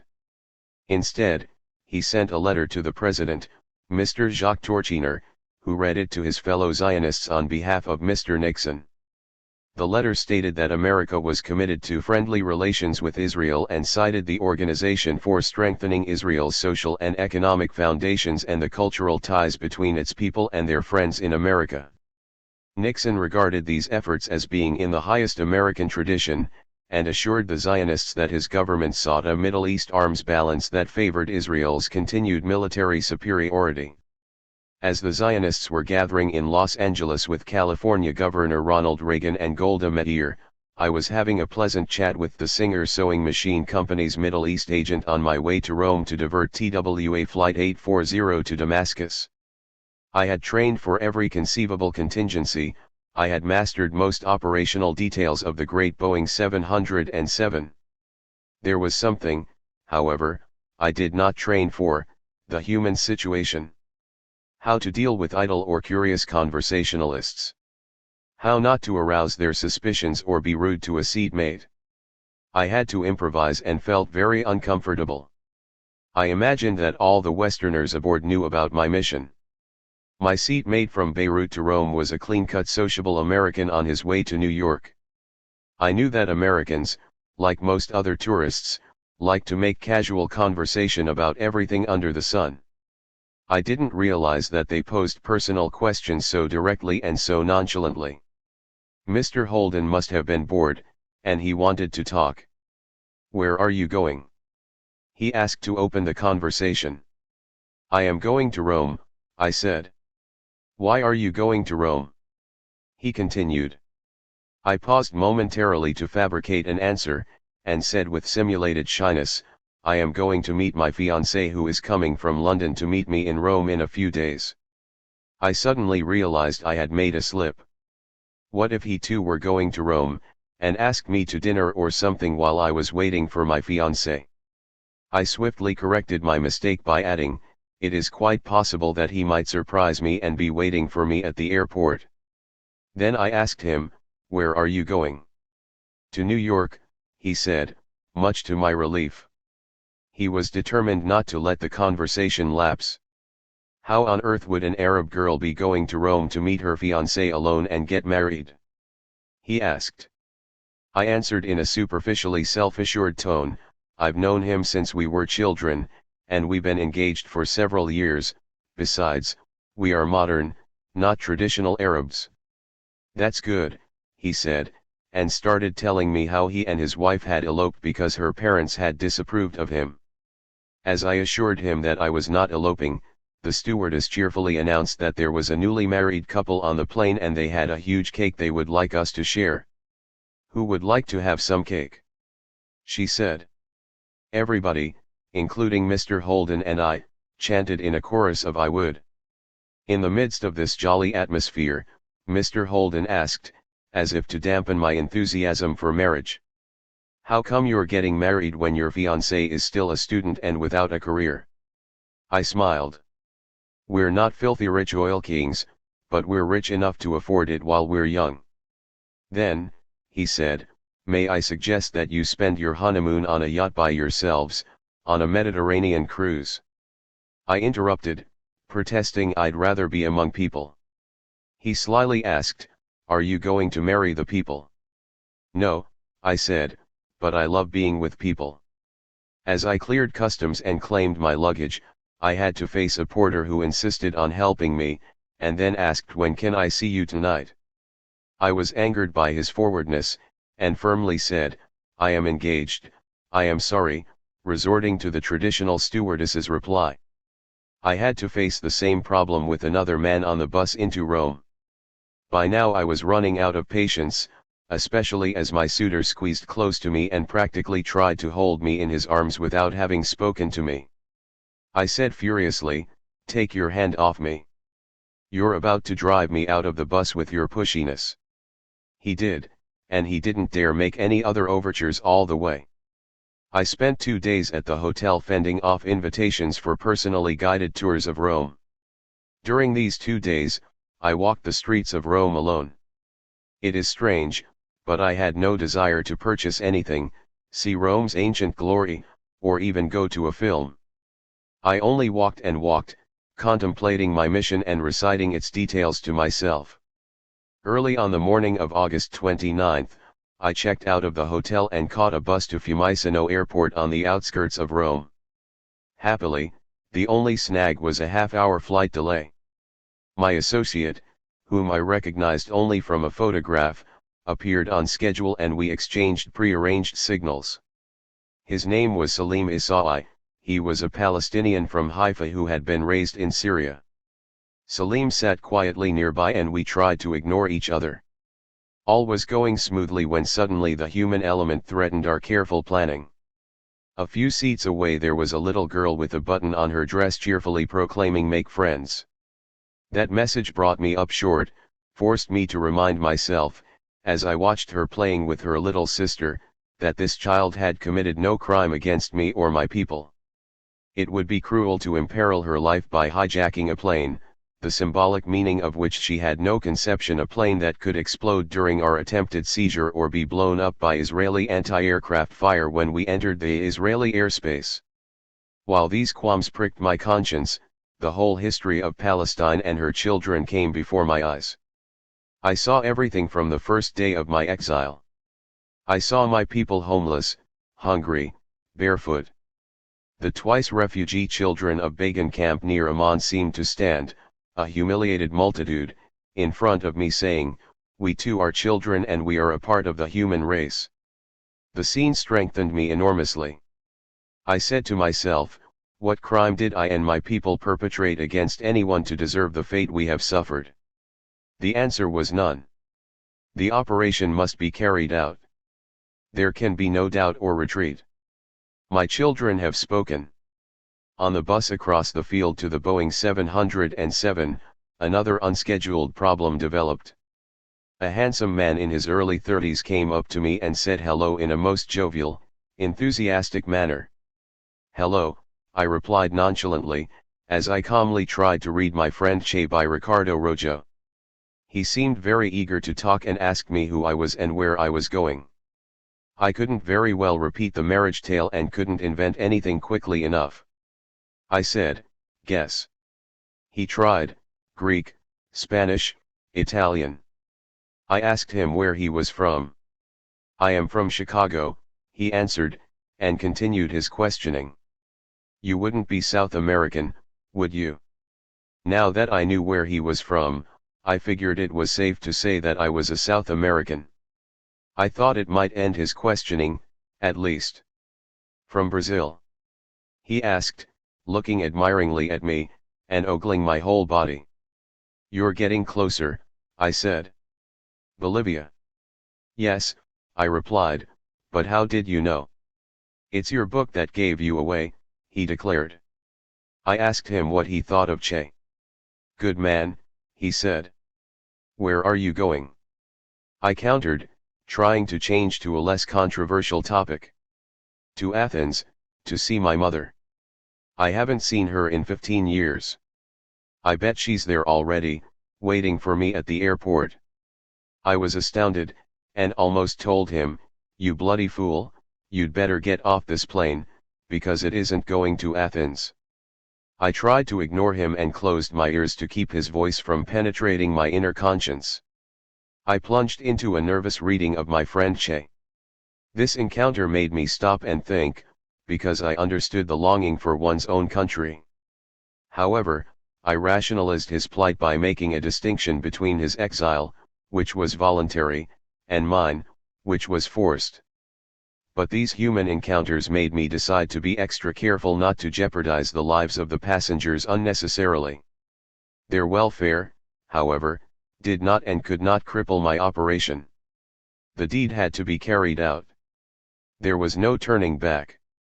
The plane was airborne for only 20 minutes before the hostesses were graciously trying to serve their 5 first-class passengers. Neither Salim nor I was anxious to eat. The stewardesses were very solicitous. They offered us drinks and peanuts. Anything we wanted.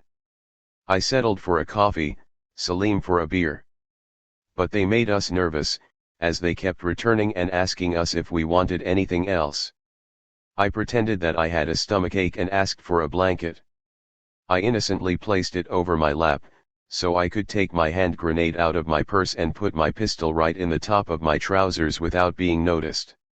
Salim asked for an aspirin tablet. I was afraid the stewardess might suspect something had she realized that 2 passengers opposite each other in the first row were sick. In any case, I dreaded the prospect of having a companion with a headache, so was relieved when he merely pocketed the aspirin.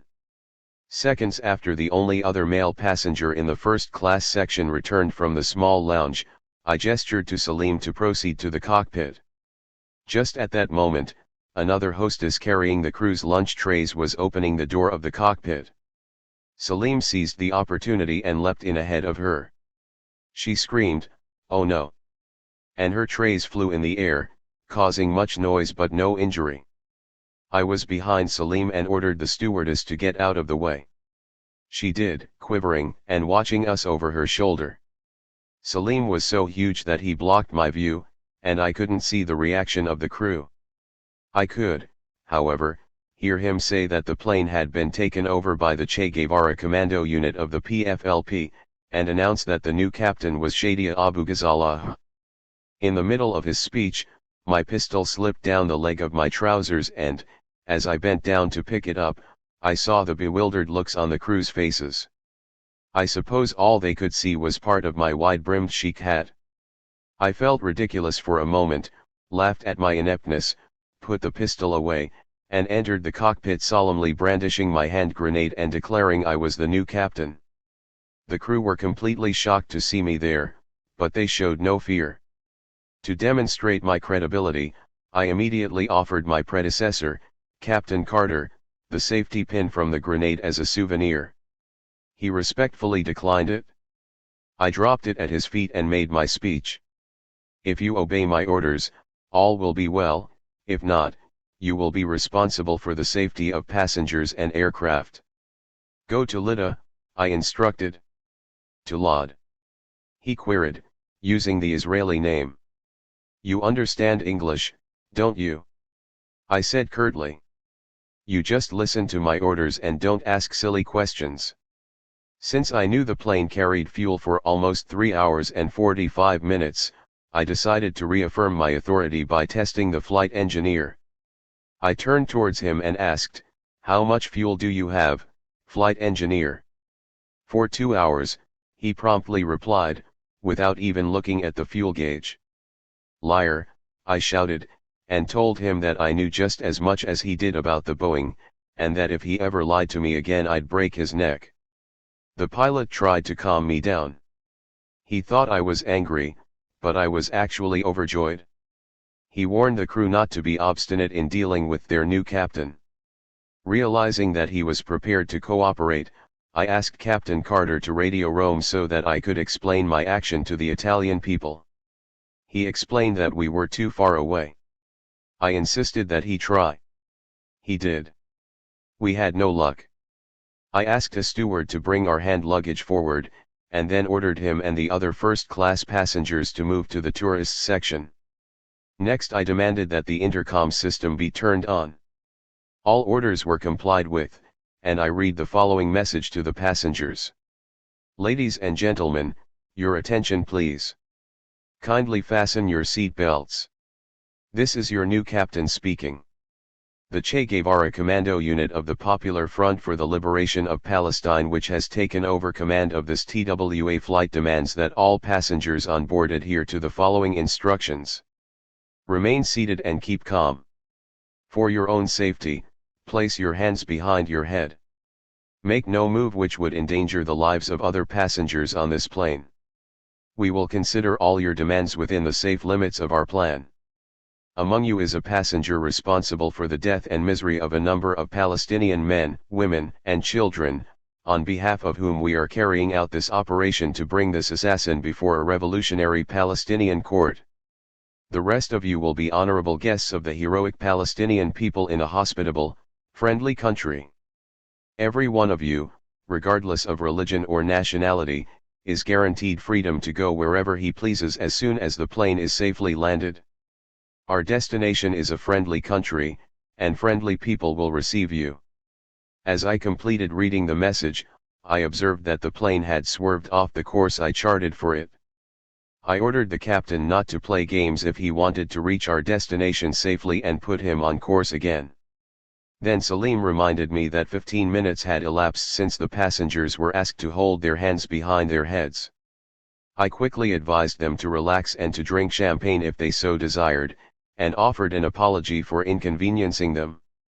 Shortly afterwards, a stewardess came in and explained that most of the passengers didn't understand English, didn't know what we had said, and would like us to repeat the message. She even offered to translate it into French for them.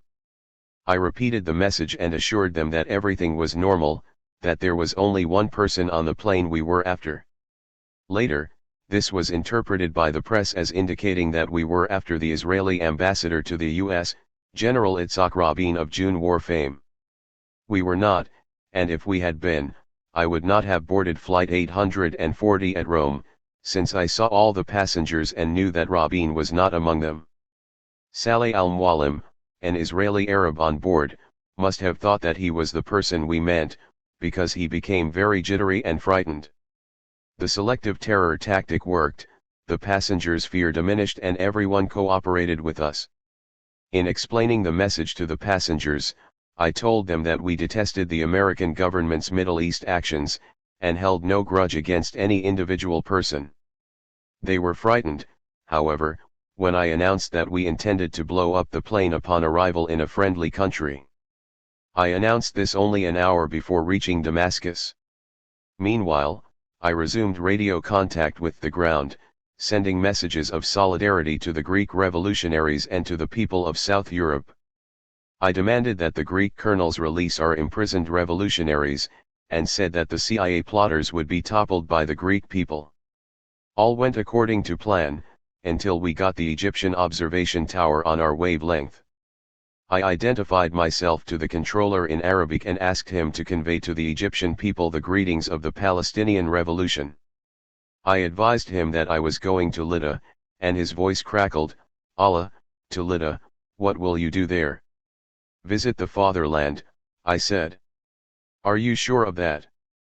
"I certainly am," I replied enthusiastically. He tried to tell me that it was too dangerous. I switched him off, then relented momentarily as he screamed, "Oh front, oh popular, oh Arab Palestine."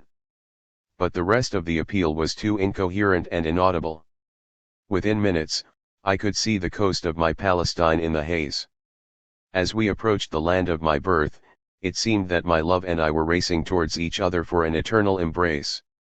I rushed towards my beloved and saw Palestine for the first time since my forced exile in 1948. I was lost in a moment of passion and meditation. Then I remembered the mission and ordered the pilot to descend, and I addressed a message in Arabic to my fellow exiles in occupied Palestine, telling them we shall return and we shall recover the land. I advised them to remain steadfast and promised to smash the Zionist fortress of Concede. I told Lydda Tower in Arabic that we were going to land. He didn't understand, the pilot said, and told us we should ask for clearance and wait. I said, "This is my country. I do not need permission from the Zionist vultures to land." I spoke to the tower in English, saying, "Here we come again. Shadia Abu Ghazla has come back to life. There are millions of Shadiyas who will be returning again and again to reclaim the land." The Israeli tower must have been terrified for a while because I said that we intended to blow up the plane right in the airport.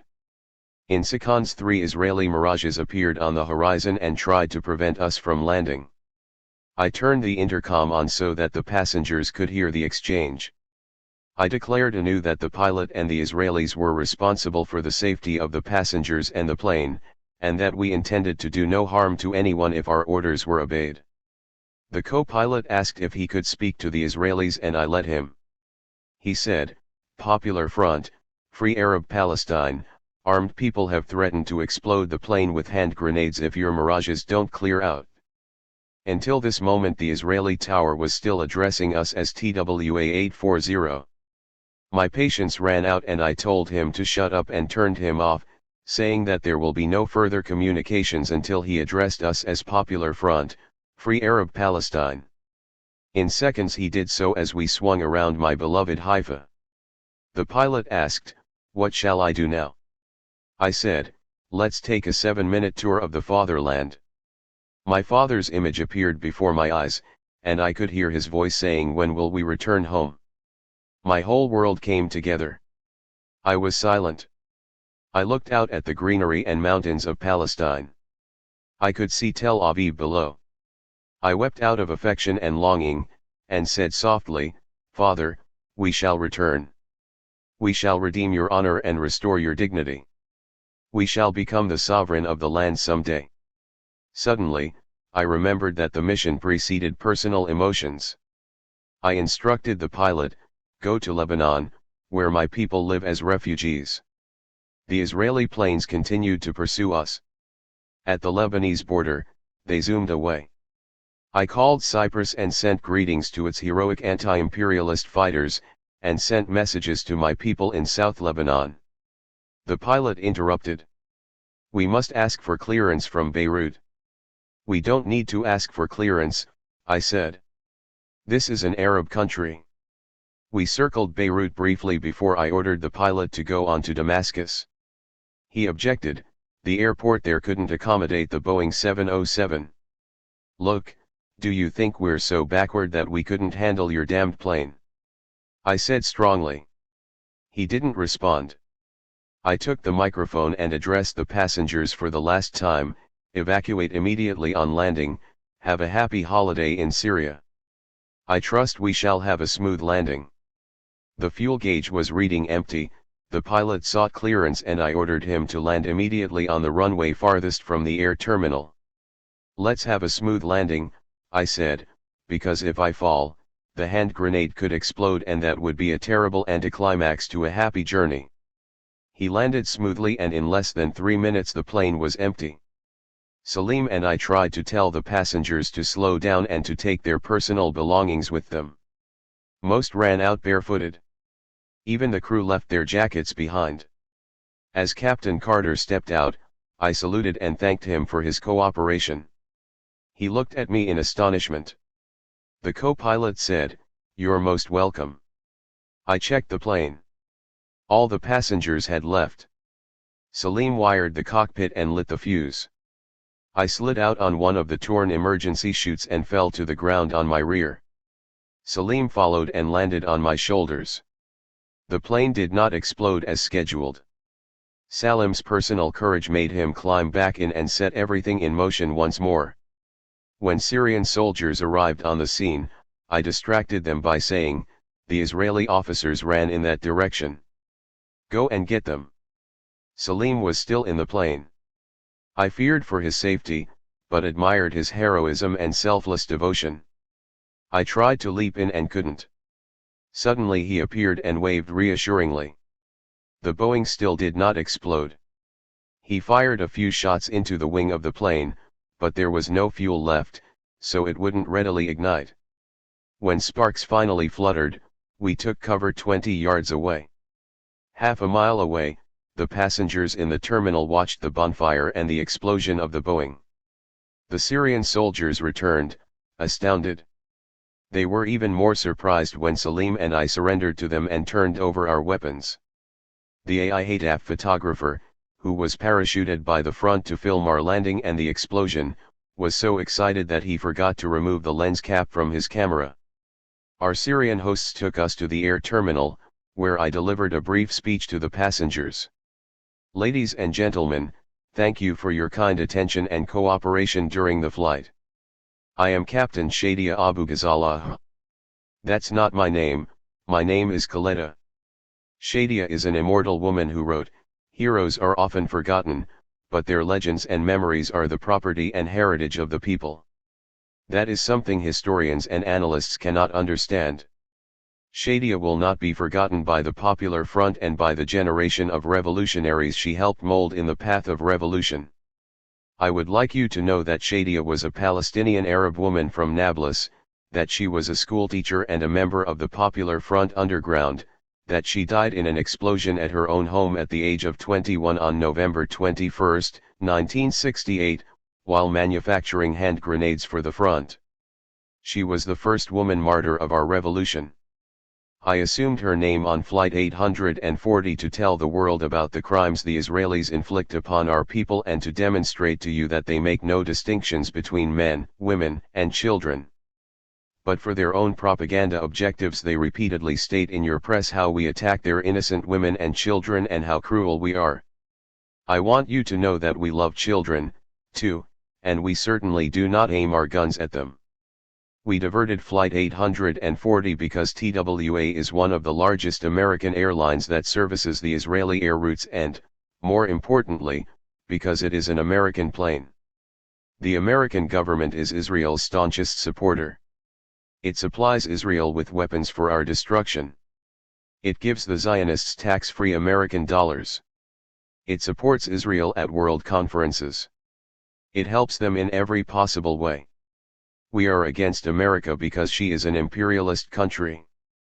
And our unit is called the Che Guevara Commando Unit because we abhor America's assassination of Che and because we are a part of the Third World and the World Revolution.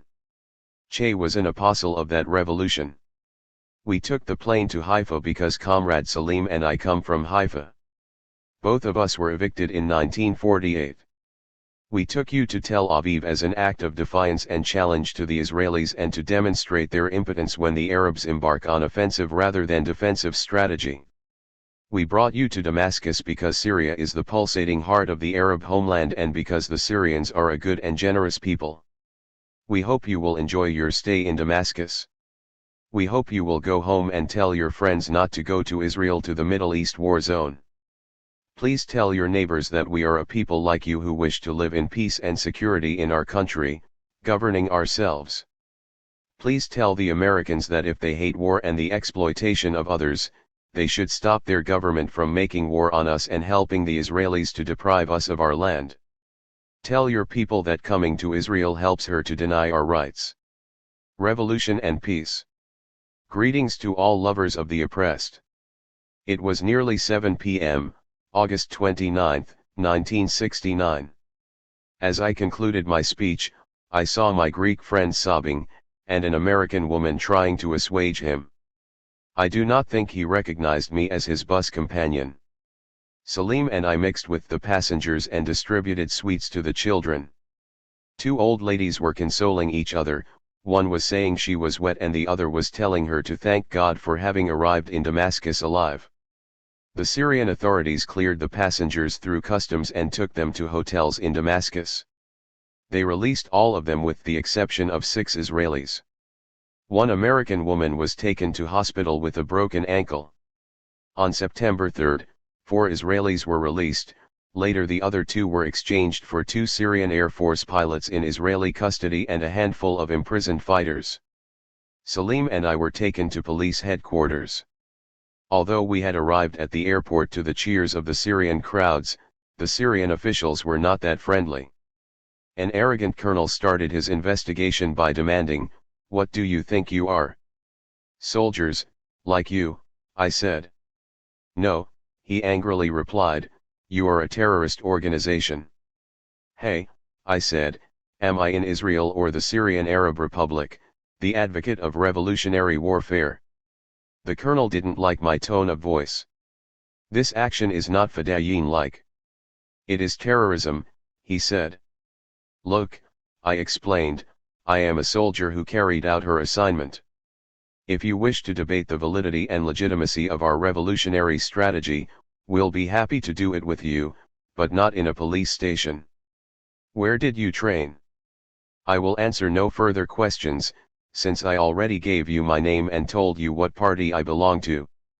The colonel ordered us to be held in dingy little rooms and gave us 2 blankets each. At about 11:30 p.m., we were taken from our cells to the 2nd floor for further interrogation. I gave my name as Khaled and they obviously knew it was false. The officer in charge was rather suave and clever. He ordered his assistants to bring us dinner and proceeded to tell us how he strongly identified with the Palestine Revolution. I interrupted, "That is not the colonel's view." "What colonel?" he said. "You should know," I answered.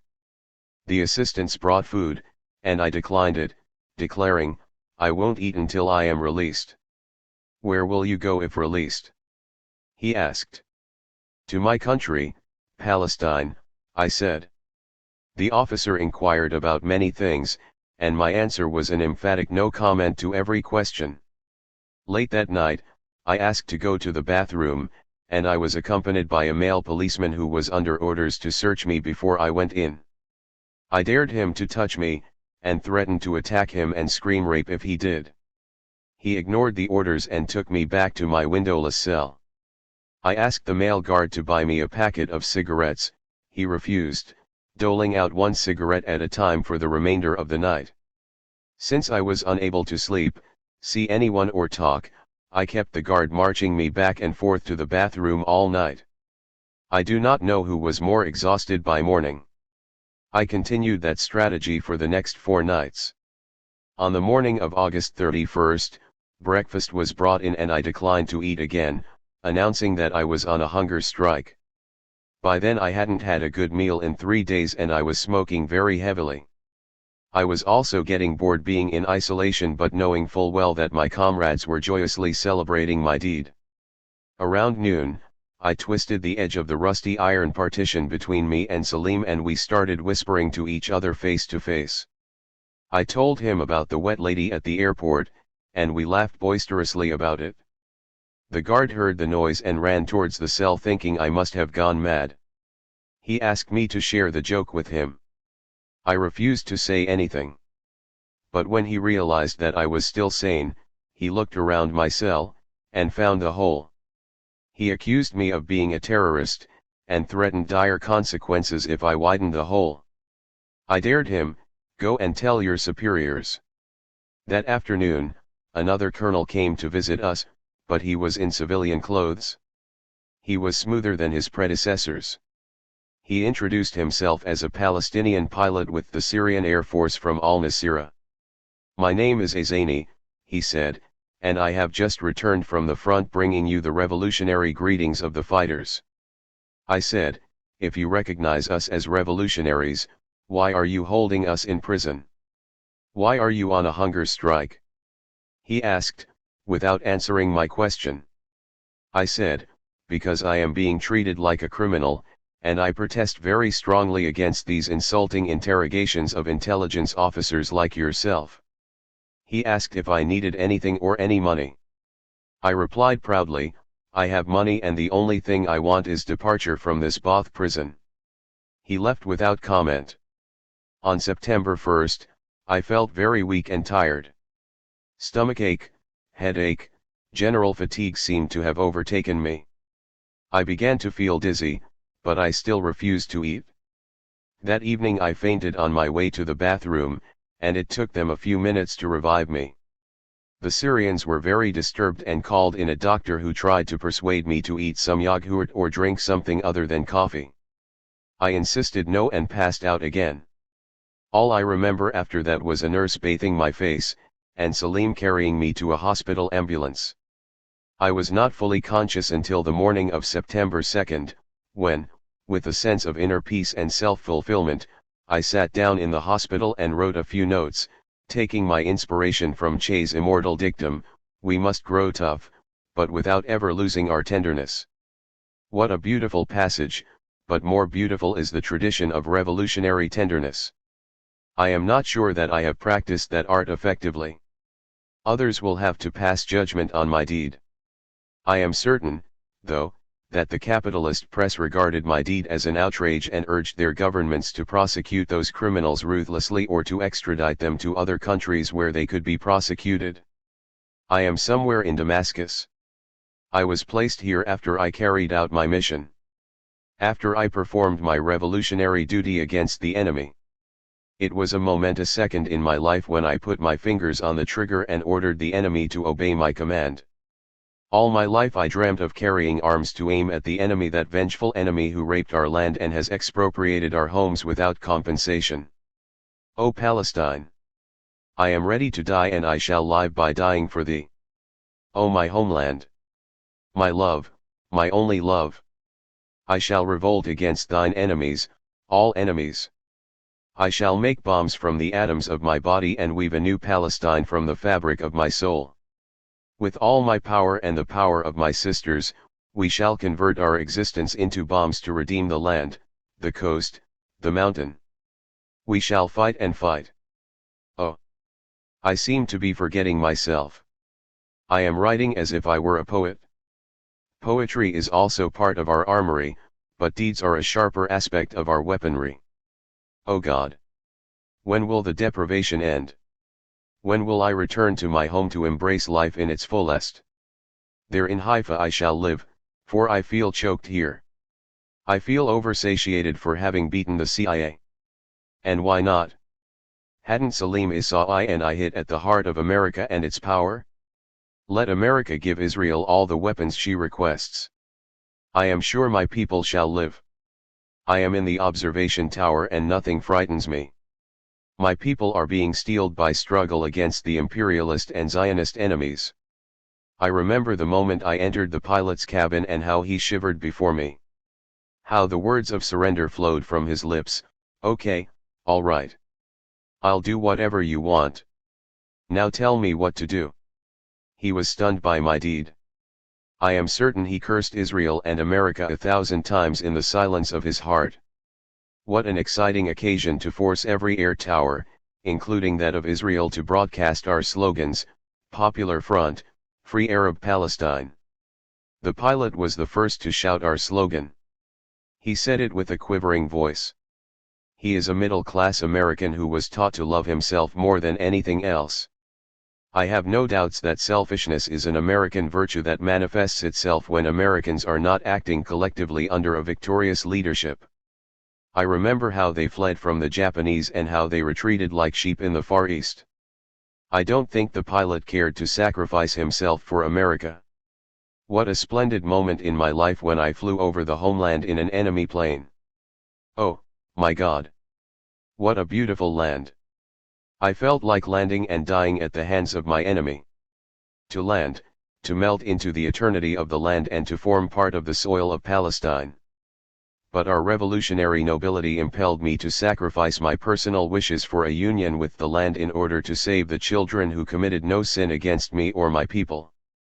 The passengers are not guilty of any crime. As for our part, aren't we the friends of all peoples? Now I remember the moment I communicated with Cairo and conveyed our revolutionary greetings to the Egyptian Arab people. The Cairo Tower wanted to know where we were heading. I told him Lydda. "Lord, no," he said. "Yes, Lydda," I said. "God. And what are you going to do there?" "We are going for a visit," I said. Moments after, I was in touch with the Lydda Tower, which insisted on calling me TWA840. I told him sternly to shut up and refused to answer him until he addressed me. Popular Front, Free Arab Palestine. Exacting such concessions from a Zionist stooge was indeed an achievement. The Israelis thought that Salim and I were going to explode the plane and its passengers. What fools! They must think we're a bunch of suicidal gangsters like their leaders. In Damascus we indeed exploded the cockpit of the imperialist plane as an expression of our strategy, which aims at hitting the imperialist interests wherever they may be. The Popular Front will destroy the treasonous enemy, the enemy of humanity, right, and justice. Blessed be the arms that carry out deeds and the revolutionary brains that conceive of deeds and plan them. We shall be victorious. Sleep has fled from my eyes. I hear the cries of prisoners being tortured in Syrian dungeons. I cannot condone torture, no matter what the crime was. I hate to hear of a man crying in pain. I hate the infliction of pain on any person, because I know what it is to feel pain, pain and anguish for the loss of the homeland, for the loss of a whole people, the pain of my entire nation. Pain truly affects my soul, so does the persecution of my people. It is from pain that I derive the power to resist and to defend the persecuted. My people, my land, my Palestine. For thee I shall resist, for your honor I shall accept pain. Palestine, my love. For you I shall fight. Fight. And open the road. The road of return. Victorious return. To all parents. To all lovers. Today I am a volcano. A revolutionary volcano. The front volcano. The front revolution. Yes, the revolt of return. My front is free. My front to Palestine. Paving the way to all. To all my Arab people with guns. Cannons my front acts. And with brains. Yes, with brains we act, act, act. I reflected briefly, and wrote a note to my mother and to all mothers. To you, my dearest, I write these lines. Where are you? I see you only in my imagination, you are waiting for my return, be patient, mother.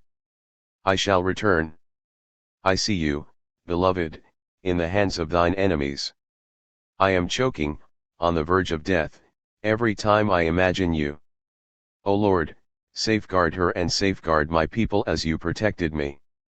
Safeguard them from the persecution of the enemy. Blind the enemy whenever he tries to violate my domicile, for my Palestine is not only my mother, she is my sister, friend, and companion. Oh, how I long for Palestine, for my beloved, for my brothers and sisters in this little Syrian cage where I feel physically bound and spiritually boundless and universal, for I have overcome the particular and reached for the true good, the good of the oppressed. The feeling of being uprooted accompanies me everywhere. The feeling of being stateless, without a homeland, is a feeling that can only be obliterated by the return. Oh, Lord, what a dreadful human dilemma to be separated forcefully from one's own country. Yes, I feel unanchored, for my land is raped, it is under the hoofs of the Zionists, a people that have evicted my mother and other mothers and raped my true mother Palestine. I swear by my revolution, by my humanity, that we shall return the Palestinians to their homes and we shall recover our lost humanity. Yes, we have lost everything. We have lost life and its meaning. We have lost the humanity of man. We are a people that lost its land. And he who loses his land, loses his life, for land is the source of life. My beloved, I shall return on the wings of eagles to you. I shall return repeatedly to spread terror in the heart of the enemy. I shall flag the enemy. I shall pulverize him. And why not? How can I forget the rage of the tempest that struck? My dear father, 1,000 greetings I send to your soul, my father, and the souls of Palestinian fathers in the beyond. Tortured, you left Palestine, and uprooted you lived. Desire replaced health. Sadness joy, hatred love. Humiliation pride. Father, rest assured I shall avenge your honor and redeem your dignity. The honor and dignity of all martyrs. By cannons, bullets, bayonets. From the heavens we shall descend. From the sea we shall come. From Mount Carmel we shall leap to the heart of Haifa. My front shall do this too. Tend the wounded, succor the needy, and inspire the children of despair. Mother, I can no longer keep my secret. I am a lover of Palestine, and I have no other love. Therefore remain firm and constant. Unafraid my people face tyranny and oppression. Be with me, my beloved, remember our martyrs. Remember the stolen lands. Take all difficulties with steadfast revolutionary violence. For the path is long and steep, and the recovery of the homeland needs absolute firmness. Henceforth we shall not bend our heads. The enemy may be strong, but we are much stronger. Our cause is right and just. And we have begun to believe in ourselves. We no longer know fear. Wait for me. Wait for victory. We shall return.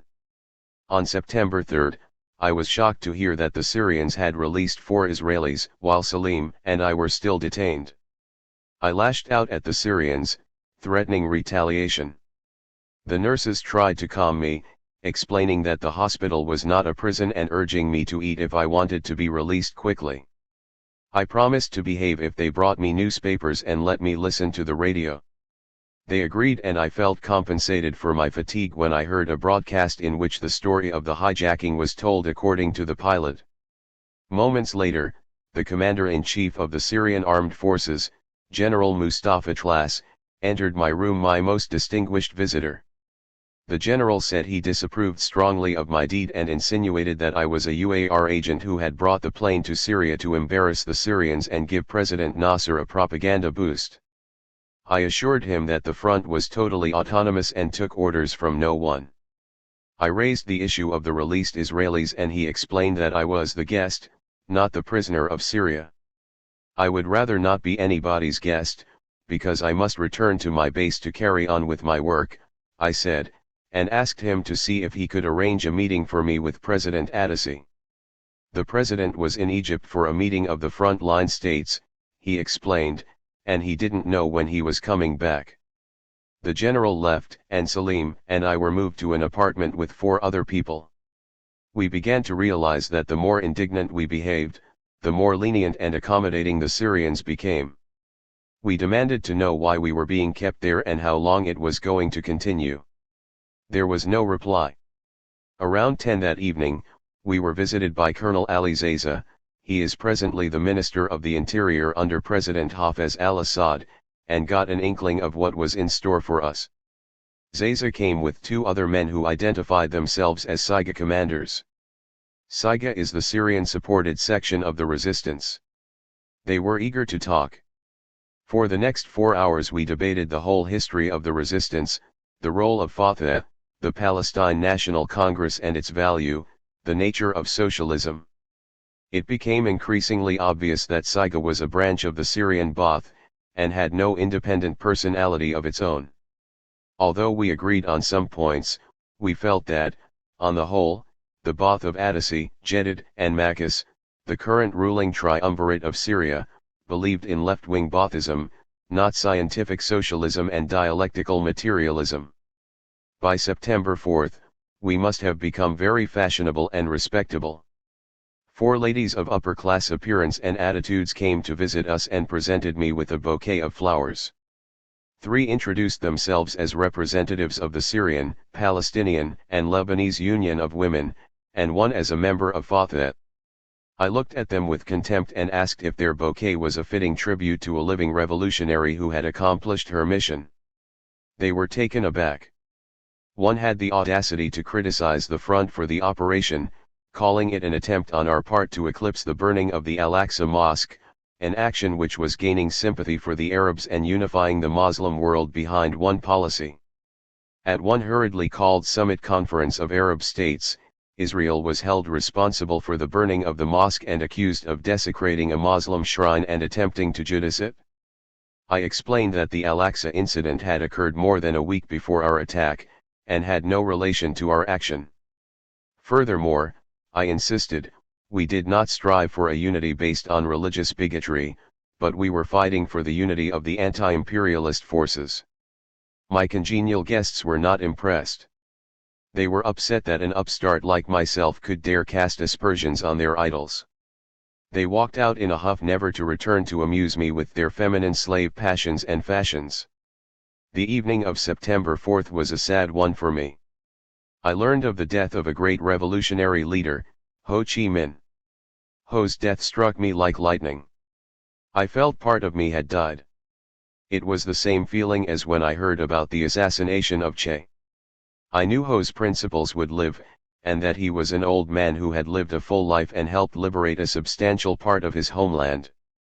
Yet I was sad and contemplated for an entire sleepless night the greatness of Ho and what we Palestinians could learn from him and his example. The next morning, I sat down and wrote a poem. During a 5-week period, from September 5 until October 11, Salim and I were held in 3 different guest houses in Syria. The Syrians, I am certain, were not afraid of Salim or me. They feared the front and its heroic exploits. They must have remembered vividly how Dr. Habash, whom they imprisoned in 1968, was kidnapped with his Syrian guards by the front from the most guarded security prison in Syria. The Syrians moved us around constantly in the hope of averting a similar kidnapping. However, our kidnapping was never contemplated because our continued imprisonment in Syria was considered an effective indictment of a regime that proclaimed itself a revolutionary proponent of people's wars and at the same time thwarted revolutionary operations. The Syrians considered themselves somewhat accommodating as they fulfilled some of their guests' desires. They took us to the airport and allowed us to take some pictures of the Boeing 707. We also visited a number of places in Damascus, including the hated symbol of our defeat, Bloodin Palace, from whence had emanated the call of the Arab leadership to end the general strike of 1936, an action that sealed the fate of Palestine and enabled the British and Zionists to wipe out the revolutionary Qatars of that era. We had to demand, threaten, and fight in order to ameliorate the social conditions under which we lived and the tight security that surrounded us. On 3 different occasions we had to go on hunger strikes. We were permitted to see some visitors, but we had no freedom of movement nor opportunity to communicate with associates. I felt lonely and confined. Salim was furious, and it was hard for me to accept emotionally the fact that I was in an Arab prison, although we had considered the possibility before embarking on our mission. I seemed to have become self-centered, yet I wanted to express my social concern to reach for a loftier future. I turned to writing. How miserable can one become when one thinks only of oneself and no others? How despondent can one become when one imagines that one is the third pivot of the world? How insipid life becomes when one remembers that one's life is coming to an end. Oh my soul, how I hate your rebelliousness when all of me aches. Be merciful, my soul, for a moment. Have I not been your obedient slave? I feel a very strange feeling, how childish. I long for love, love, love. I shall resist this longing, but I am overcome. I shall hearken to the voice of love. I shall embrace my beloved and sleep. I am in union with my humanity, with Palestine. On October 11, 1969, Salim and I visited the then Syrian Minister of Defense, now President, Hafez al-Assad. We had spent 45 days under house arrest, cut off from the world. I regarded our stay in Damascus as an internment. Al-Assad adhered to the official policy of giving us hospitality. When I persisted in calling myself a prisoner of the Syrian Ba'ath, the minister apologetically explained that his government was under external pressure either to extradite us or put us on trial. Both alternatives, he said, were highly unpalatable. He expressed grudging admiration for us, while insinuating that the operation was the work of Egyptian intelligence against revolutionary Syria, the implication that provoked me to say that the wretched Arab intelligence system was quite incapable of thinking of, let alone executing, such daring operations. Besides, Mr. Minister, I asserted, you should know that's false because Arab intelligence services are well informed on the affairs of other Arab states. Al-Assad then asked, why did you elect to land in Syria? Implying that our action was in retaliation for the Syrian detention of Dr. Habash, the Secretary General of the Front. My reply was, principally for practical reasons. First, we were short on fuel, and second, what difference did it make whether we landed in Egypt or Syria? Aren't you both progressive Arab states? The minister was not pleased with my stress on the word progressive. I reminded him that Colonel Zayza had promised to obtain our release some time ago and to arrange for an interview with President Atassi. Moreover, I declared, I didn't see any reasons why we should be kept in this dungeon while the Israelis were set free. He was disturbed and said, you are free to go, Khaled, using the pseudonym I insisted on using while I was held in Syria. Within minutes, Salim and I were ready to depart. Al-Assad offered to put us up for a few more days. Thank you very much, I said, 45 days is more than I could take. See you on the battlefield in Palestine next time. Salim went to Homs, Syria, to visit his parents for a short period. I returned briefly to Lebanon and learned that my brother Walid had been beaten up by the Lebanese gendarmes because of my role in the hijacking. Then I left for Amman and resumed my work in Wadat camp.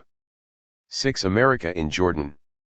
While my personal battle to free the Palestine people had been taking place, the great powers had been continuing their attempts to impose their peace solution on the Middle East.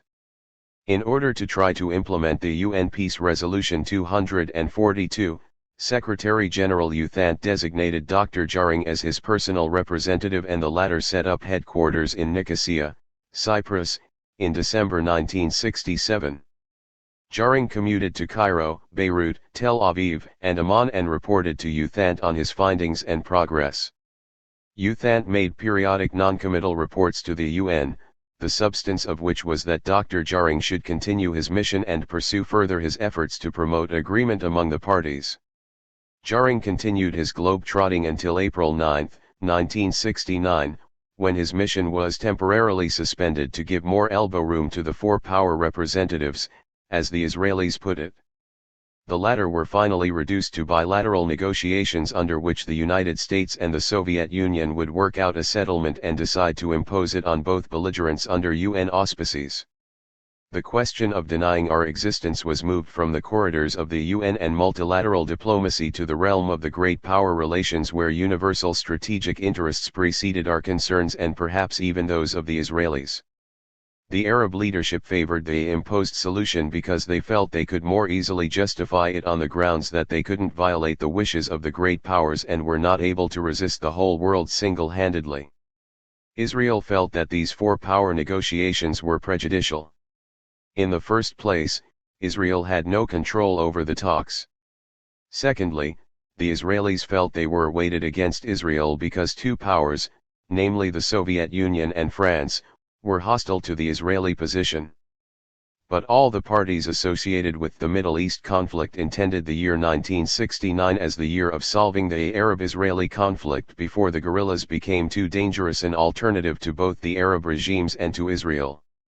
To placate the Palestinians, balloons regarding a Palestinian entity were floated, and Israel and America looked desperately for credible buyers in the occupied territories and elsewhere. None was available. As the resistance developed into a formidable force and became a magnet to the Arab masses, and as the impasse at the UN and great power talks intensified, the four-power discussions were replaced by bilateral negotiations, then by unilateral initiatives, with the Soviets and the Americans continuing to compete publicly for the favors of their respective clients. It was finally agreed that the US would try to act unilaterally as the mediator with tacit Soviet and Arab approval. With this understanding in mind, the Rogers proposals were put forward on December 9, 1969. Rogers pointed out that there was an upsurge of hope that a lasting peace would be achieved after the Third Arab-Israeli War in 19 years. That hope has unfortunately not been realized, he declared. But because the Middle East could easily again be the source of another serious conflagration, the US felt it incumbent upon itself to try and avert war by interposing itself as an intermediary to help the parties to the conflict overcome their legacy of suspicion and to achieve a political settlement. Rogers contended that the US consulted directly with the Soviet Union, hoping to achieve as wide an area of agreement as possible between us. The decision of the US to act in such a capacity, Rogers said, was made in full recognition of four important factors. First, we knew that nations not directly involved could not make a durable peace for the peoples and governments involved. Peace rests with the parties to the conflict. The efforts of major powers can help, they can provide a catalyst, they can stimulate the parties to talk, they can encourage, they can help define a realistic framework or agreement, but an agreement among other powers cannot be a substitute for agreement among the parties themselves. Second, we knew that a durable peace must meet the legitimate concerns of both sides. Third, we were clear that the only framework for a negotiated settlement was one in accordance with the entire text of the UN Security Council resolution. That resolution was agreed upon after long and arduous negotiations.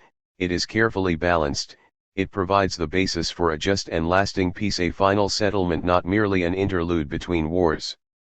Fourth, we believed that a protracted period of war, no peace, recurrent violence, and spreading chaos would serve the interests of no nation, in or out of the Middle East. Rogers appealed to the Arabs to accept a permanent peace based on a binding agreement, and he urged the Israelis to withdraw from occupied territory when their territorial integrity is assured as envisaged by the Security Council resolution. He saw the major issues as peace, security, withdrawal, and territory. To establish a state of peace, belligerency has to be renounced and conditions and obligations of peace must be specifically defined. Respect for mutual sovereignty and obligations must also be specified. Moreover, Rogers insisted that a peace agreement between the parties must be based on stated intentions and a willingness to bring about basic changes in the attitudes and conditions which are characteristic of the Middle East today. To guarantee the peace further, there should be demilitarized zones and related security arrangements worked out between the parties with the help of jarring Rogers pointed out the need for secure and recognized boundaries and suggested that the demarcation line should not reflect the weight of conquest and should be confined to insubstantial alterations required for mutual security. On the question of refugees, he merely acknowledged the fact of the new consciousness among the young Palestinians whose aspirations and desires need to be channeled away from bitterness and frustration toward hope and justice. Jerusalem, he said, should be a unified city with access to all persons, faiths, and nationalities.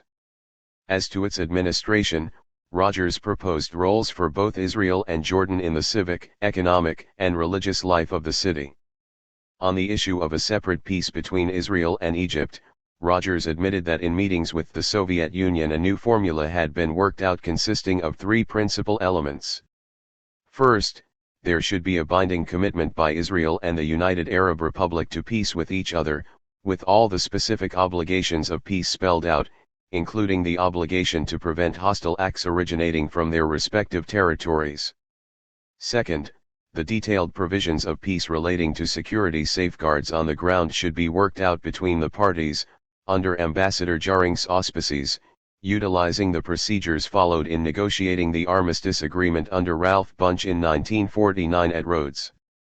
So far as a settlement between Israel and the United Arab Republic goes, these safeguards relate primarily to the area of Sharm el-Sheikh controlling access to the Gulf of Aqaba, the need for demilitarized zones as foreseen in the Security Council resolution, and final arrangements in the Gaza Strip.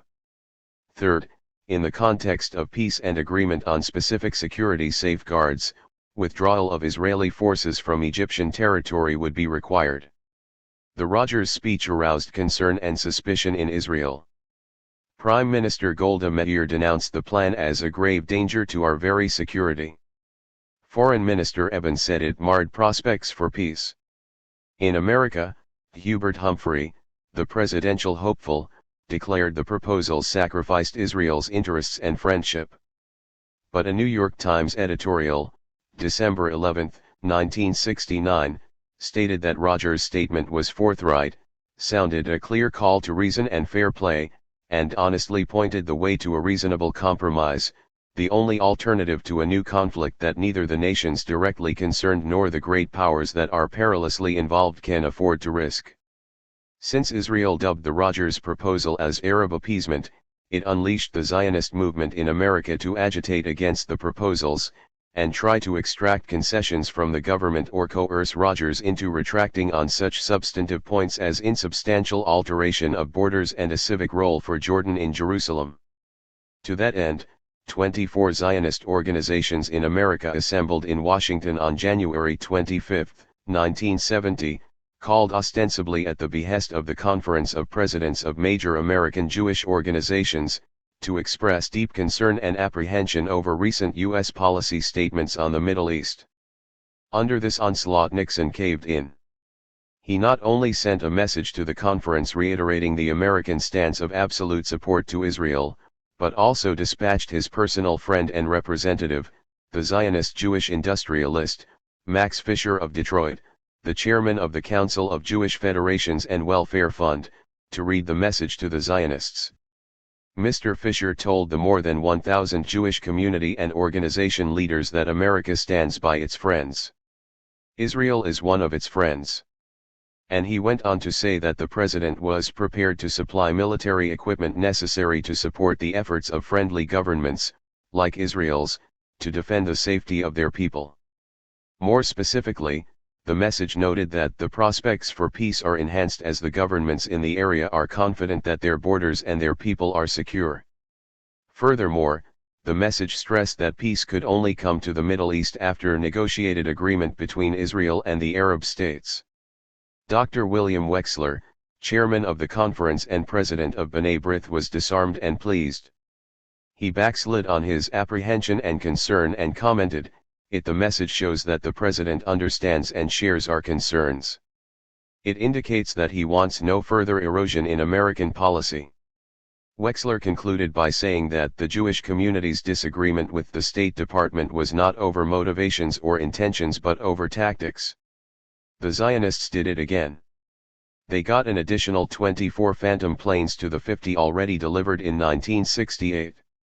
Rogers was on the defensive and there was no comparable Arab lobby to counter Zionist power. Meanwhile, on December 18, 1969, the U.S. draft proposal on a separate peace between Israel and Jordan with complete guidelines was communicated to both parties after consultations with the great powers.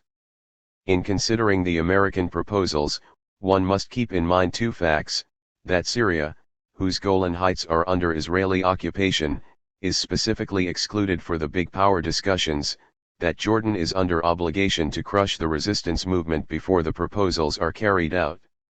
Here is a summary of 11 points of the 10-page U.S. document. Point 1. The parties would determine procedures and a timetable for withdrawal of Israeli troops from substantially all Jordanian territory occupied in the 1967 war. Point 2. Each country will accept the obligations of a state of peace between them, including prohibiting any acts of violence from its territory against the other. This would commit Jordan to the prevention of guerrilla raids. Point 3. The two countries would agree upon a permanent frontier between them, approximating to the armistice line before the 1967 war, but allowing for alterations based on practical security requirements and administrative or economic convenience. Point 4. Israel and Jordan would settle the problem of ultimate control over Jerusalem, recognizing that the city should be unified, with free traffic through all parts of it, and with both countries sharing in civic and economic responsibilities of city government. Point 5.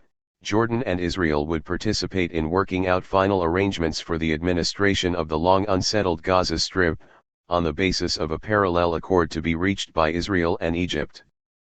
Point 6. The two countries would negotiate practical security arrangements, including the delineation of demilitarized zones, on Jordan's West Bank, to take effect with the Israeli withdrawal. Point 7. Jordan would affirm that the Strait of Tiran and the Gulf of Aqaba are international waterways, open to shipping of all countries, specifically including Israel. Point 8. This point explains the refugee settlement and notes that the UN's Dr. Gunnar Jarring could establish an international commission to determine the choice of each refugee on returning to Israel. Since the procedures would undoubtedly be lengthy, the American proposal states that the rest of the package could go into effect before the refugee procedures were carried out. Point 9. The two countries would enter a mutual agreement formally recognizing each other's sovereignty, territorial integrity, political independence, and right to live in peace. Point 10. The total accord would be recorded in a signed document to be deposited with the United Nations. From then on, any breach of any provision could entitle the other country to suspend its obligations until the situation had been corrected. Point 11. The completed accord would be endorsed by the UN Security Council, and the Big Four powers Britain, France, the United States and the Soviet Union would concert their future efforts to help all parties abide by the provisions of the peace. Finally, the United States notes that an Israeli-Jordanian peace would take effect only with a simultaneous accord between Israel and Egypt, a point stressed by U.S. officials to rebut Arab charges that the peacemaking effort is aiming to split the Arab world. I believe the documentary evidence clearly illustrates America's grand design for the Middle East. America looks forward to a permanent Israel, to a neutralized Soviet influence in the area, to continued American predominance, and to a weak and divided Arab world based on personal rivalries and led by military dictatorships or traditional monarchs. Furthermore, the proposals submitted by America for the purpose of achieving a durable peace postulate a non-Palestinian sovereignty, but America would accede to a Palestinian province under either Jordan or Israel or the joint trusteeship of both. Denunciations, protestations, charges and countercharges against these proposals by Arab governments, Israel or the Soviet Union were in my judgment just part of the overall deception on the part of the participants to carry out the proposals at the expense of the Arab masses in general and the Palestinian people in particular. The problem remained of how Egypt and Israel would view the arrangement and each maintain its presumed superiority and how the superpowers would respond to the demand of their client. It is true that an all-out conflict in the region could drag in the great powers, but if both have an a priori accord not to intervene and to confront each other at the regional level, then whatever struggle is waged by mistake or calculation would not escalate into an all-engulfing war. Therefore there is ample room for maneuvering by all concerned. It is only in this context that Israel's attempt to topple Nasser in the autumn of 1969 and winter of 1970 can be understood. The great powers supposedly counseled restraint, but the Israelis were bent on overthrowing Nasser as the only obstacle to the kind of peace they desired. Finally, the Russians supported Egypt with missiles, which forced the Israelis to cease their deep penetration forays into Egypt, but handed them a big propaganda stick to beat the Americans with and demand that the Russian weaponry be matched in order to maintain the balance of power, in favor of Israel. The Americans, never bashful about endorsing Zionism and its claims, joined a well-orchestrated, worldwide Zionist campaign that argued that thousands of Soviet technicians and pilots had taken over everything in Egypt's military apparatus, from military training to manning the SAM missiles to flying combat missions against the Israelis. Moreover, the latter let it be known that they were prepared to take on the Russians and their Arab allies. But the Soviets not only refused to provide Egypt with the needed offensive capability to liberate the occupied territories, but declined to supply her with adequate defensive capability with which to safeguard the ridiculous static positions the Egyptians maintained in the open desert on the advice of the Russians. As to the contention that the Egyptians were preparing an amphibious assault to cross the Suez Canal, it turned out to be a propaganda hoax concocted by the State Department and the Zionists to justify more American military and economic aid to Israel. At no time did the Egyptians ever constitute a threat to Israeli air power or contemplate crossing the canal. All they sought was the limited objective of preventing the Israelis from roaming UAR skies at will. This, of course, didn't please Moshe Dayan and his American sponsors. Nasser's entire strategy was based on the retention of power, not the liberation of occupied territory as his so-called war of attrition advocates proclaimed so vociferously. But surprisingly enough, he always stated that Palestine could only be liberated by force of arms. He nevertheless was reconciled to a Zionist-controlled Palestine based on June 4, 1967 borders. As a proponent of the political solution, he never deviated from that stance, except to make periodic bombastic speeches for Arab home consumption. Thus, while diplomatists held secret sessions, chancelleries exchanged aid memoirs and foreign ministers roved the world in search of peace based on justice, Hussein, as a sign of goodwill towards his Western friends, moved to the implementation phase of the Rogers proposals regarding an Israeli-Jordanian peace, the planned elimination of the resistance. While these political machinations were going on, I was on a 3-month tour of the Arab Gulf and Iraq with a team of revolutionary stalwarts. Salah, the Palestinian labor leader and graduate of Syrian prisons for his pan-Arabist political work, Rashida Obaida, the much-feared female underground fighter from the occupied territories, Salim Isai of the TWA fame, and Talat, the revolutionary who for 13 years had terrorized the Zionists of Europe. The purpose of the tour was to spread revolutionary propaganda as well as collect funds for the front. It was a tremendous success.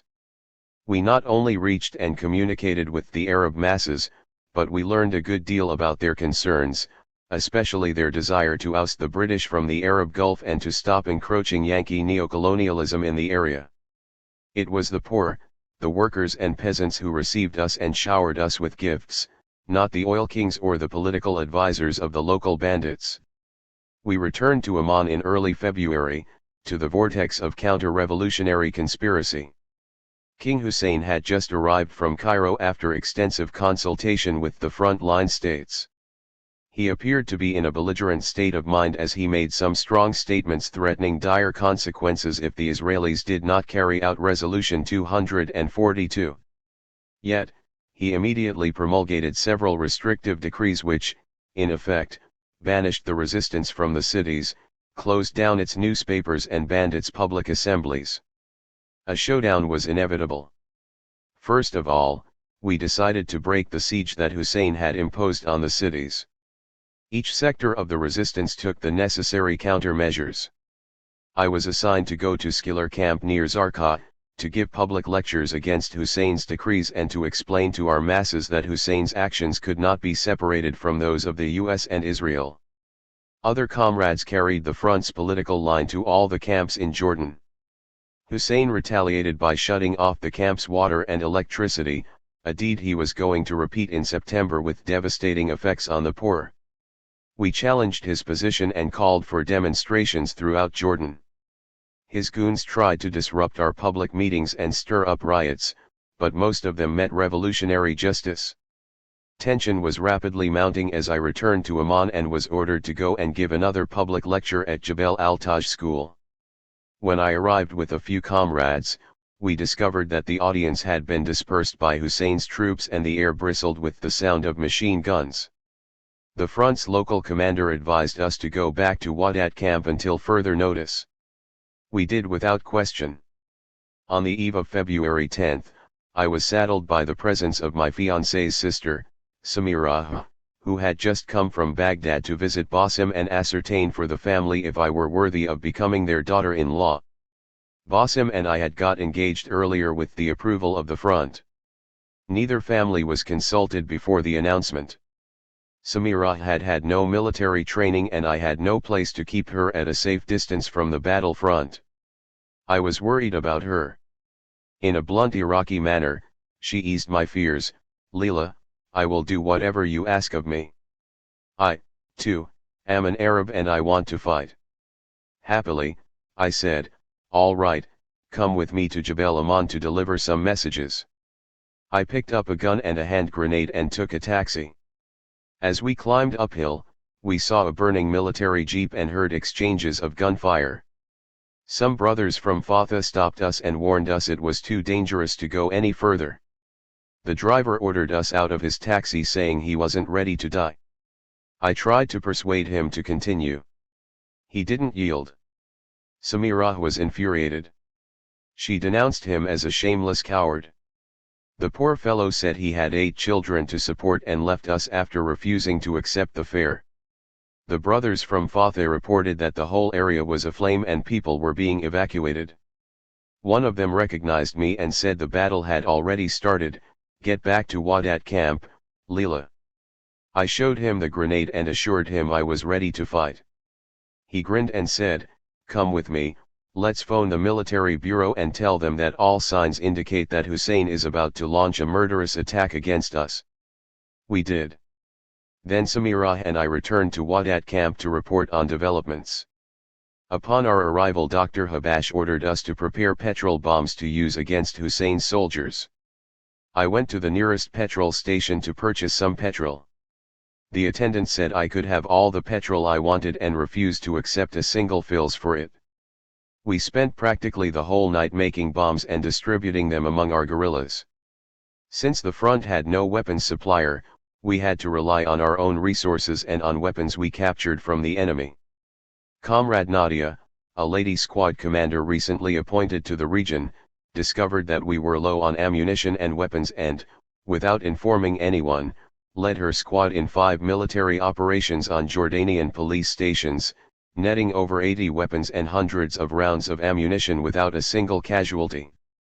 At midnight, Comrade Soleifa and I volunteered to go to Jebel Aman to inspect our positions and get first-hand reports on Hussein's moves. The leadership agreed, on the condition that we traveled in civilian clothes. Before we left, however, we insisted that Dr. Habash be placed in a more secure place, elsewhere in Amman. He objected strongly. "Why should I live if you Soleifa and Leila are prepared to die for the cause?" We left silently and returned to Wadat camp very late that night. No sooner had we fallen asleep when we were awakened by the music of submachine guns and the roar of Hussein's artillery. Each fighter immediately assumed his or her assigned task. I had to go to the mosque with Comrade Wada to start broadcasting the battlefield news and urge our masses to rally to the defense of the revolution. February 10, 1970, was the first massive attack on the resistance since November of 1968. The battle raged on all day, but Hussein's troops were unable to break through our impregnable positions. Amman was under fire from all directions, but the resistance stood up to Hussein fearlessly and he was forced to back down after the first full day of fighting. Sporadic fighting continued for about a week, however, and hundreds of people were killed and maimed. The resistance sustained a number of grievous losses. The front suffered the loss of Abu Talat, one of our most courageous commanders. Abu Talat's assassination by Hussein intelligence services saddened the whole resistance movement and strengthened our resolve to fight against the Hashemite despot. Abu Talat was given a hero's funeral. Thousands accompanied his cortege to the cemetery. As we bid him goodbye, Ramziah, wife of Abdul Mohsen Hassan, a martyr killed by the Israelis in Zurich, Switzerland, delivered a brief, moving oration, without shedding a tear. Abu Talat, you live. 3 children survive you. Abdul Mohsen left me with 9. Both of you left 12 guerrillas for Palestine to carry on the torch of her freedom. I assure you we shall recover the land for which you died at the hands of dastardly criminals. Fallen hero, we salute you. You died in battle wearing your boots. You set an example to the Palestinians and all oppressed everywhere. May your kind multiply 1,000-fold. Embrace the earth whence you came and melt into the eternity of Palestine so that her soil may be further nourished by the blood of martyrs and heroes. You live because the revolution will live. Hussein's barbaric onslaught against the resistance forced its various contingents to make a preliminary attempt at unifying its ranks. Thus the unified command was born in the midst of streams of blood and under the chains of Hussein's US-supplied tanks. However, no concrete revolutionary strategy was agreed upon and no united action was attempted, although many comrades were killed or wounded because of the lack of concerted action. By May 6, the resistance nominally adopted the strategy of the front in order to stave off the multilateral plot that was being engineered to destroy the resistance. Meanwhile, Hussein saw the writing on the wall. He rescinded his decrees in a magnanimous gesture of Arab solidarity and explained the reaction of the resistance to his decree as a misunderstanding. His Western apologists explained Hussein's statesmanship as a means to avert a civil war, to head off a bloodbath, because he did not want to be a hated prisoner in his palace and because it does not seem in Hussein's character, nor to be in his concept of kingship, to contemplate such a state of affairs. London Observer, February 17, 1970.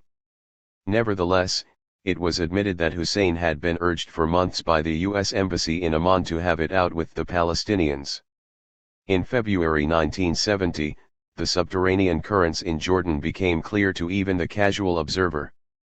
Unfortunately, many intelligent people refused to believe their eyes, let alone take any action. The two irreconcilable forces that held dual authority in Amman indeed had to have it out. The question was when? Hussein deferred a showdown for 2 reasons. Fatah and generally the Arab masses still believed in the myth of Arab brotherhood and were prepared to coexist with him. He still regarded the resistance as a valuable tool with which to bludgeon the United States and Israel in order to obtain more concessions for the time being and a more favorable peace accord when the time came. Intermittent fighting occurred between the resistance and American henchmen in Amman. Joseph Sisko, the Assistant Secretary for Middle Eastern Affairs, visited Jordan in mid-April. The masses gave a thunderous no to America's peace plans. But neither America nor Hussein was prepared to relent. The well-planned conspiracy was slowly unfolding as Hussein's Special Security Squads, SSS, roamed the streets of major cities and provoked the resistance. As the Arab front-line states inched closer to peace with Israel, and their media focused on the shortcomings of the resistance, Jordan's hirelings were openly flouting Jordanian laws, causing chaos and trying to provoke a civil war between Palestinians and Jordanians. The Popular Front for the Liberation of Palestine foresaw the implications of such a policy, which exploited the major weakness of the resistance, a weakness brought about by Fatah's right-wing leadership, and immediately launched a counter-offensive calling on all citizens to unite under one banner. The PF seized the initiative by capturing strategic areas in Amman, and took the first secretary of the American embassy as a hostage, to isolate and expose the corrupt elements that stood behind Hussein and his CIA advisors. Under pressure from the resistance we released him, but the counter-revolutionary violence intensified rather than diminished, contrary to the resistance's expectations. The PF moved in and occupied the Philadelphia and Intercontinental hotels and took all foreigners hostage. Hussein was savagely shelling the camps of his subjects, under the pretext that an assassination attempt had been made on his life, but stopped when he discovered we meant business. Fighting raged for a week. More than 1,000 people were sacrificed in honor of Hussein's throne, yet by an ironic twist of fate a ceasefire was arranged and joint committees representing Hussein and the guerrillas were set up to supervise the truce. The massacre, in the best American tradition of explaining conspiracies away, was finally blamed on the anger of a single, isolated person, General Zaid bin Shaker, whose sister was allegedly killed by a guerrilla prior to the start of fighting. Both he and Sharif Nasser, the uncle of Hussein, resigned their generalships and Hussein assumed sole command of his armed forces. The events of June showed that Fatah had not learned its lesson. We missed the opportunity to depose Hussein when we had the confidence of the people and the power to defeat his fragmented forces. Between June and September, Hussein consolidated his forces, purged wavering elements and eliminated all potentially disloyal Palestinians in the higher echelons of his armed forces. Fatah as the largest commando organization was faltering and vacillating. During June, it became clear to all that the backbone of the resistance was not leading, but following the masses. The Popular Front, needless to say, took the initiative and forced the other groups in the resistance to follow its lead. Well thought out strategy and imaginative leadership held sway. The Popular Front was progressively becoming the new alternative, the new magnet of the oppressed, the vanguard of the Arab social revolution. Arab reactionary and progressive regimes began to distinguish between honest revolutionaries, Fatah, and terrorist revolutionaries with imported ideologies, the Popular Front. Hussein insolently declared that it was the front's behavior, not his criminal bombardment of defenseless refugee camps that shamed the Arab people. The masses were not deceived, they knew who the enemy was and applauded our action when we valiantly defended our fortresses in the camps with courage and without compromise on the negotiation table. The front and its deed became synonymous. Everyone knew we were deadly serious revolutionaries, not revolutionaries seeking a peaceful, political solution by diplomatic means and using the fighting as a sideshow to demonstrate that we could cause trouble. The masses were for liberation, not capitulation. They rallied behind their front as the exponent of the doctrine of people's war and protracted armed struggle. The line of demarcation between enemy and friend of the people became even sharper in the spring of 1970. The masses knew that Hussein and the Arab reactionaries were an integral part of the enemy camp. What the masses had been indoctrinated into believing was that the Arab progressives stood for liberation and the nationalist, pan-Arabist wave of the revolution, a wave that challenged imperialism, Zionism, Arab reaction.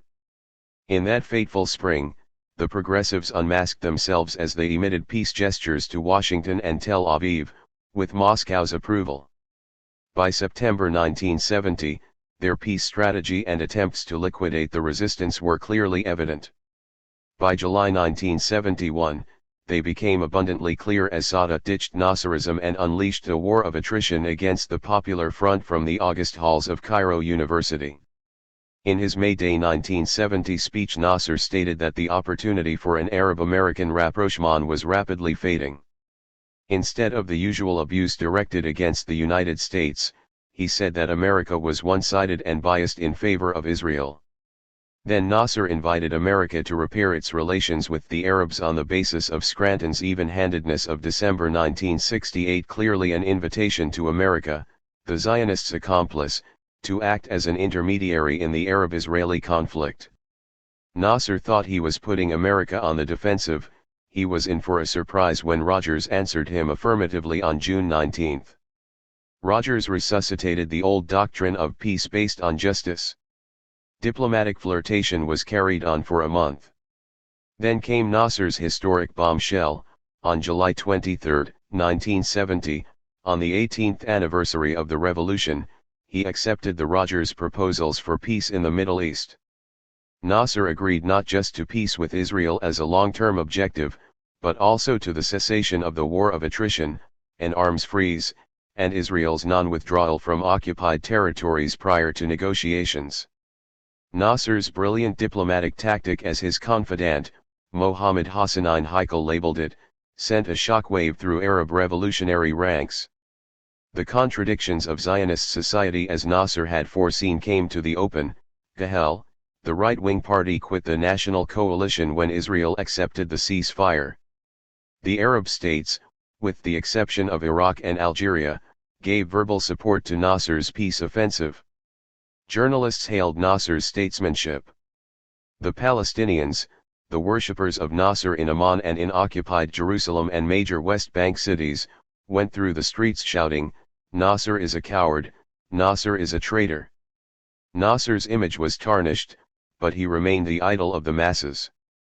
However, when he expelled Palestinian students from Egyptian universities, closed down Fatah's broadcasting station, and ordered his allies in the resistance to support his position publicly and to try to eliminate the Popular Front, Nasser's stock plummeted. If he was not completely exposed as a Yankee collaborator, his actions created gnawing doubts in the minds of his erstwhile admirers. The die was cast. The revolutionary embryo was alone. The Russians, the Yankees, the Arab ruling cliques and the Zionists were united for the purpose of aborting the foetus of hope. In his July 23 speech, President Nasser proclaimed Egypt's aims: Israeli withdrawal from all occupied Arab territory and recognition of the legitimate rights of the Palestine people. "We do not want war for war's sake," he said. "We want to liberate our land, we want the rights of Palestine people. We have accepted the American proposals presented by Secretary of State William Rogers, we do not see anything new in them, we have accepted them in the past. It is Israel who rejects them. Israel drops 1,000 tons of bombs on us." Yet, when modern Soviet weapons arrived in Egypt, a full attack was made and no American newspaper mentioned that Israel has 72 missile bases for defense. What does this mean? Does it mean we have no right to defend ourselves when Israel has such a right, and a right to attack us? The crucial implication of Nasser's stance, the destruction of the resistance movement as a precondition to peace, was not admitted. Nasser insisted that Egypt had a right to sue for peace and the Palestinians had a right to fight for the liberation of their country, two contradictory rights. Nasser's decision to accept the Rogers proposals had a demoralizing effect on the Arab world and a devastating impact on the resistance, notwithstanding ad-aram reports to the contrary. Within 2 weeks of the ill-conceived pronouncement, a ceasefire order was issued and begun on August 7, 1970. The expected coexistence between Zionist and Arab did not materialize. The resistance was the main obstacle. It had to be crushed before the elder statesmen of Zionism and Arabism marched hand in hand to the altar of Solomon's Temple and Omar's Mosque. Joint efforts to contain the resistance were mounted, funds stopped pouring into Fatah's coffers, a worldwide propaganda war against the resistance was declared, the movement of resistance groups across frontiers was carefully monitored and gravely curtailed in strategic areas within Jordan. Hussein, with Arab silence therefore, approval, immediately launched his systematic liquidation campaign against honest and terroristic revolutionaries without distinction. It was hoped that this latest campaign would be the final assault before the reign of peace descended on the Middle East. The front waited long enough to let every Arab leader, every friend and foe show his hand. Some Arab leaders denounced Hussein's policies, others silently wrung their hands, most applauded his stand on law and order. Then the front decided to implement its offensive strategy. The resistance as a whole should have taken the offensive, but it didn't. My comrades and I were on our way to Europe to declare international war against the concerted attempts of the superpowers, Zionism, and the Arab states to smash the Arab social revolution and thereby the revolution of the Third World and the oppressed everywhere on this globe.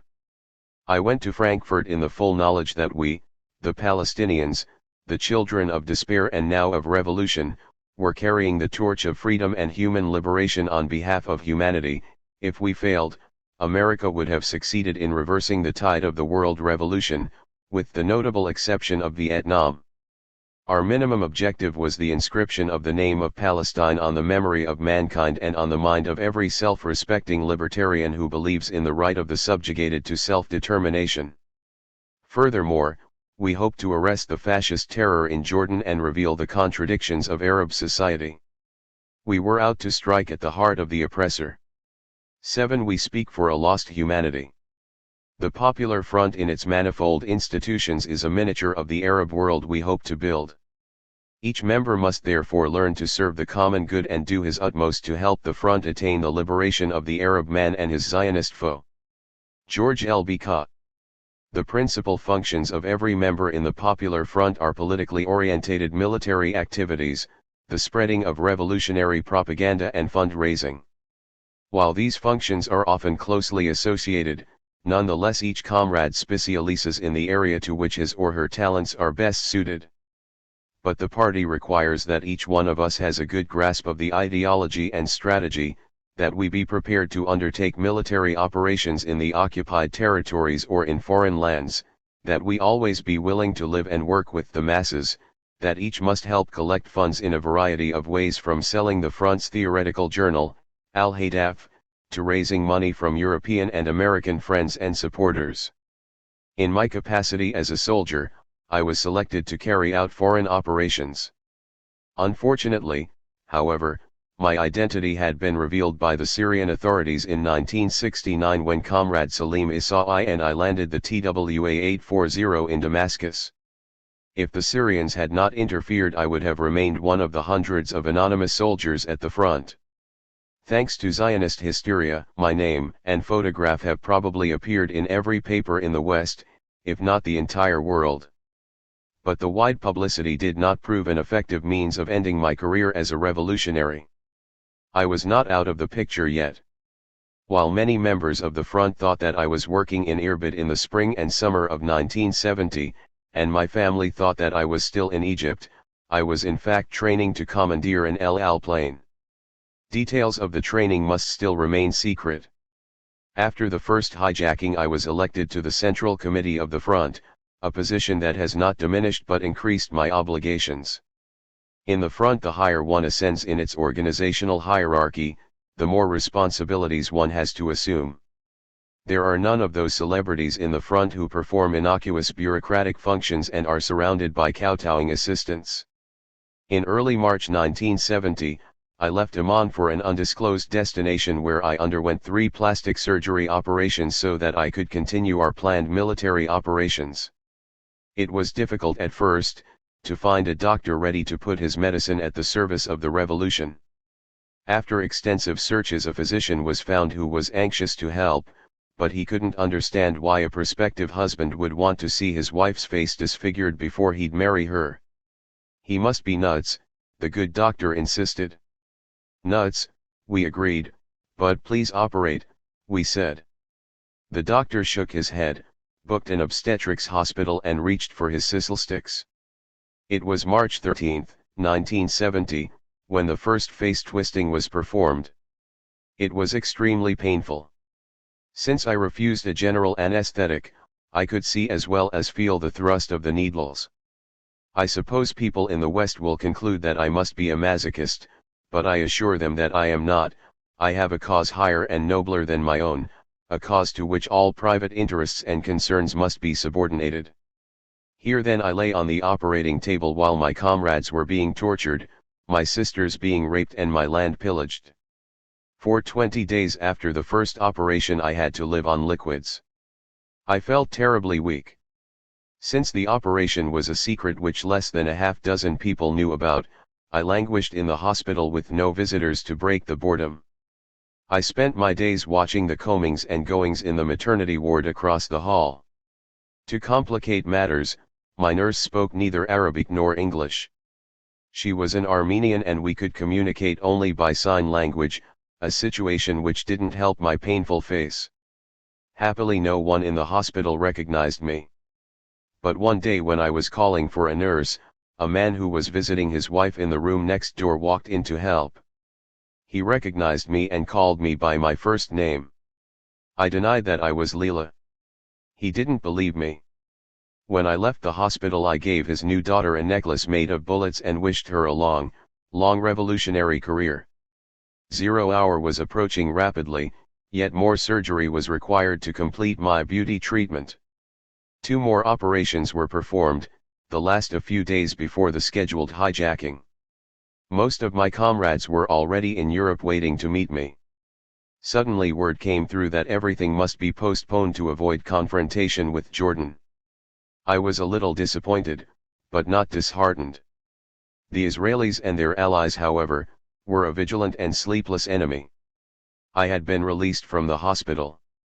It was July 11, 1970, at 2:15 a.m. and I was sitting in Dr. Wadi Haddad's apartment and we were discussing strategy.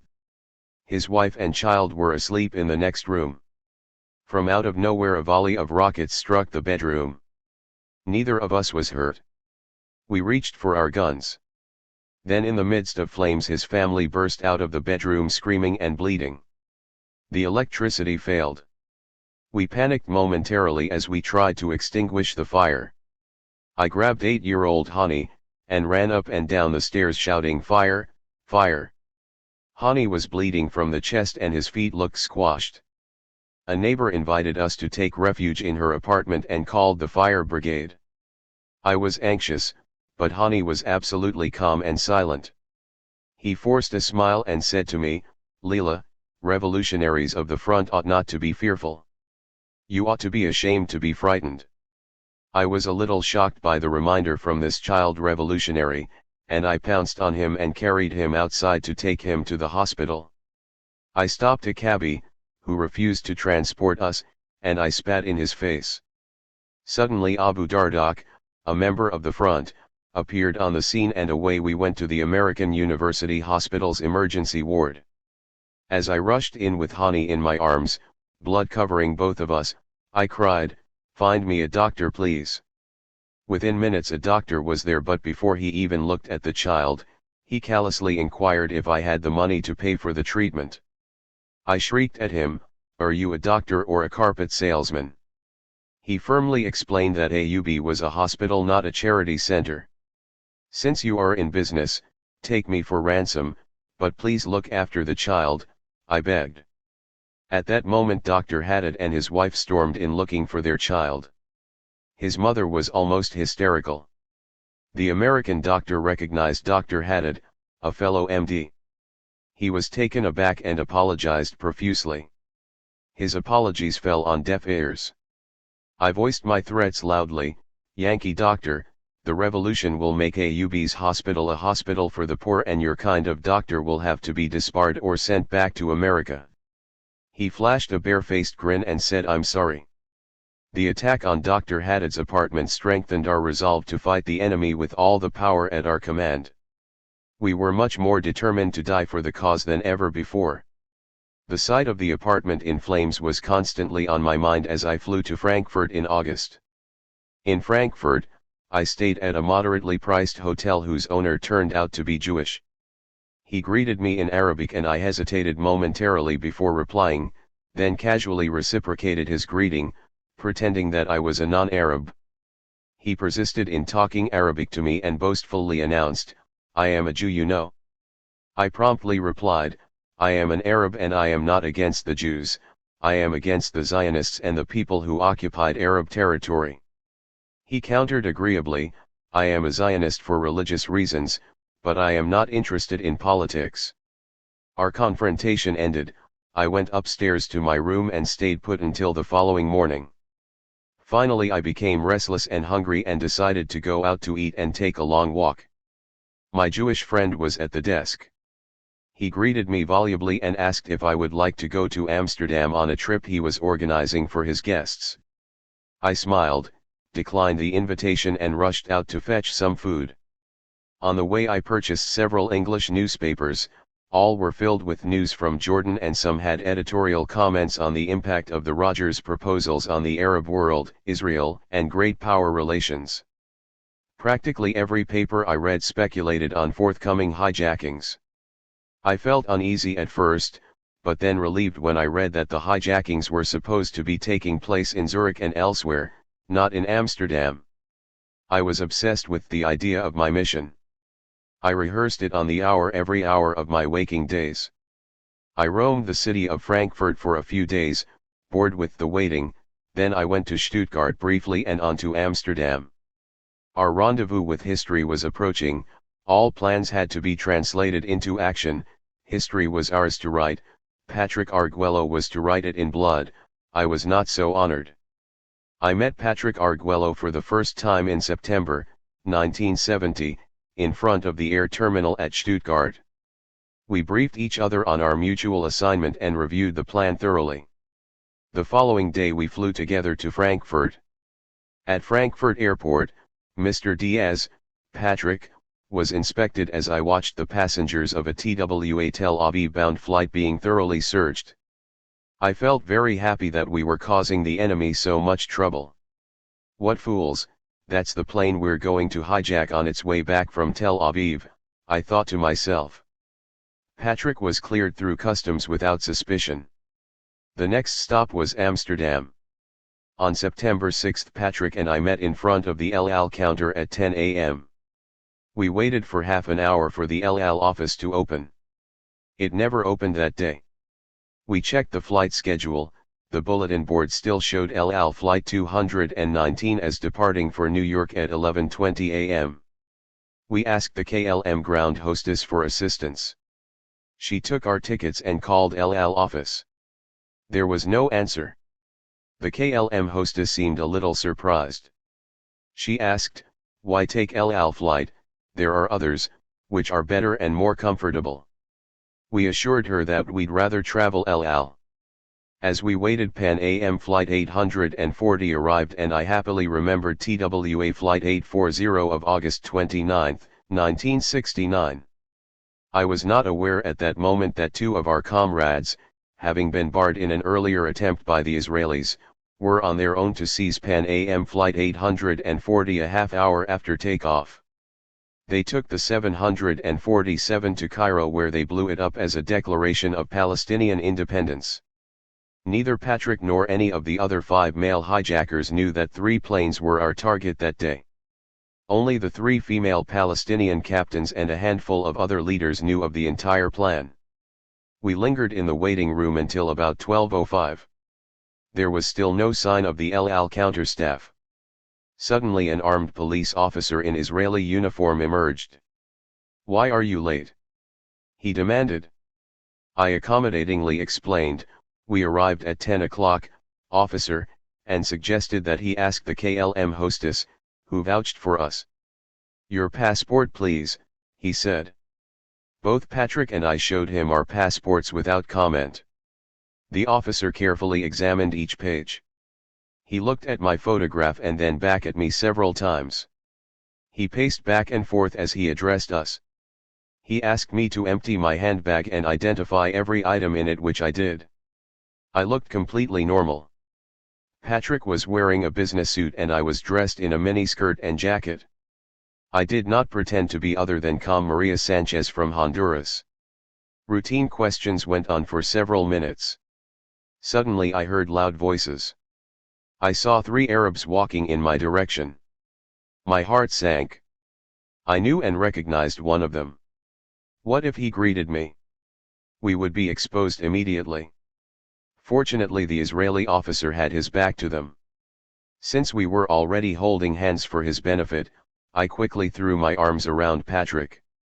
He seemed a little surprised, but what man will rebuff a woman under such conditions?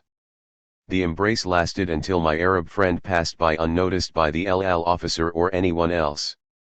The officer seemed untroubled by us. Politely he invited us to go with him to the basement to check our baggage. "Officer, our luggage is open, you could inspect it any time you like," I said. "Regulations state, madam," he explained, "that owners must be present." We happily agreed. The officer was no amateur. He systematically went through every item not once, but twice. He asked informal but pertinent questions as he inspected our possessions. Then he pointedly turned to me and asked, "Has anyone given you any gifts?" "No," I replied emphatically. Do you have anything sharp or dangerous? Such as? I said. Such as a pistol, a knife, or anything sharp? No sir. What would a girl like me ever do with a pistol or knife, officer? He smiled apologetically and said, you can go back to the transit hall. Then it suddenly dawned on him to ask me in English if I spoke Spanish. Si, señor, I blurted out boldly. Have a good journey, he said. Patrick was a little surprised. Why would you say to him you spoke Spanish when you don't? Look Patrick, I said, if he knew how to speak Spanish he would have addressed us in Spanish from the beginning. Calm down, we're clear. As we re-entered the hall, I saw some 30 or 40 youngsters waiting to board El Al Flight 219. I was shocked and secretly lamented that once again I had to face the agonizing problem of what to do to avoid hurting children. I love children and I know they are free from guilt. Although I remembered the children of Palestine napalmed by the Israelis and Dr. Haddad's child running out of his flaming room, I nevertheless vowed to do my utmost not to jeopardize the lives of the passengers needlessly. I sat semi-paralyzed for a few seconds wrestling with the moral issues of our action. Meanwhile Patrick was walking around the hall trying to spot our two comrades. As I looked at the children a beautiful little girl walked towards me, her eyes directed longingly towards the sandwich in my hand. Her mother pulled her away as I almost said to her, Talai Elahuna. Come here and take it. No sooner did I hold my tongue, than her mother called Talai Elahuna ya binti, come here my child. I was startled. Patrick had just joined me. I tried to dispel any sign of anxiety by whispering furtively to him, guess what? Yes, said Patrick, thinking I had spotted our comrades. The lady with the children opposite us is an Israeli. Imagine if she were assigned to hijack this plane and she wanted to take it in one direction and we in the other. Who is likely to win the contest? I asked. Patrick laughed and assured me we shall win. We waited. Minutes seemed like hours. No Israeli plane was in sight. Only the damned KLM planes were there and we had no use for them. The jumbo jet had taken off at 11:30. It was now a little after 12. The Israeli officer reappeared and we went through the same routine inspection. We were ordered to another side of the room. I tried not to show my frustration. The third inspection started and we were told to move back to our original places. By the end of this inspection, it was 1:30. The hijack proclamations were supposed to have been simultaneously announced at 12:20. I figured that either the hijackings were announced and the blasted Israelis had heard about them and decided to transfer us to KLM, or they had captured our two other comrades and were desperately looking for us. I had 2 hand grenades, Patrick had 1 hand grenade and a pistol. I said to Patrick, who was aware only of our own hijack plans, commandos do not surrender, we have to play Samson if they discover us. Patrick resolutely agreed. We were asked to walk downstairs. The same officer was standing at the gate checking every passport and passenger. I said, Officer, we are late. That's all right, madam, we're doing it for your own security, he declared. We marched to the plane surrounded by all kinds of armed guards.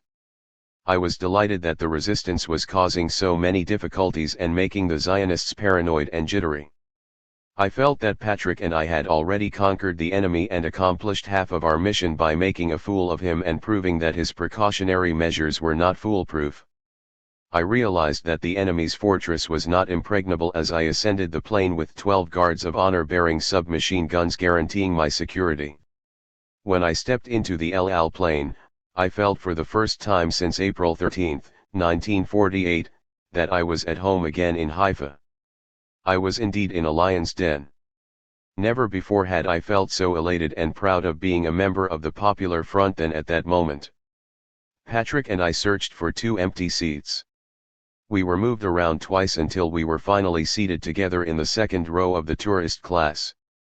We heaved a sigh of relief as a hostess asked if we were comfortable. I was exhilarated and looked forward to the second half of our mission. Patrick seemed a little frightened as El Al finally took off around 1:30. Patrick knew me only as Shadia. I thought if I revealed my identity his morale would be greatly boosted. I did. Patrick was heartened. He gave me a victory salute. The lady next to me fell asleep immediately. All the passengers seemed tired. At 1:55, we noticed that someone was watching us from the back of the plane. I told Patrick to stay still. I turned around and looked directly at the man for a minute. He was in civilian clothes. When he saw that I was watching him, he shyly looked the other way. At that moment Patrick prepared his hand grenade and pistol, and I pulled the safety pins off my 2 hand grenades and rushed forward through the first class section and towards the cockpit. We shouted "Don't move," as some of the passengers tried to take cover. 3 stewards were in front of us wielding handguns. In a couple of seconds I could count 6 guns. But we had anticipated a battle. A hostess fell to the ground crying to me in Arabic. I threatened to blow up the plane if anyone fired at us. I displayed my 2 grenades and dropped the safety pins on the floor, hoping to convince everyone we intended business and to avert a bloody battle. Patrick held the armed stewards and the passengers at bay. "Go ahead, I'll protect your back," he instructed me. I forced the hostess to stand up and walk ahead of me. The moment she opened the door, she staggered forward in a state of panic. I couldn't see the captain or crew. Shots were fired. There was another door before we could reach the pilot's cabin. Both of us banged on the door. No one opened the door. Suddenly someone was looking at us through a spy hole. I brandished my hand grenades and ordered him to open the door or else. I heard more shots and the plane went into a spin. Several people attacked me at the same moment. I thought the plane was disintegrating. The firing continued and suddenly I found myself besieged by a pack of wolves, El Al staff as well as passengers. Someone screamed, "Don't shoot at her. She has 2 hand grenades." No one fired at me. But some people were kicking me, others hitting. A few just stepped all over me. 2 were holding my hands and trying to take away the grenades. One finally succeeded in prying 1 grenade from me without exploding himself and the plane. I held tightly to the other until I was knocked unconscious for a second and was overpowered. At first I didn't know what was happening to Patrick. Within a few minutes I was dragged to the first-class compartment where Patrick was lying, bleeding profusely and breathing heavily. I could see he was still alive. The Zionists were acting like mad dogs. They trampled over every part of our bodies. By that time Patrick was too weak to resist. I was fighting like a caged lion. I fought until I was completely exhausted. Then a vicious thug pounced on me, pulled my hair mercilessly, called me a wicked bitch, a malicious Arab and all sorts of obscene names. I spat contemptuously in his face. I bit his hands. He and the others around me beat me incessantly for several minutes. The plane was traveling smoothly, the remaining passengers were staying in their seats. Suddenly an Israeli guard emerged from the cockpit area. Patrick was lying on his side. The man turned him over on his stomach and started tying him up with wires and a necktie. Someone asked, "How are they?" A voice replied, "We don't know. He is, we're not sure. She's 3/4 dead." The man stepped on Patrick's hips and Patrick looked at me in agony, his hands tied behind his back. Then the Zionist guard fired 4 shots into Patrick's back. Someone screamed from the back of the plane, "Please stop the bloodshed. Please, please, please." The 4 shots that were fired into Patrick's back were fired from a distance of less than 1 foot. Patrick looked at me, gave me a deathly smile, and bid me an eternal goodbye. Then came my turn. I was tied up in the same fashion, hands behind my back, my feet and legs immobilized with wires. I expected to join the ranks of our martyrs as Patrick had just done. But the Zionists did not execute me. I was certain they were not moved by any humanitarian concern or by the pleading voice from the back of the cabin. They needed me for display purposes in their human zoo in Israel. I presumed they wanted a witness to testify to their bravery, a prisoner to torture and to extract confessions from. As they finished tying me up, the pilot announced, "We are going to Tel Aviv." Yet within minutes, I felt the plane descend and then touch down. As it hit the runway, I fell off my seat and my bodyguard fell on top of me. He pulled me back up, shouting obscenities and kicking me ruthlessly. The passengers disembarked. I could hear the sound of an ambulance outside. 2 uniformed officers walked in. I didn't know where we were. Another officer walked into the first-class compartment where I was being held. He demanded that I be turned over. An Israeli officer declared, "She is our prisoner. Get out of here. This is Israeli property." The first 2 men stood their ground.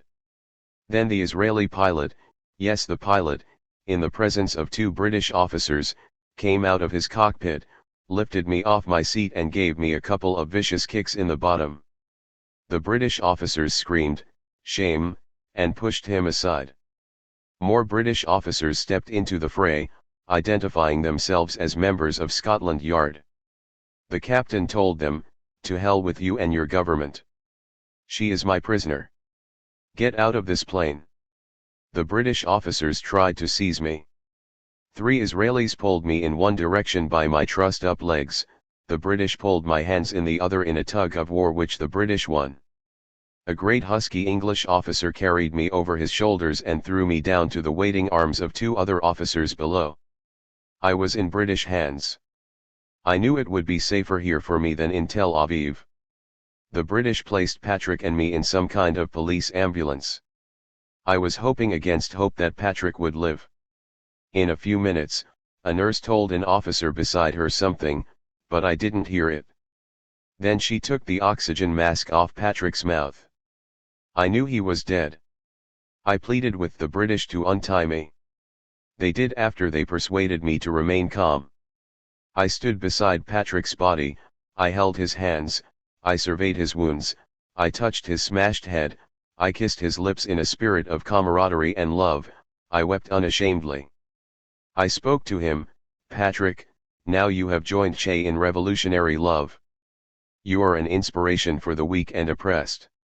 The Palestinians shall build you monuments in their hearts and in their liberated homeland.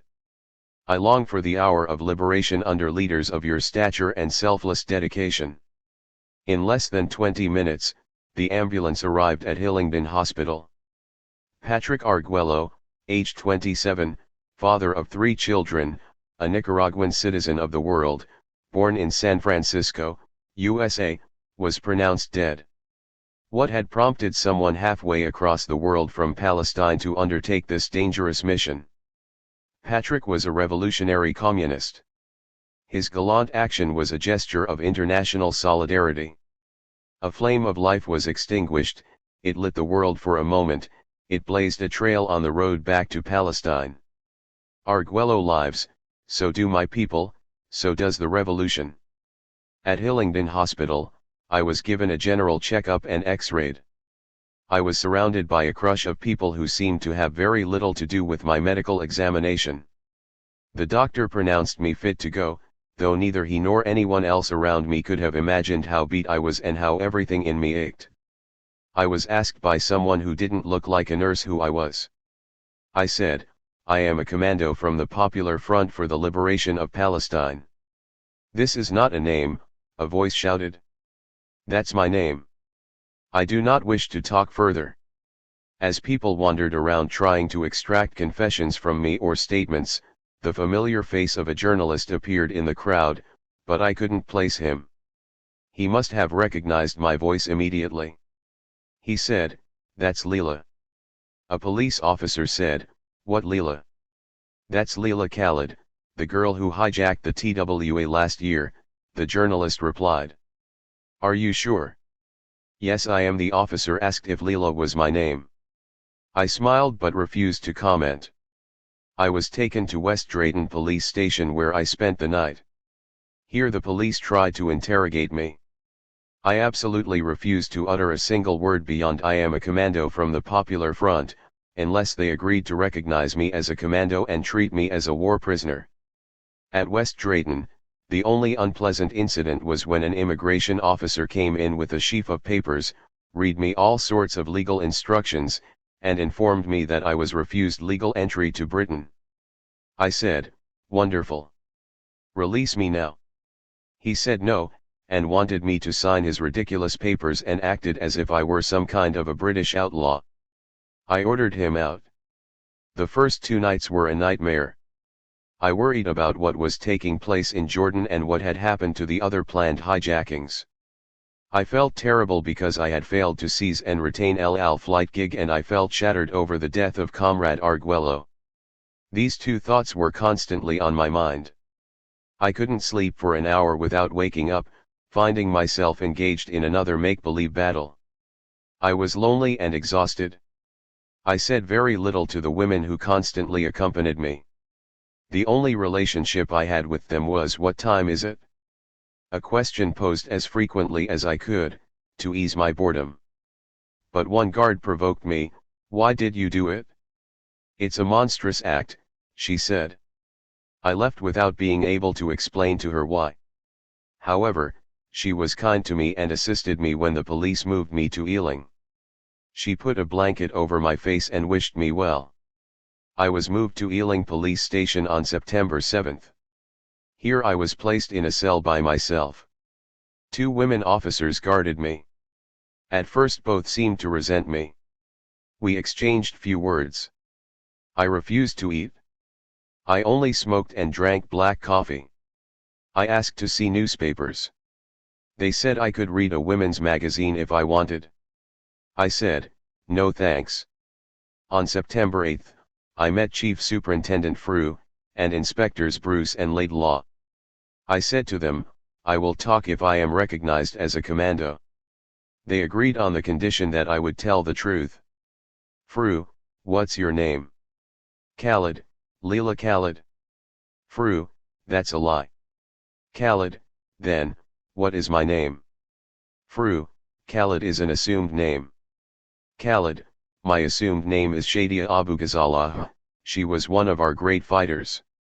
Frew interrupted me. "Oh, please don't harangue us. Answer questions specifically." He showed me a pistol and asked me to identify it. I said it was one of several Israeli pistols brandished in my face. He showed me a pistol which I later found out had been Patrick's, but since I hadn't seen it before, I said I didn't know to whom it belonged. He didn't believe me. He then demanded, "How did you obtain those strange bodies?" referring to the hand grenades. I answered him tersely, "They were given to me by the PF." "Who issued this passport to you?" "The PF," I said. "Where were you going to take the plane?" "Somewhere." "Where?" "Somewhere," I insisted. "Who is Abd Rahim Jabir?" Now I brightened up and decided to deliver my first brief speech and refuse to talk further if I were stopped. The officers sensed my determination and remained silent. Jabir is a Palestinian hero in Zionist dungeons. He is one of our underground commando leaders who struck terror in the heart of the enemy, and throughout his cities. Before he was captured by the enemy on September 21, 1968, he fought courageously until his ammunition ran out. He held the enemy until most of his comrades managed to disappear in the face of American-made Sikorsky helicopters. He lived among the peasants of Palestine and he organized and trained them and spread revolutionary ideas. His most daring act was his challenge to General Sharif Nasser, uncle of King Hussein. Sharif Nasser was addressing a Jordanian platoon before the reactionary regime dispatched them to Yemen to help with the counter-revolutionary attempt to restore the deposed imamate there. Jabir stood up to Sharif Nasser and said, "Instead of sending us to Yemen to fight UAR troops and Yemeni radicals, why not send us to Tel Aviv to fight the real enemy of Palestine?" Sharif Nasser, who is quick with the gun, found Jabir a bit quicker. Jabir was dishonorably discharged, but upheld his dignity. I could tell you a lot more about the operations he masterminded in the occupied territories, but I want you to understand one thing: Hajjar was held incommunicado for 4 months and the enemy couldn't break his will in spite of the torture physical and psychological inflicted on him. I assure you I am of the same stuff. I trust you understand now why my unit was called the Abd-Rahman Hajjar Commando Unit. The British officers listened stony-faced. When I had finished, Fru resumed his questioning. In this note written by you, Miss Khaled, Fru said, it says Shadia and her colleagues. Who are your colleagues? What colleagues? I asked. I paused briefly, then said, it is quite possible that there were others on the plane whom I didn't know. Why, did you find someone else? I inquired innocently. Miss Khaled, Fru said, I have grey hair. I promptly interrupted, that's not from me. That's because you have a nagging wife. Fru smiled to himself, I think you are a very intelligent woman. I reject your compliments, I shot back as the verbal battle continued. I tried unsuccessfully to appear indignant and told the trio that as an Arab Palestinian woman I refused to accept compliments from fascist pigs who held me as prisoner. Fru shuffled through his collection of documents and retorted, why would an Arab Palestinian woman try to blow up a plane on which there were Palestinian Arabs?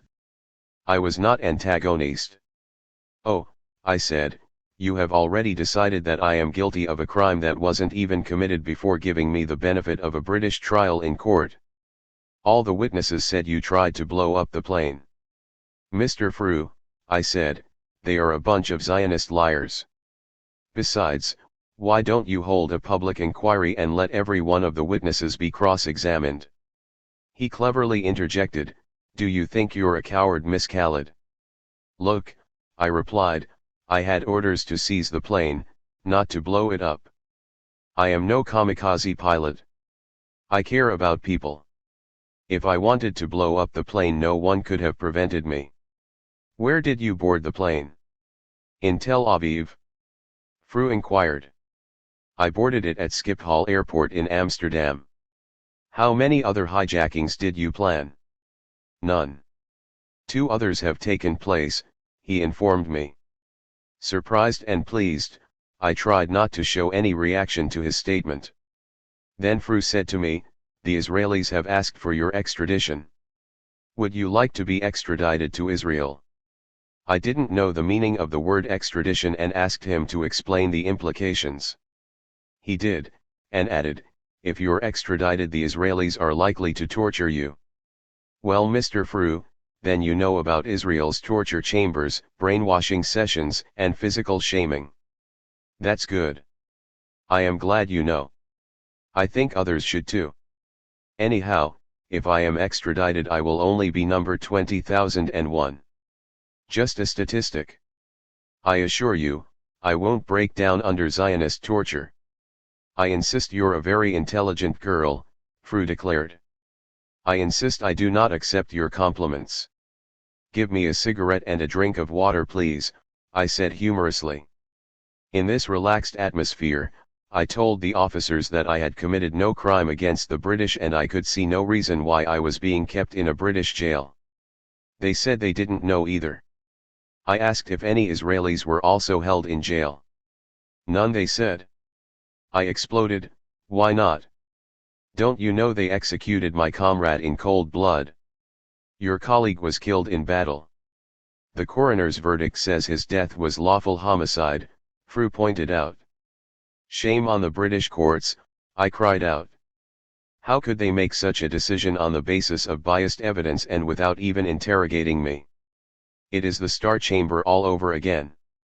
This time it is directed from Tel Aviv and Washington. The atmosphere became tense as I gazed furiously at each officer. I muttered, that's British justice, as they filed out. I was taken back to my cell. I had an intense headache that evening. The guards watched me closely as I marched back and forth restlessly. On September 9, Mr. Fru visited me once again. He asked where I would like to go if extradited. I said to my homeland, Palestine. I demanded that I be released immediately and threatened dire consequences if the British continued my detention. That very day a Boac VC-10 was hijacked. I knew my release was imminent. Mr. Frew returned to tell me that evening that I must have known what was going on. I said, the front knows what it is doing. I need not wait for a recommendation of clemency from a British jury. On September 10, the ghost of Patrick haunted me. I couldn't stay my tears. I couldn't eat because Patrick had died hungry. I remembered that every day and tried to stop eating to pacify myself. The matron tried to calm me. She was a kindly woman and gave me helpful advice, but feelings of sadness and anguish aren't something that can be erased by a few motherly words. I was cheered up a little, however, when I learned that the PF was demanding my return in exchange for BOAC passengers. Mr. Frew came in to inquire about Patrick's passport and asked, "Who was your partner, Leila?" He had closed the door behind him. I said, "My name is not Leila, but Miss Leila Khaled, a commando from the Popular Front." "Is that clear, Mr. Frew?" He was surprised that I was being so formal. I chuckled and tantalized him further. "According to your own rules, you have no right to be here in the absence of another female companion. By the way, when will I have the pleasure of facing British justice?" Frew was confused. He mumbled a few incoherent words and withdrew to reopen the door. He was somewhat apologetic as he asked if there was something he could do for me. "Yes," I said, "I would like to knit sweaters for our commandos. Would you be kind enough to provide me with some wool and needles?" He promised to try but didn't think the rules would allow it. I requested a pencil and a piece of paper. He gave me a 2-inch pencil. Though I felt drowsy and had a toothache, I penned my first note to Patrick. "Today is day 4 since we embarked on our immortal journey. Your spirit fills me with hope that the cause we embraced is just and honorable. You have given your life for a people you didn't know, for a people continents apart from your homeland, for a people who haven't seen your photograph. Though I know you not, I know you more than any other man I encountered in my life or any other hero I read or dreamt about. I always longed to know people who love others more than themselves. I always admired men who sacrificed their lives for the cause of liberty. I always adored people who walked naked before the sun, not fearing its scorching rays, and said no to the enemies of light, life, and progress. In dying for Palestine you have become the symbol that lightens our oppression. You have also become the joyous burden that propels us onward to end that oppression. In joining our struggle for dignity and peoplehood, you have given us a lesson in international solidarity and brotherhood and cemented the bond of affection between the people of Latin America and the people of Palestine. You wrote history by shedding your blood for others, you united continents by your all-encompassing spirit, you ascended to the realm of Olympian gods by your life-inspiring commitment. You are at once a Lafayette, a Byron, a Norman Bethune, a Che Guevara, a Patrick Arguello, a martyr for Palestinian freedom. You are not dead. You live. You will live forever. You are the patron saint of Palestine. In revolution. Leila. September 11th was a day for banter. It started with a visit from the envoy of Honduras, a corpulent, mustached feudal lord. Mr. Frew introduced him as His Excellency, the Consul of Honduras. He asked, "How did you obtain this Honduran passport?" I answered contemptuously, "Did the Popular Front disguise you and send you here as a fictitious Banana Republic ambassador?" His Excellency was infuriated. He departed like a vanquished Napoleon. What a sad state of affairs for officialdom, for a Latin consul to be ridiculed and insulted by a Palestinian or a nobody hijacker. How humiliating. Mr. Frew was appalled, but not surprised by my reaction. I blamed him for failing to fulfill his promise of knitting material. He apologized and explained, "You are not allowed to have sharp instruments in your possession." He wanted to know if the front would explode the plane with the passengers as was reported by the objective British press that day. "Yes," I said unhesitatingly. "What?" he asked, "have you no humanity?" "Humanity, my foot!" I shouted. "You should be ashamed to utter such a word in the West. If you have any integrity you'd remove that word from your dictionaries and declare it a non-English word." I started making a speech on Zionism and imperialism and how the British vampired the Arab world, but Mr. Fru deflated me this time. He interrupted, "Miss Leila Khaled, perhaps our government is imperialist. Please stop your speech making." I felt undercut and later asked my bodyguards why Mr. Fru didn't defend the government. They explained that there were many members of the Labour Party at Ealing who were not necessarily sympathetic to the Conservative government. On September 12, I tried to take a different tack after hearing that the imperialist planes had been blown up. Since all kinds of strikes were going on in Britain, I thought my bodyguards should go on strike in sympathy with their fellow workers. I suggested since they were my prisoners they should stage a revolt and join their fellow workers on strike. As I was urging them to rebel, Mr. Fru walked in. He took a deep breath and said, "What are you up to now?" "Mr. Fru," I said, "these prisoners deserve to be free." "What prisoners?" he inquired. "Those poor masses working night and day here." "Okay. You win this time," he said paternally. As Mr. Fru sat checking his files, I decided to badger him. "I know the Home Office is violating British justice, habeas corpus and other concepts of justice, but does the Ealing Hilton have to violate the laws of hygiene too, Mr. Fru?" He scratched his head and inquired further. I informed him that I hadn't had a bath in 6 days. He quickly arranged for me to be marched to the 5th floor accompanied by 4 police matrons who insisted on having me undress in their presence as each guarded a corner of the narrow shower room. September 13th was a bad day for me. I felt ill most of the day and couldn't sleep that night. The doctor was called in. He pleaded with me to eat more than just a cheese sandwich and coffee and gave me 2 sleeping tablets. They had a terrible effect on me. That night was a nightmare for everybody except me. They thought I was about to die, but I surprised them and woke up feeling as if my head weighed a ton. When I opened my eyes at 5:30 a.m. everyone was practically in tears.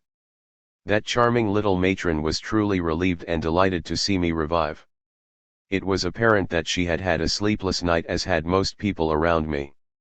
The next 2 weeks I settled into an established routine. There were no further interrogations. I was allowed to use the matron's rooms and to roam within a 10-yard radius without being followed. Political issues in Jordan, especially after the 17th, preoccupied me and became the focal point of my discussions with Fru and others.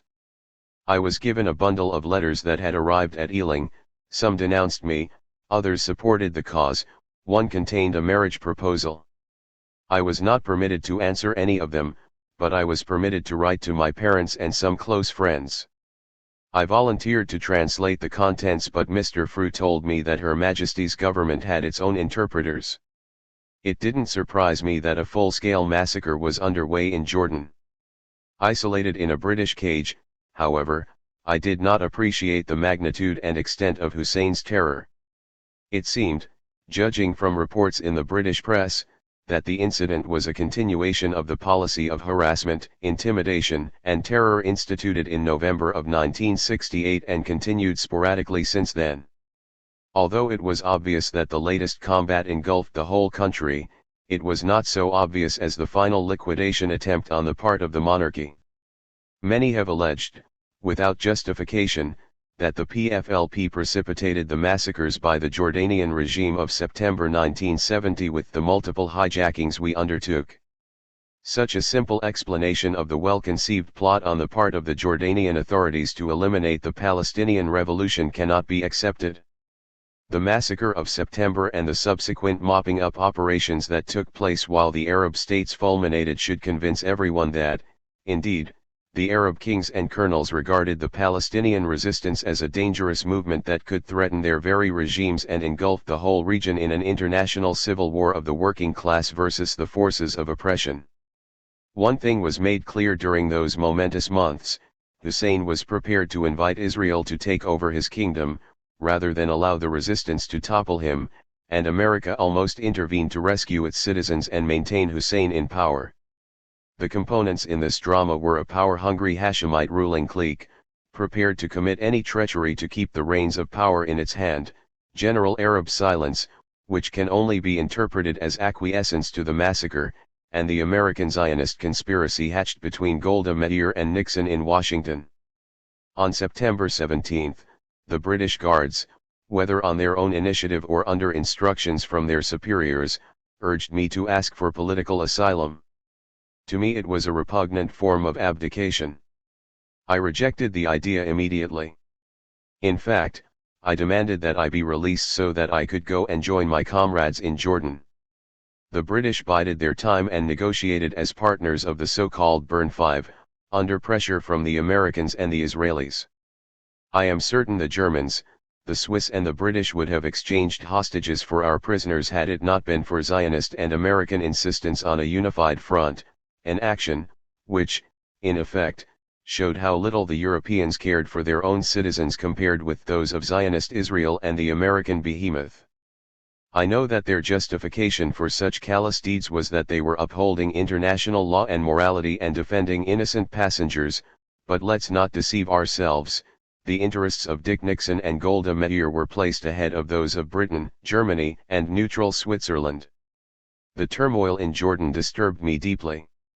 I tried to maintain my composure and act naturally, but it was a difficult job. Mr. Frew was a daily visitor. He wondered why Muslims fought each other instead of the enemy. I lectured him on the nature of class society and explained that the good little British manufactured king of Jordan was part of the enemy camp. Frew listened intently, but like most of his Western compatriots, he was unable to grasp the idea of social class and its historic implications. He only accused me of being bitter. I said I was more than bitter, I was full of class hatred and aspired for nothing less than the complete obliteration of the Jordanian monarchy and retinue. Frew's prescription for the remedy of my class consciousness was a week's stay in democratic Britain after my release. I said, I'll be happy to stay in Britain until Christmas if I were released immediately so as to enjoy the fruits of British democracy. Frew detected my sarcastic tone. Now, he said, I wish you would go back to Jordan before I lose my wife. Tell your wife not to worry, Mr. Frew. I have no intention of marrying a fatherly British cop. If I do marry, it will be an Arab revolutionary or a simple peasant, not a British lord, not a Greek shipping magnate, not an American industrial baron. Is that clear, Mr. Frew? I followed the Jordanian civil war in the British press. When I began reading reports about the Syrian intervention, I deduced from fragmented editorial comments that an Israeli US invasion was being contemplated. When, however, it was reported that the Syrian column had been defeated by brave Jordanians and forced to withdraw, I realized that the regime was not on the verge of dethronement. But when I saw Hussein and Arafat shake hands in the presence of kings and presidents, I knew the revolution was betrayed. At that moment, I am sure I could have unhesitatingly gunned down every participant in that conference. I could no longer withhold my fury, I could see the writing on the wall, the resistance was dead as a historic force. I truly cried for the blood of martyrs in Jordan, the blood bartered away at the Cairo Hilton, the Cub Palace and the Arab League headquarters. I could not forgive the Arab League for the blood of Patrick, whose body still lay in a British morgue while counter-revolutionary peace was signed. I knew the fighters would repudiate the leadership and in time form their own revolutionary vanguard party. I knew it had to be done, I knew the front was going to do it. In the ensuing months, however, Arafat and co. still refused to understand that the Palestinian Arab Revolution was in fundamental contradiction to the Arab decadent social orders. Hussein crushed the resistance physically in Jordan and drove the guerrillas out in July 1971, and the resistance leaders, with the exception of the Popular Front and a few independents, accepted Saudi-Egyptian mediation and were still prepared to negotiate with Jordan and embrace Hussein and Hassan.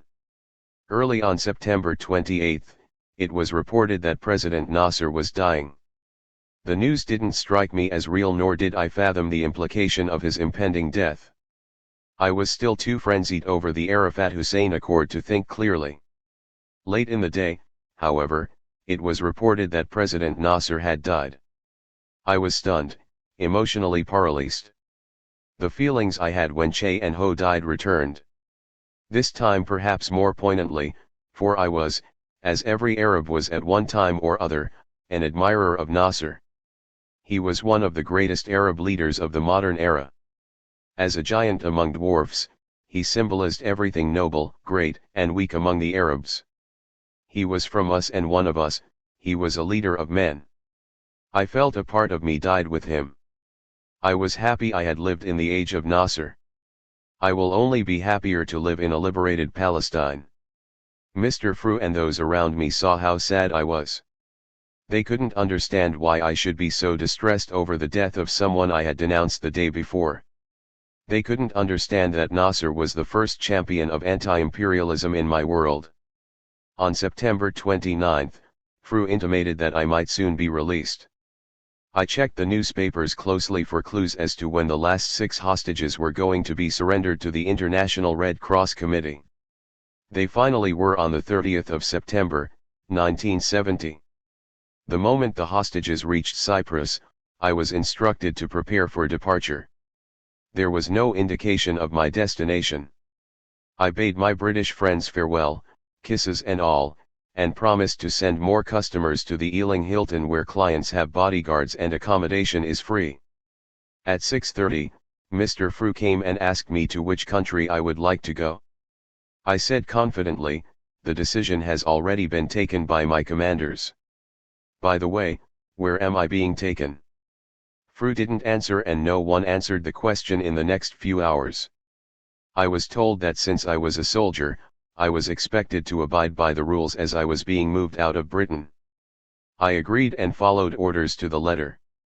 The matrons told me that people were lining up in the streets to see me, but they were going to be sadly disappointed as I would be taken out lying, covered up in a van. I was surprised to be accompanied by a whole convoy of police cars and motorcycles. I was allowed one quick look at the crowd assembled around Ealing Police Station before being taken to a military airport. As I boarded the helicopter, I flashed a victory sign to the photographers. I said goodbye to Mr. Fru and promised to visit the Ealing again. No, he cried out, come to Britain, not to the Ealing. We traveled by helicopter for about an hour and then landed at another nameless airport. I noted to the captain that helicopters are more difficult to hijack than regular planes. He didn't appreciate my sense of humor. Then we boarded a Comet for an unannounced destination. I still couldn't find out where I was going. Then I heard a member of the crew saying there is another woman to come. I knew instantly it had to be Amina Daber, who was being held by the Swiss in Zurich. Suddenly we descended in Munich. The airport was a garrison.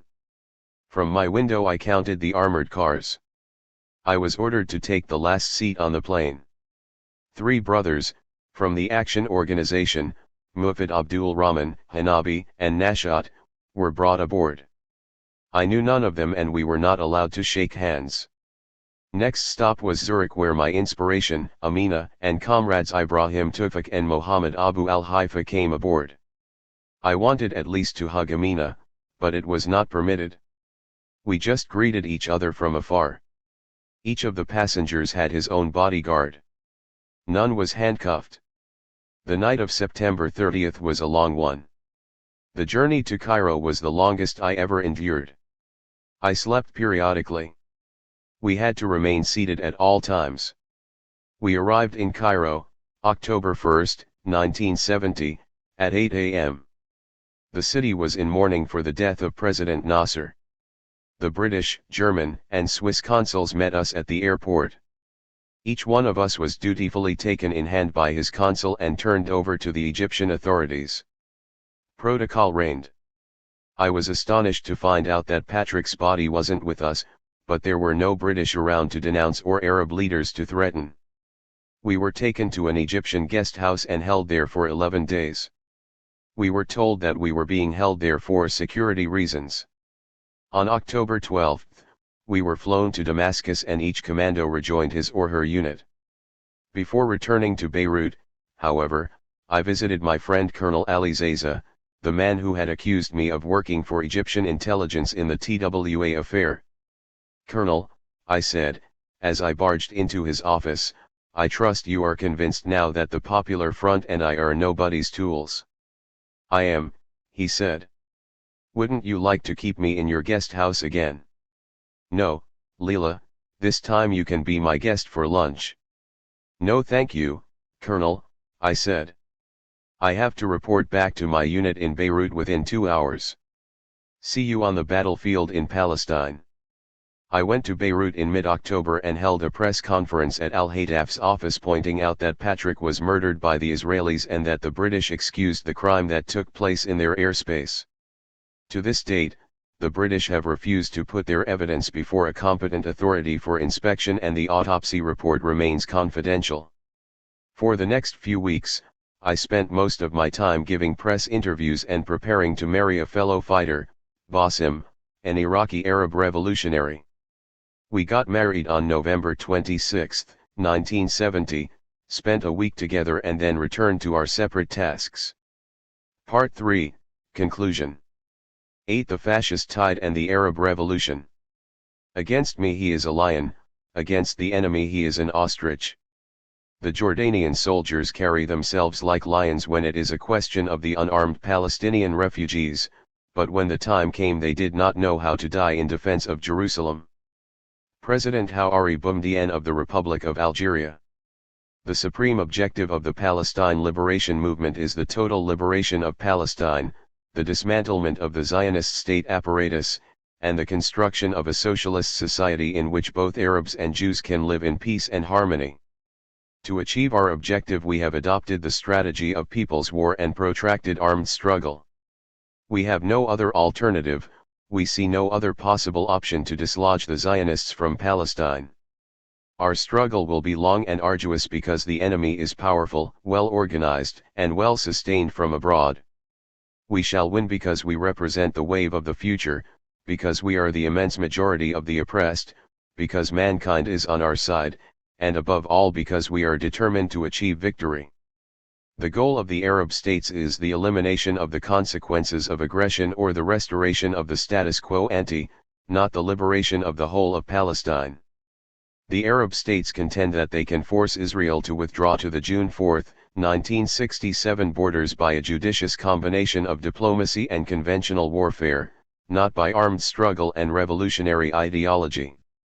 They stress the political solution, and accept mediation by the UN and the major powers as a fait accompli. They try to persuade their American and Soviet friends to pressure Israel to withdraw. They also periodically engage in spasmodic military actions to demonstrate their determination to regain the occupied territories. Israel still holds every inch of territory it conquered in 1967, and in all likelihood it will continue to do so, barring profound changes in Arab and American policies. To secure the home front, the Arab governments have strengthened and modernized their intelligence services. Both progressives and conservatives are collaborating effectively to stem the tide of revolution at home. The aim of America is regional stability under its ascendant power. In this age of neocolonialism, America has its storming gendarme in Israel and its militia in the reactionary and military cliques of the Arab world. If its calculations go awry, however, America wouldn't find it difficult to intervene directly to protect its citizens and interests or to help a local potentate ward off the menace of communism. America is firmly entrenched in the world of black gold. It has no intention of ever sacrificing the flow of bullion into its banks. Indeed, it is prepared to risk nuclear war to keep us free and safe for democracy. America doesn't love the naked fakirs of the Arab world, nor does it care for every little forgotten Jew the world over. America cares for America, and America is Wall Street, the Pentagon, their agents and manipulators in the government bureaucracy and the hordes of priests, journalists and professors which populate the churches, the media and the universities. The aim of the Soviet Union is the neutralization of the US and its eventual expulsion from the Middle East. As an advocate of coexistence, the peaceful transition to socialism, and the non-capitalist road to development, the USSR supports the Arab national regimes in their anti-imperialist struggle, provides them with loans for industrial projects, and weapons to fight the Israeli conquerors. As a sponsor of the political solution, The Soviet Union recognizes the legitimacy of Israel, respects its sovereignty and the territorial integrity of states, and demands the impartial implementation of UN resolutions. The Soviet Union is a champion of peace and coexistence, not of people's war and revolutionary violence. With the progressive Arab regimes, the Soviet government stands for the domestication, not the elimination, of the resistance and the Arab Revolution. America, Israel, and Arab reactionaries stand on the other hand for the liquidation of the resistance and the obliteration of the Arab Revolution. The overriding objective of Israel is the peace of the bayonet, the peace of conquest, the dictated and imposed peace of the defensive forces of Dayan, the peace of North American and West European rabbis and their congregations. Briefly, the peace of America, Israel, and Zionism is the peace of total destruction of the Palestinian people, the domination of neighboring states, the perpetuation of Zionist supremacy in the Middle East.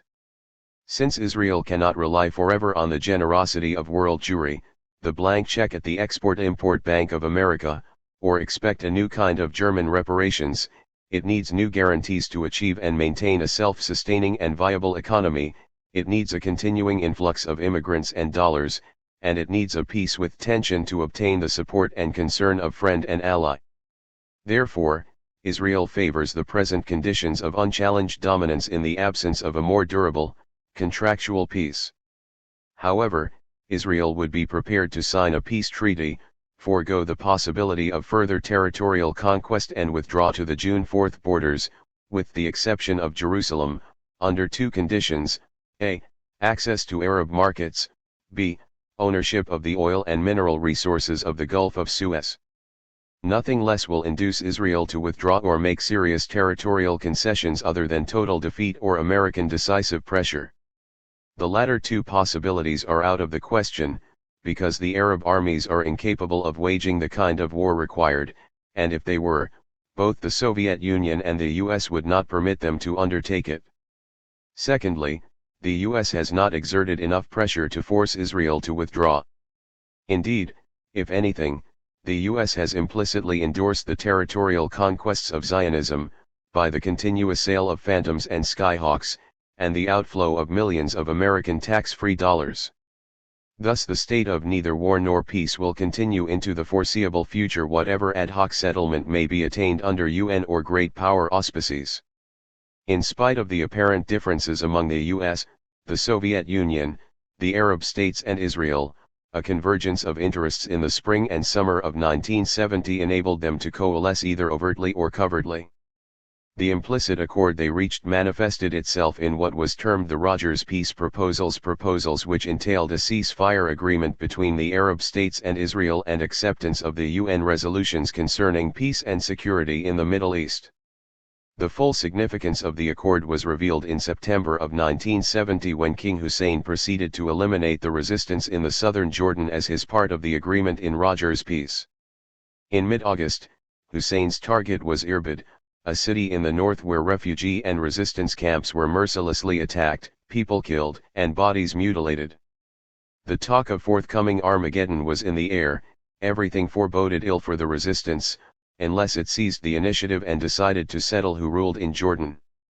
Skirmishing continued in Amman, Jerash, Zerga, and Irbid. Hussein was in hot pursuit of the resistance. Daily he tested its will to fight. The resistance was preoccupied with its own preeminence and power. It expressed its fearlessness in bombastic declarations, but agreed upon no contingency plans. Very few anticipated the massive barbarity and bestiality of Hussein and co. Indeed, the resistance leadership thought it would muddle through the gathering storm and perhaps emerge unscathed and possibly even strengthened by Hussein's direct assault. Fatah's right-wing leadership and other sectors of the movement could not conceive that Hussein was out to decapitate and annihilate the resistance. During this period of internal dismay, disarray, and disintegration, I was on my way to Europe to carry out a minor aspect of the front's offensive strategy to topple Hussein. But he and his CIA advisors preempted us on September 1, 1970. He put his well-established and well-known plan into effect, he disclosed an assassination plot and attributed it to the Popular Front, hoping to split the ranks of the resistance and pit the fighters against each other. The Western and Arab press dutifully reported Hussein's charges and distinguished between honest revolutionaries who wanted to fight Israel, and terrorists who were trying to precipitate a civil war in Jordan. The plot unfolded rapidly as Hussein scornfully told Iraq not to meddle in Jordanian internal affairs and appealed to the great powers, including the Soviet Union, to restrain the hotheads, all the while drawing their attention to Iraq's threatened intervention if Hussein did not stop firing on the guerrillas. The Arab League Council was called into an emergency session.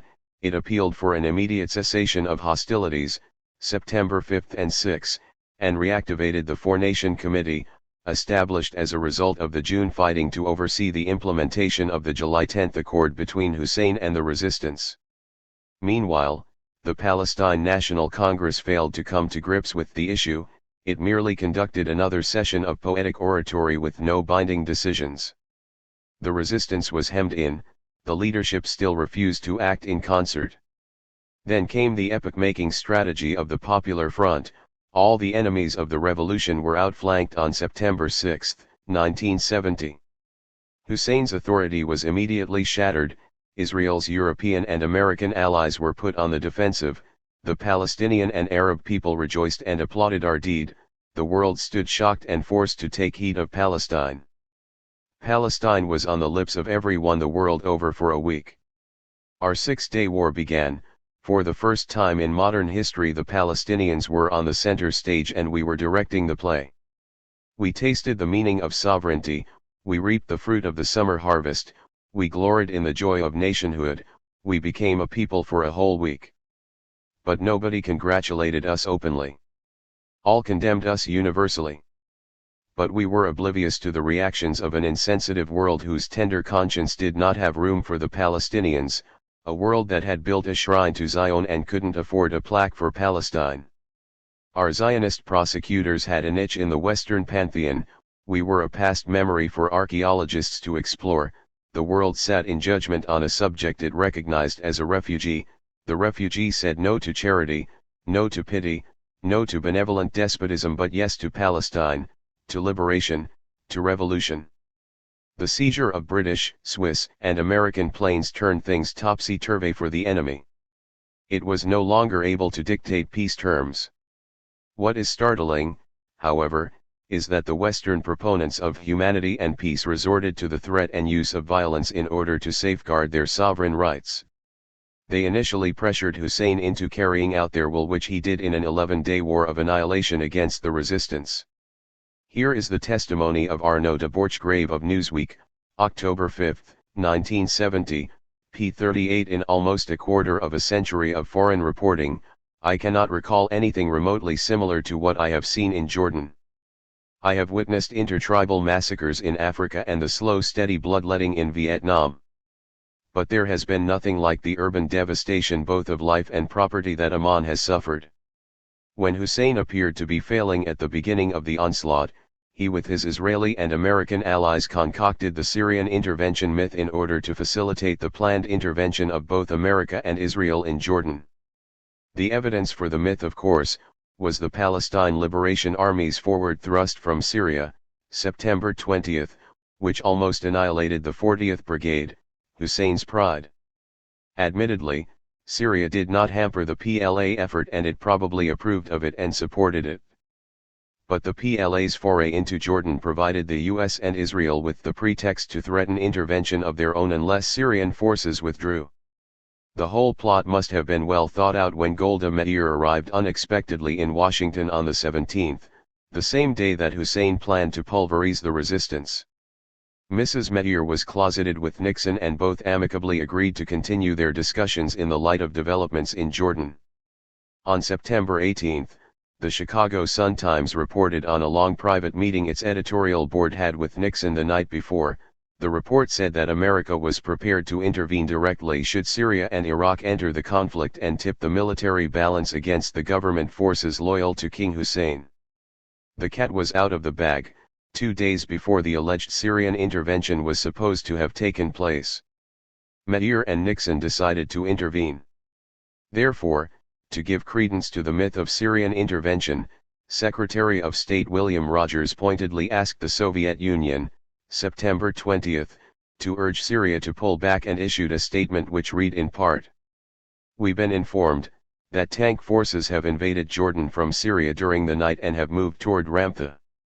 We have also been informed that Jordanian armor is resisting this invasion. We condemn this irresponsible and imprudent intervention of Syria into Jordan. This action carries with it the danger of broadened conflict. We call upon the Syrian government to end immediately this intervention in Jordan, and we urge all other concerned governments to impress upon the government of Syria the necessity of withdrawing the forces which have invaded Jordan."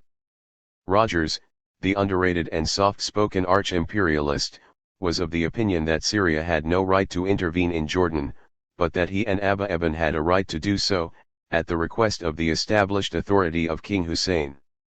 Anyhow, whatever Mr. Rogers had to say was merely the tip of the iceberg of America's planned Operation Brass Strike, which was intended to restore Hussein to his throne had he fallen or had he been on the verge of falling. According to the Times Post News Service, September 2 the 82nd Airborne Division began moving into full alert at Fort Bragg, on September 20. On orders from President Nixon, the signal directed the 14,000 paratroopers here to get ready for possible use in Jordan. Their mission, if so ordered, to descend on Amman and rescue 54 air-eject hostages, including 38 Americans, and some 400 other Americans living in the guerrilla-besieged Jordanian capital. Simultaneously alerted were about 2,000 troops in U.S. Army units in West Germany, ships of the 6th Fleet in the Mediterranean, and 1,500 U.S. Marines aboard assault ships headed for the embattled area. The implication was that, while the 82nd would concentrate on a lightning-quick, in-and-out rescue, the others might be sent in if King Hussein's army could not hold off the Palestinian guerrillas and Syrian and Iraqi forces supporting them. In America's open society and free press, the Times Post-Dispatch summarized the plans thus: the 200-plus man initial ready force could go to an intermediate stop for refueling, maybe the Azores, Spain, West Germany, or some other reasonable site, and then swoop down aboard their 500-mile-per-hour, 5,000-mile range G-141S on Amman's International Airport. If possible, they could land the planes.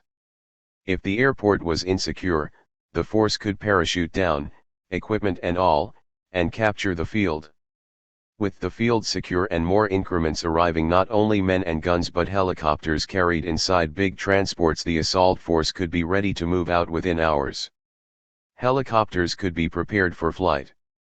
Then they could attack specified areas, where the people to be rescued were, and, in the classic Vietnam tactic, hold off attackers with their heavy firepower while disgorging men who would then fan out to build a perimeter defense. Amman's few open spaces, like parks, were marked off as landing zones. For such intelligent and heroic deeds, America was relying on Israeli intelligence, the speed and firepower of its armory, and the love of the Jordanian people for Richard Nixon, Spiro Agnew, Moshe Dayan and Golda Meir. Moreover, America's planned action to maintain Hussein in power was disclosed by the New York Times, October 8, 1970, on page 1, in a story that also implicated the Soviet Union and the Arab states. Here is a summary report of that long in-depth article. Washington: the United States and Israel were preparing to take coordinated military action in the recent Jordanian crisis, according to U.S. and Israeli sources.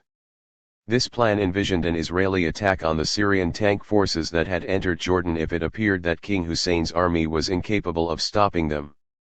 In this event, the United States would have used the 6th Fleet and other units to safeguard Israel's rear and flanks from Egyptian or Soviet attacks from the Suez Canal area. The plan was not put into effect because the Syrian tanks, harassed by King Hussein's jets and armor, began retreating into Syria. Informed sources here believe that it was the combination of Israel's troop buildup plus the U.S. military alert, both well publicized, that sobered the Syrians and the Soviet Union. President Nixon assumed personal direction of the intense diplomatic and military activity as the crisis approached its climax.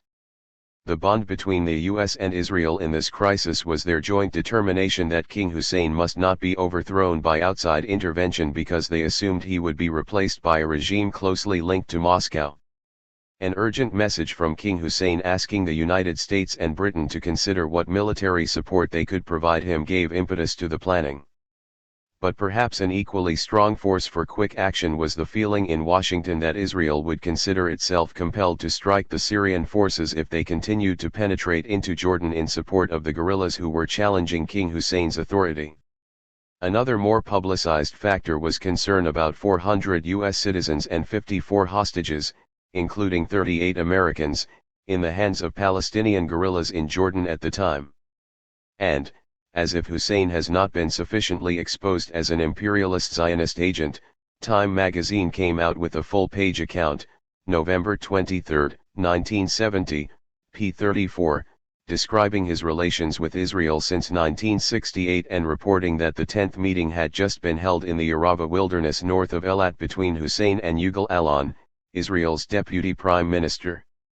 In an atmosphere of amiability, Hussein, according to Time, informed Alon in a 90-minute dialogue that his throne was secure, but the time was not ripe for unilateral discussions.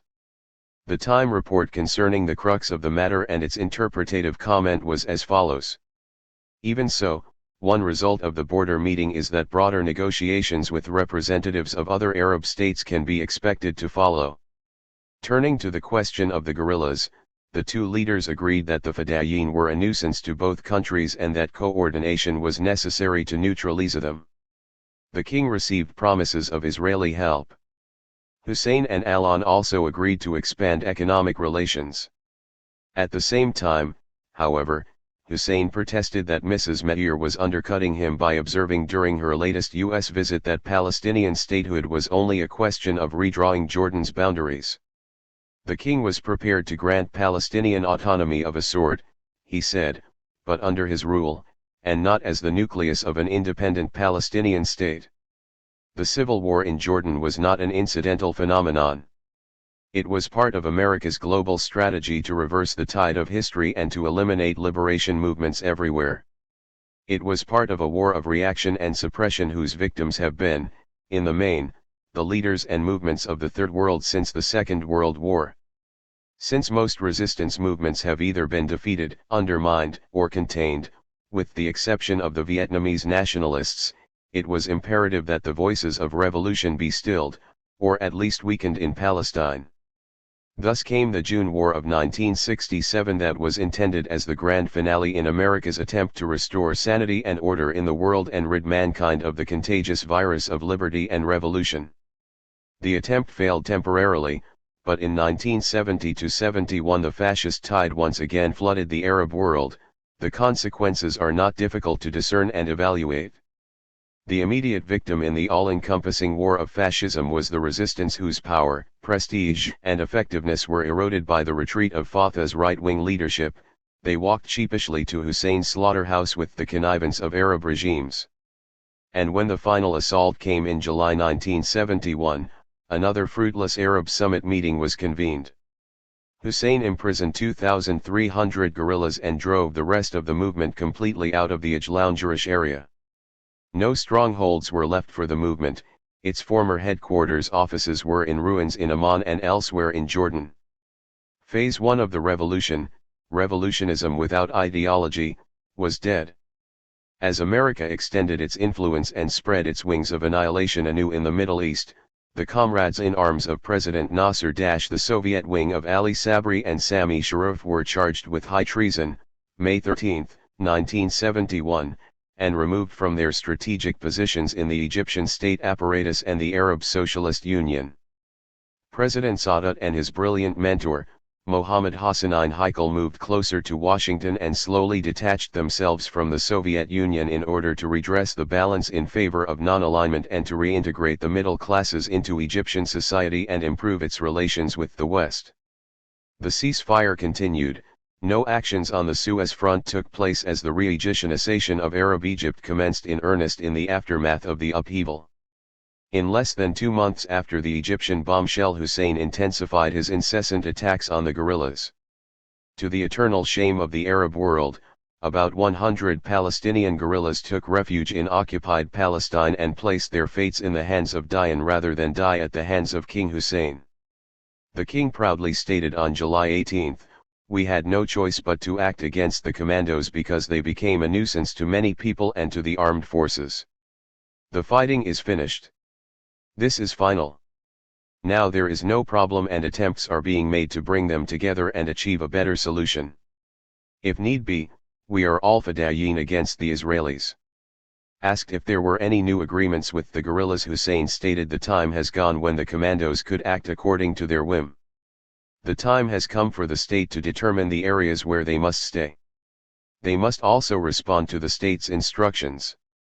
In other words, Hussein wanted a guerrilla movement to serve his and America's private interests and to help him recover his lost territory and keep the Palestinians in check. While Hussein's treachery was going on, a spark of hope appeared in the skies of the Arab homeland. In July 1971, the Hashim Atta movement seized power in the Sudan and proclaimed the first Arab Workers' Republic. By July 22, Sadat and Gaddafi had bared their teeth and heroically abolished the republic. They restored Numiri to power and instigated a communist witch hunt throughout the Arab world. To camouflage their deeds and create a diversion for the masses, Sadat, Gaddafi and Assad formed the Federation of Arab Republics on September 1, allegedly as a first step to Arab unity but in fact, as a means of safeguarding their regimes from revolution. Thus the present Arab ruling cliques returned to the positions held by their predecessors on the eve of 1948, Islamic fundamentalism, class collaboration, anti-communism.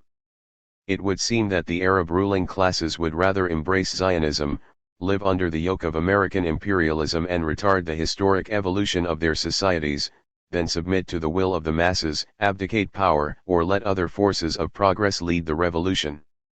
The petty bourgeoisie of the Arab world has become a spent historic force. It is incapable of coping with such crucial issues as oil, Israel, poverty. Its approach was revealed in Sadat's speech, on July 23, 1971, the 19th anniversary of the Egyptian Revolution. He singled out the Popular Front for attack and contempt, declared war on Israel 5 times and withdrew 25 times and applauded King Faisal for his moderation and statesmanship. No reference was made to the abolition of poverty, the struggle against imperialism, or the liberation of Palestine. Sadat's historic speech made it clear that the principal contradiction was not imperialism, but the revolution. He therefore formed a new axis with Faisal and decided to become the new arbiter of Palestinian and Arab fortunes. Both are now trying to arrange for a rapprochement between the honest resistance groups and Hussein, and they have persuaded the executive committee of the PLO to go along, with the exception of the Popular Front. In September-October 1971, the resistance negotiated with Hussein in Jeddah under Faisal's auspices. The Popular Front, in conformity with the will of the fighters, disclosed that the executive committee had agreed to conciliation, September 8, 1971, and denounced the so-called mediation attempts of the personal representative of Faisal and Sadat. With this exposure ends the story of Arabs in action and reaction with regard to 23 years of Palestinian diaspora. But there is a ray of hope on the horizon. The people no longer believe their leaders, the underground forces are multiplying in number, and the Popular Front is deepening its roots. It is still the hope for the future of the Palestinian people. Leila Khaled, 1971. Leila Khaled, 2002. Since this book was completed, Leila Khaled has been doing mass political work, organizing the guerrilla camps and contriving to recruit supporters. She and I work closely together in the Popular Front for the liberation of Palestine. Now that Leila is known throughout the world, her picture having appeared in every Western newspaper, we are not likely to permit her in the foreseeable future to participate in foreign, political, or military missions. Her role is now to work inside the Arab world for the day when our people can once again return to their homeland. George Hajjar, February 1973.